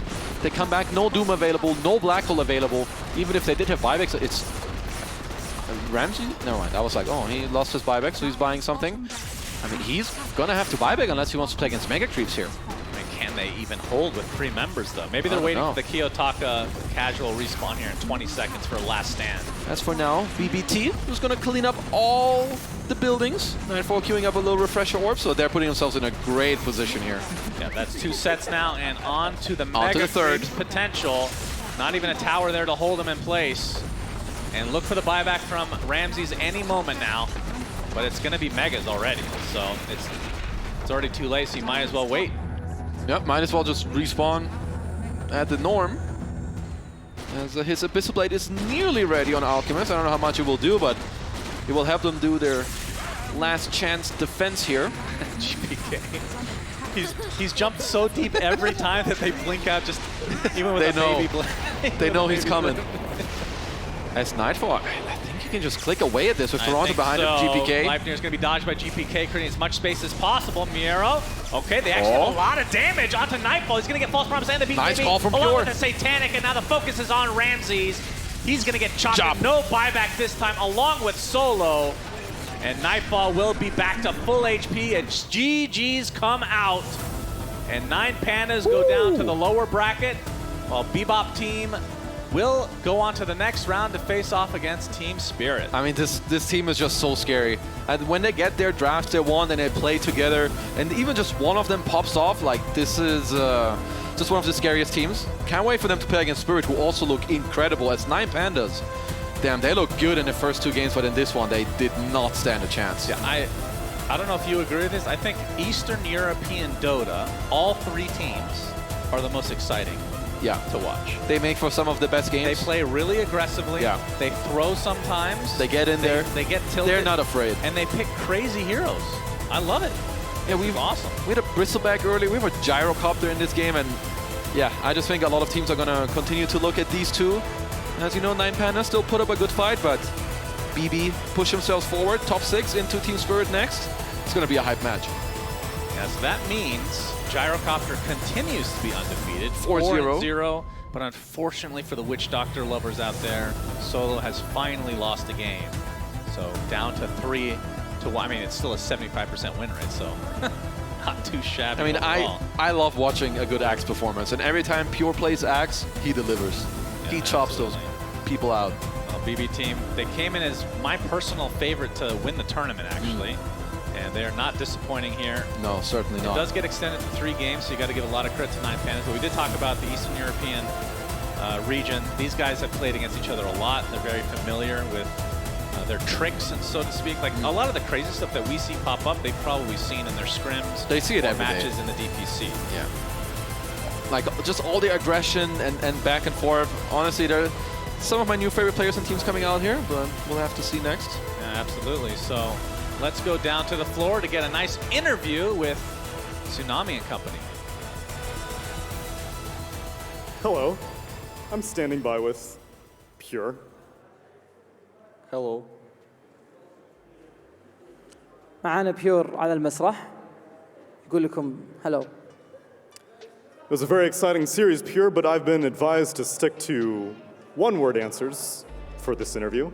How are you feeling right now? Great. بيور في المسرح وكان يقول لنا انه هو شعوره كويس. Did you have fun playing Axe in Game 3? Of course. سألنا بيور إذا كان يلعب أكس ومبسوط وهو يلعب فيه قال of course. Are you looking forward to facing off against Team Spirit in the upper bracket quarterfinal? Semifinal. Gladiators. سألنا بيور مين الفريق اللي حاب يواجهه في كوارتر فاينلز؟ جوابه كان جيمنج جلاديترز. Thank you for this interview, Pure, and congratulations. Thank you. Back to the studio. Back to the studio. على طول على الاستوديو أعزائنا المشاهدين على طول. Thank you very much, Tsunami, Fancy, and of course, Pure on the stage. And shout outs to the base boys of Sunsfan and Kezu for the game. What a game indeed. Once we got into this Game 3 environment, BSJ, you were calling out for this Witch Doctor for solo. Unfortunately, it didn't work out at the end of the day. Yeah, at the end of the day, the game-winning pick came out to be the Gyrocopter, just like Fear at TI5. Yeah, Fear, this is your favorite hero, right? How excited are you to see this Gyrocopter get a dub? Very excited. I love this hero, and it's very good against Enigma, and especially, I couldn't think of a better pick, especially when you have an Oracle. This is a hero you have to enable in some capacity, and it does lane well versus Enigma. Gyro is doing really well this turn. It's on the come up, and I think that's because Enigma's also very popular right now, and this was just a great Gyrocopter game. They come few and far in between, but this is the one. Yep, today we've actually seen a good demonstration, Lacoste, of the fact that when there's a great game for a particular hero, you definitely pick it up no matter what. Do not be afraid of getting this into your hands. Of course, that also leads us very well into our STC play of where we saw within this particular game. So walk me through this, Lacoste. What was happening at this moment in the game? Yeah, this is a fight near the 9Pandas triangle where you're gonna see the damage coming out from this flag cannon, full in action. And Solo did a lot in that fight, but also see the Doom on the Storm Spirit. He managed to get out. Of course, he throws a Blood Grenade because why not? He throws it every single fight. And another great initiation there coming out from Pure on his axe that he did throughout the whole game. And Gyrocopter just goes ham. Like, you know that there's Oracle behind you, so very difficult for Doom to choose the target to go for. And after that, they just clean up. Clean up indeed. Pure also getting himself a lot of kills throughout this game, yet again continuing to be the only player at the tournament that has won on this Axe hero. Really, really good performance coming out of him. But the star of the show is obviously Nightfall on this Gyrocopter, and not just on his gyro, throughout the entire game. He is earning our Kadia MVP of this final series of the evening, because BSJ, if you want to learn how to play Gyrocopter, honestly, just watch this replay. If you want to learn how to play Monkey King, watch his replay. If you want to learn how to play Dota as a carry player, just watch Nightfall. Yeah, my most recent Gyrocopter replay was TI5, so now I've got some more up-to-date footage meta to study. Yeah, I admire the courage, right? You know, you've pretty much picked a hero that has only been seen three times throughout this entire tournament. So much on the line. It's like your job as a carry to have confidence. I loved interviewing him at Dream League Nightfall because he just said, I know what I'm supposed to do in this game. I tell my team my timings. I know my win condition, and having that like courage in the last pick of a draft like that.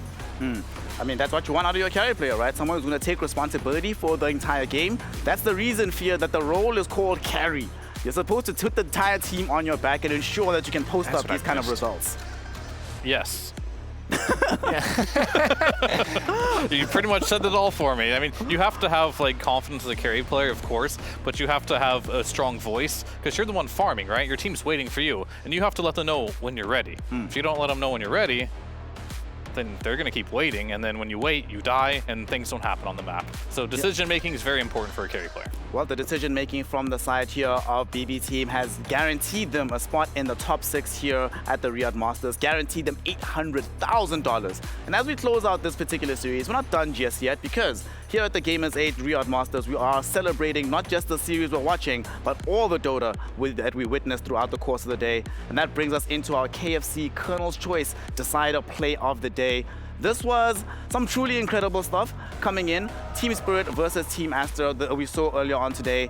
This third draft, we were not really fans of it, but they still had to execute from Team Spirit. And this fight right here, BSJ, we're talking about good carry performances. Monet just did not have a game, and this is a perfect example of how bad things can go when things aren't set up for you. Yeah, it's just well played on the side of Team Spirit. They look like they're firing on all cylinders today. You see the coordination, the Naga sleep. Like, that's what the Naga out of all the carries in the pool offers right now, is setting up for the team fight. And they also, like, we saw with them having a similar idea with their last pick. It was their real carry, Leshrek, coming out from Laurel, who stepped it up for this tournament. Definitely did step it up. Laurel playing very well. Just Eastern Europe in general has stepped it up at this tournament. There's a reason 3 of them were in the upper bracket, and now 2 of them already guaranteed top 6 here at the Riyadh Masters. Outside of that Colonel's Choice Play of the Day, we have the El Habib, Dr. El Habib Save of the Day here, Lacoste. Quest Esports versus Talent Esports early on in the day. Talk to me about this one. This is you know, one of those situations where like death is guaranteed, but sometimes the enemy team just says, nah, fam, we're gonna keep you alive no matter what. Yeah, that was a fight that I need to get closer to see what was actually happening, because that was 16 hours ago. And it's gonna be the life stealer coming in for the yeah, life stealer with the infest. Usually, like, you want to use it aggressively, but in this one, you know, it really makes the difference in this fight, keeping his teammate long enough alive so that the rest of the team can come in, and also making some cleanup after that. Yep, that was honestly just some shades of what we saw at the International last time around, you know? Matuma, man, wherever he is on his boat, watching that play and saying, good job, fam. Well done, Talent Esports, for being able to make that amazing save happen. And of course, that was the save of the day. Some really good Dota that we've seen throughout the course of this day of Dota, the first day of the playoffs, but not the final one. We still have a lot of Dota to go. Still have a long way into the grand finals. We have guaranteed the semifinals though in the upper bracket. Talent taking down Quest Esports. Team Liquid finally dispatching the Gaming Gladiators, putting them into the lower bracket. We just saw Team Spirit taking down Team Asta in a 2-0 fashion. And of course, bbteam winning the Eastern European El Clásico and finding themselves in a very good position in the upper bracket.